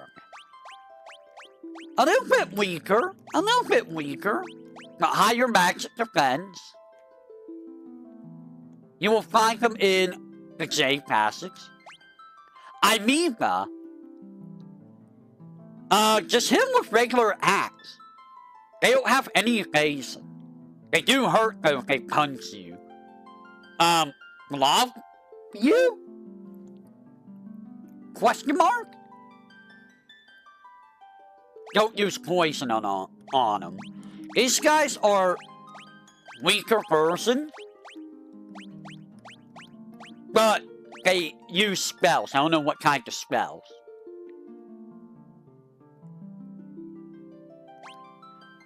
In any case, no enemy in this game is really that bad. Outside of, like, Malvor, Hera, and, you know, just a couple other enemies. We haven't gotten them yet. Roundworm is a boss you fight in Leviathan. He's fairly hanky. But guess what? He's flying? No, he's not. You can just, you know, teleport him. Sandworm. Kind of a weaker version of a roundworm. In some ways. He punches you. It hurts. You teleport him. You win. And then the Abyss Worm, which you fight in the J Passage. This guy sucks. This guy actually hurts a lot. Be wary of this guy. You don't want him hanging around for too long. And don't use, like, this is why you avoid using Death spell, because Death just, it doesn't really do a whole lot. Green Slime, very high defense. You're usually not going to kill him with regular axe unless you crit. This is a very good way of, getting your HP up, though, and your physical attack and stuff. Fight these guys. You fight them at the start of the game in, Summit Falls. And then Yellow Jelly, you will fight them later on. They're basically the same. Use magic. Hit them with fire or ice. And then the Red Moose. Just an upgrade to Yellow Jelly. Same thing. I don't know what their MP's for. They're weak to lightning. So just Sappo. And then the Black Lamb, which is the strongest. Black Lambs kind of suck to fight. I generally like to avoid them. I don't know if you can warp and teleport them. I forget. You might not be able to. They're kind of annoying. And then the souls. So, red souls I think use like fire stuff, I believe. They're not really strong. The souls are not that strong. They absorb all elements, though, and statuses. Green souls, they will cast Cure on you, so green souls are nice. They will heal you. So let them heal you. Let them heal you. Yellow souls, I think use lightning spells. They're very weak. They have, like, no HP for some reason. A good vampire girl. I forget if she drains HP. She might. She's not very strong, though. So you can just smack her around. She's got a lot of hypes that you can abuse. Use life on her, she'll just instantly die. Vampire Lady, on the other hand, is a much stronger person. So be wary of her. I don't know where... You can get the, hourglass from her if you want. You'll fight her in the J Passage. And then the Emperor, who is the boss of a Cyclone. He's not really that strong. He will use Elixir on himself, so beware of that. But otherwise, he's not really that strong. You can get some good stuff off of him if you're lucky, like a second defender. But overall, it looks like you can also just teleport him, which is hilarious. And like Imperial Sacco, which is a monster in the box, he's kind of dangerous. I think he has death and stuff like that. So you want to make sure you deal with him quickly. Regular hats are the way to go. Regular hats are almost always the way to go. I think the Killer Mantis, he just smacks you, it hurts, yada yada. Nothing fancy, you use ice. Mantis King, stronger person. You can get cat claws from him. I think this is after you get Ultima. Just smack him around. Not that bad. I think the Mantis Devil, which you will fight with J Passage. He's a little bit stronger. Just a little bit. Royal Guard. You will fight this guy when you fight the Emperor. And, you know, in the Cyclone. He's a little bit hanky, just a little bit. He hurts a little bit. You can get some Poison Axe, and you can get the Stun Hone, and the Warp Home if you're lucky. And then Black Knight, you fight this at the start of the game. Fun fact, if you manage to beat this at the start of the game, if the NES person, it just goes back to the idle screen. And any other person, I think it just moves on with the plot, like you were defeated. You can get the Yoichi bow, which is the strongest bow, and you can get the Sunblade, which is very good. There Castle Palamecia, and then the Death Rider. Death Riders suck. All of these guys kinda suck, but the Death Rider is really bad because he hits hard. Super, super hard. You can get elixirs, ribbons, and thunder spears. This guy hurts. And there's one golem. He's just a hanky boy. He hurts though, but he's just a hanky boy. Same with the stone golem, who's just even hankier. I think they share the exact same treasures. So he's weak to fire. Stone Golem is weak to poison, which is like the only time you'll use Scourge. And there's a Mithril Golem, who's even hankier. Stone Golem you fight in Palamecia. Mithril Golem in J Passage. And a Goblin. It's a Goblin. You beat him up. He's everywhere for a while. A Goblin Guard, which is just a slightly stronger Goblin. Nothing difficult, just beat him up. And then the Goblin Prince, who is, you know, still not difficult. Beat him up. You get some crappy weapons for beating him up. Balloon!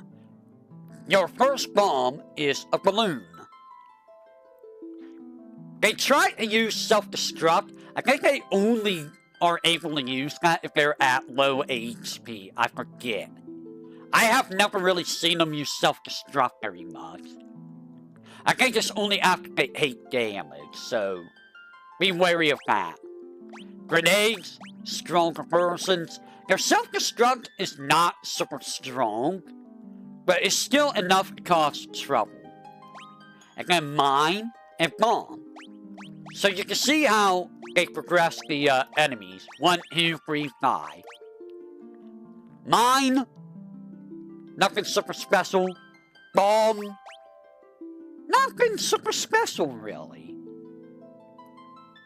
Wait, lightning, which is interesting. Soldier. You will run these guys a lot early on. A lot. It will give you garlic. I don't know why they give you garlic. They must really like your garlic. They're all over the place. Sergeants will also be all over the place. You can get mithril equipment from them. I believe you can fight sergeants early on. In, Hare, I think? Or Finn? I think it's Finn. You can also fight them on the Dreadnought. The Captain. is the one guy you want to fight on the Dreadnought because he gives you Cursed Home. You want both of those to sell. As well as the Golden Armor Flamethrowers are very nice to have. And then the General, which is, I think, the strongest, yeah. You see him much later on. Very, very strong guys. They're very, very powerful. So if you're gonna fight them, make sure you have high defense. And or good evasion. You can get Rune Axe from them, and Dragon Armor, as well as Diamond Gear. But you can only fight them in 2 areas that you cannot go back to. The Magician. You want to fight these guys because they love to drop magic homes. And you're going to get so many of these that you can sell them. And it's worth it. Sorcerers drop even better stuff. And I think these guys show up after you get the Ultima spell. So you get Ura, Death, Haste, Hogue, and Drain, which is very nice. Apparently the Wizard's the strongest. Oh yeah, Wizards drop Warp, Drain, Flare at Osmos. And I think they also show up at the same time as the Sorcerer. Werepanther. I don't think the Werepanthers are super dangerous early on. I could be wrong. It might inflict paralysis. But these guys are very, very dangerous. Be very careful with fighting them because they can inflict instant death and paralysis. I think their regular attacks do instant death, so they suck and fight. Lamias, I think they inflict confusion. Be wary of them. Otherwise, they're not super difficult. Punch them, watch out for Entice. Lamia Queen, boss spot in the bedroom. You fight her in the bedroom. You can also fight her in Pandemonium, I believe. She has good stuff drop like Protect Ring and Ribbon. Jade Passage. Hill Gigas. Very dangerous enemies, especially early on. Without Teleport and Warp, these guys are going to be very hard to kill early on. And you need to kill him to get one of the chests in the Dreadnought. You can get the Giant's Helm and Giant's Gloves, which are very nice drops to get early on. So, you want to make sure to have Teleport, Warp at a good level, or just strong magic.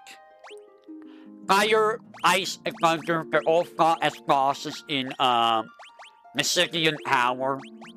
They go up in strength, as you can see. 1 extra hit of accuracy, 10% more evasion, more magic, more everything.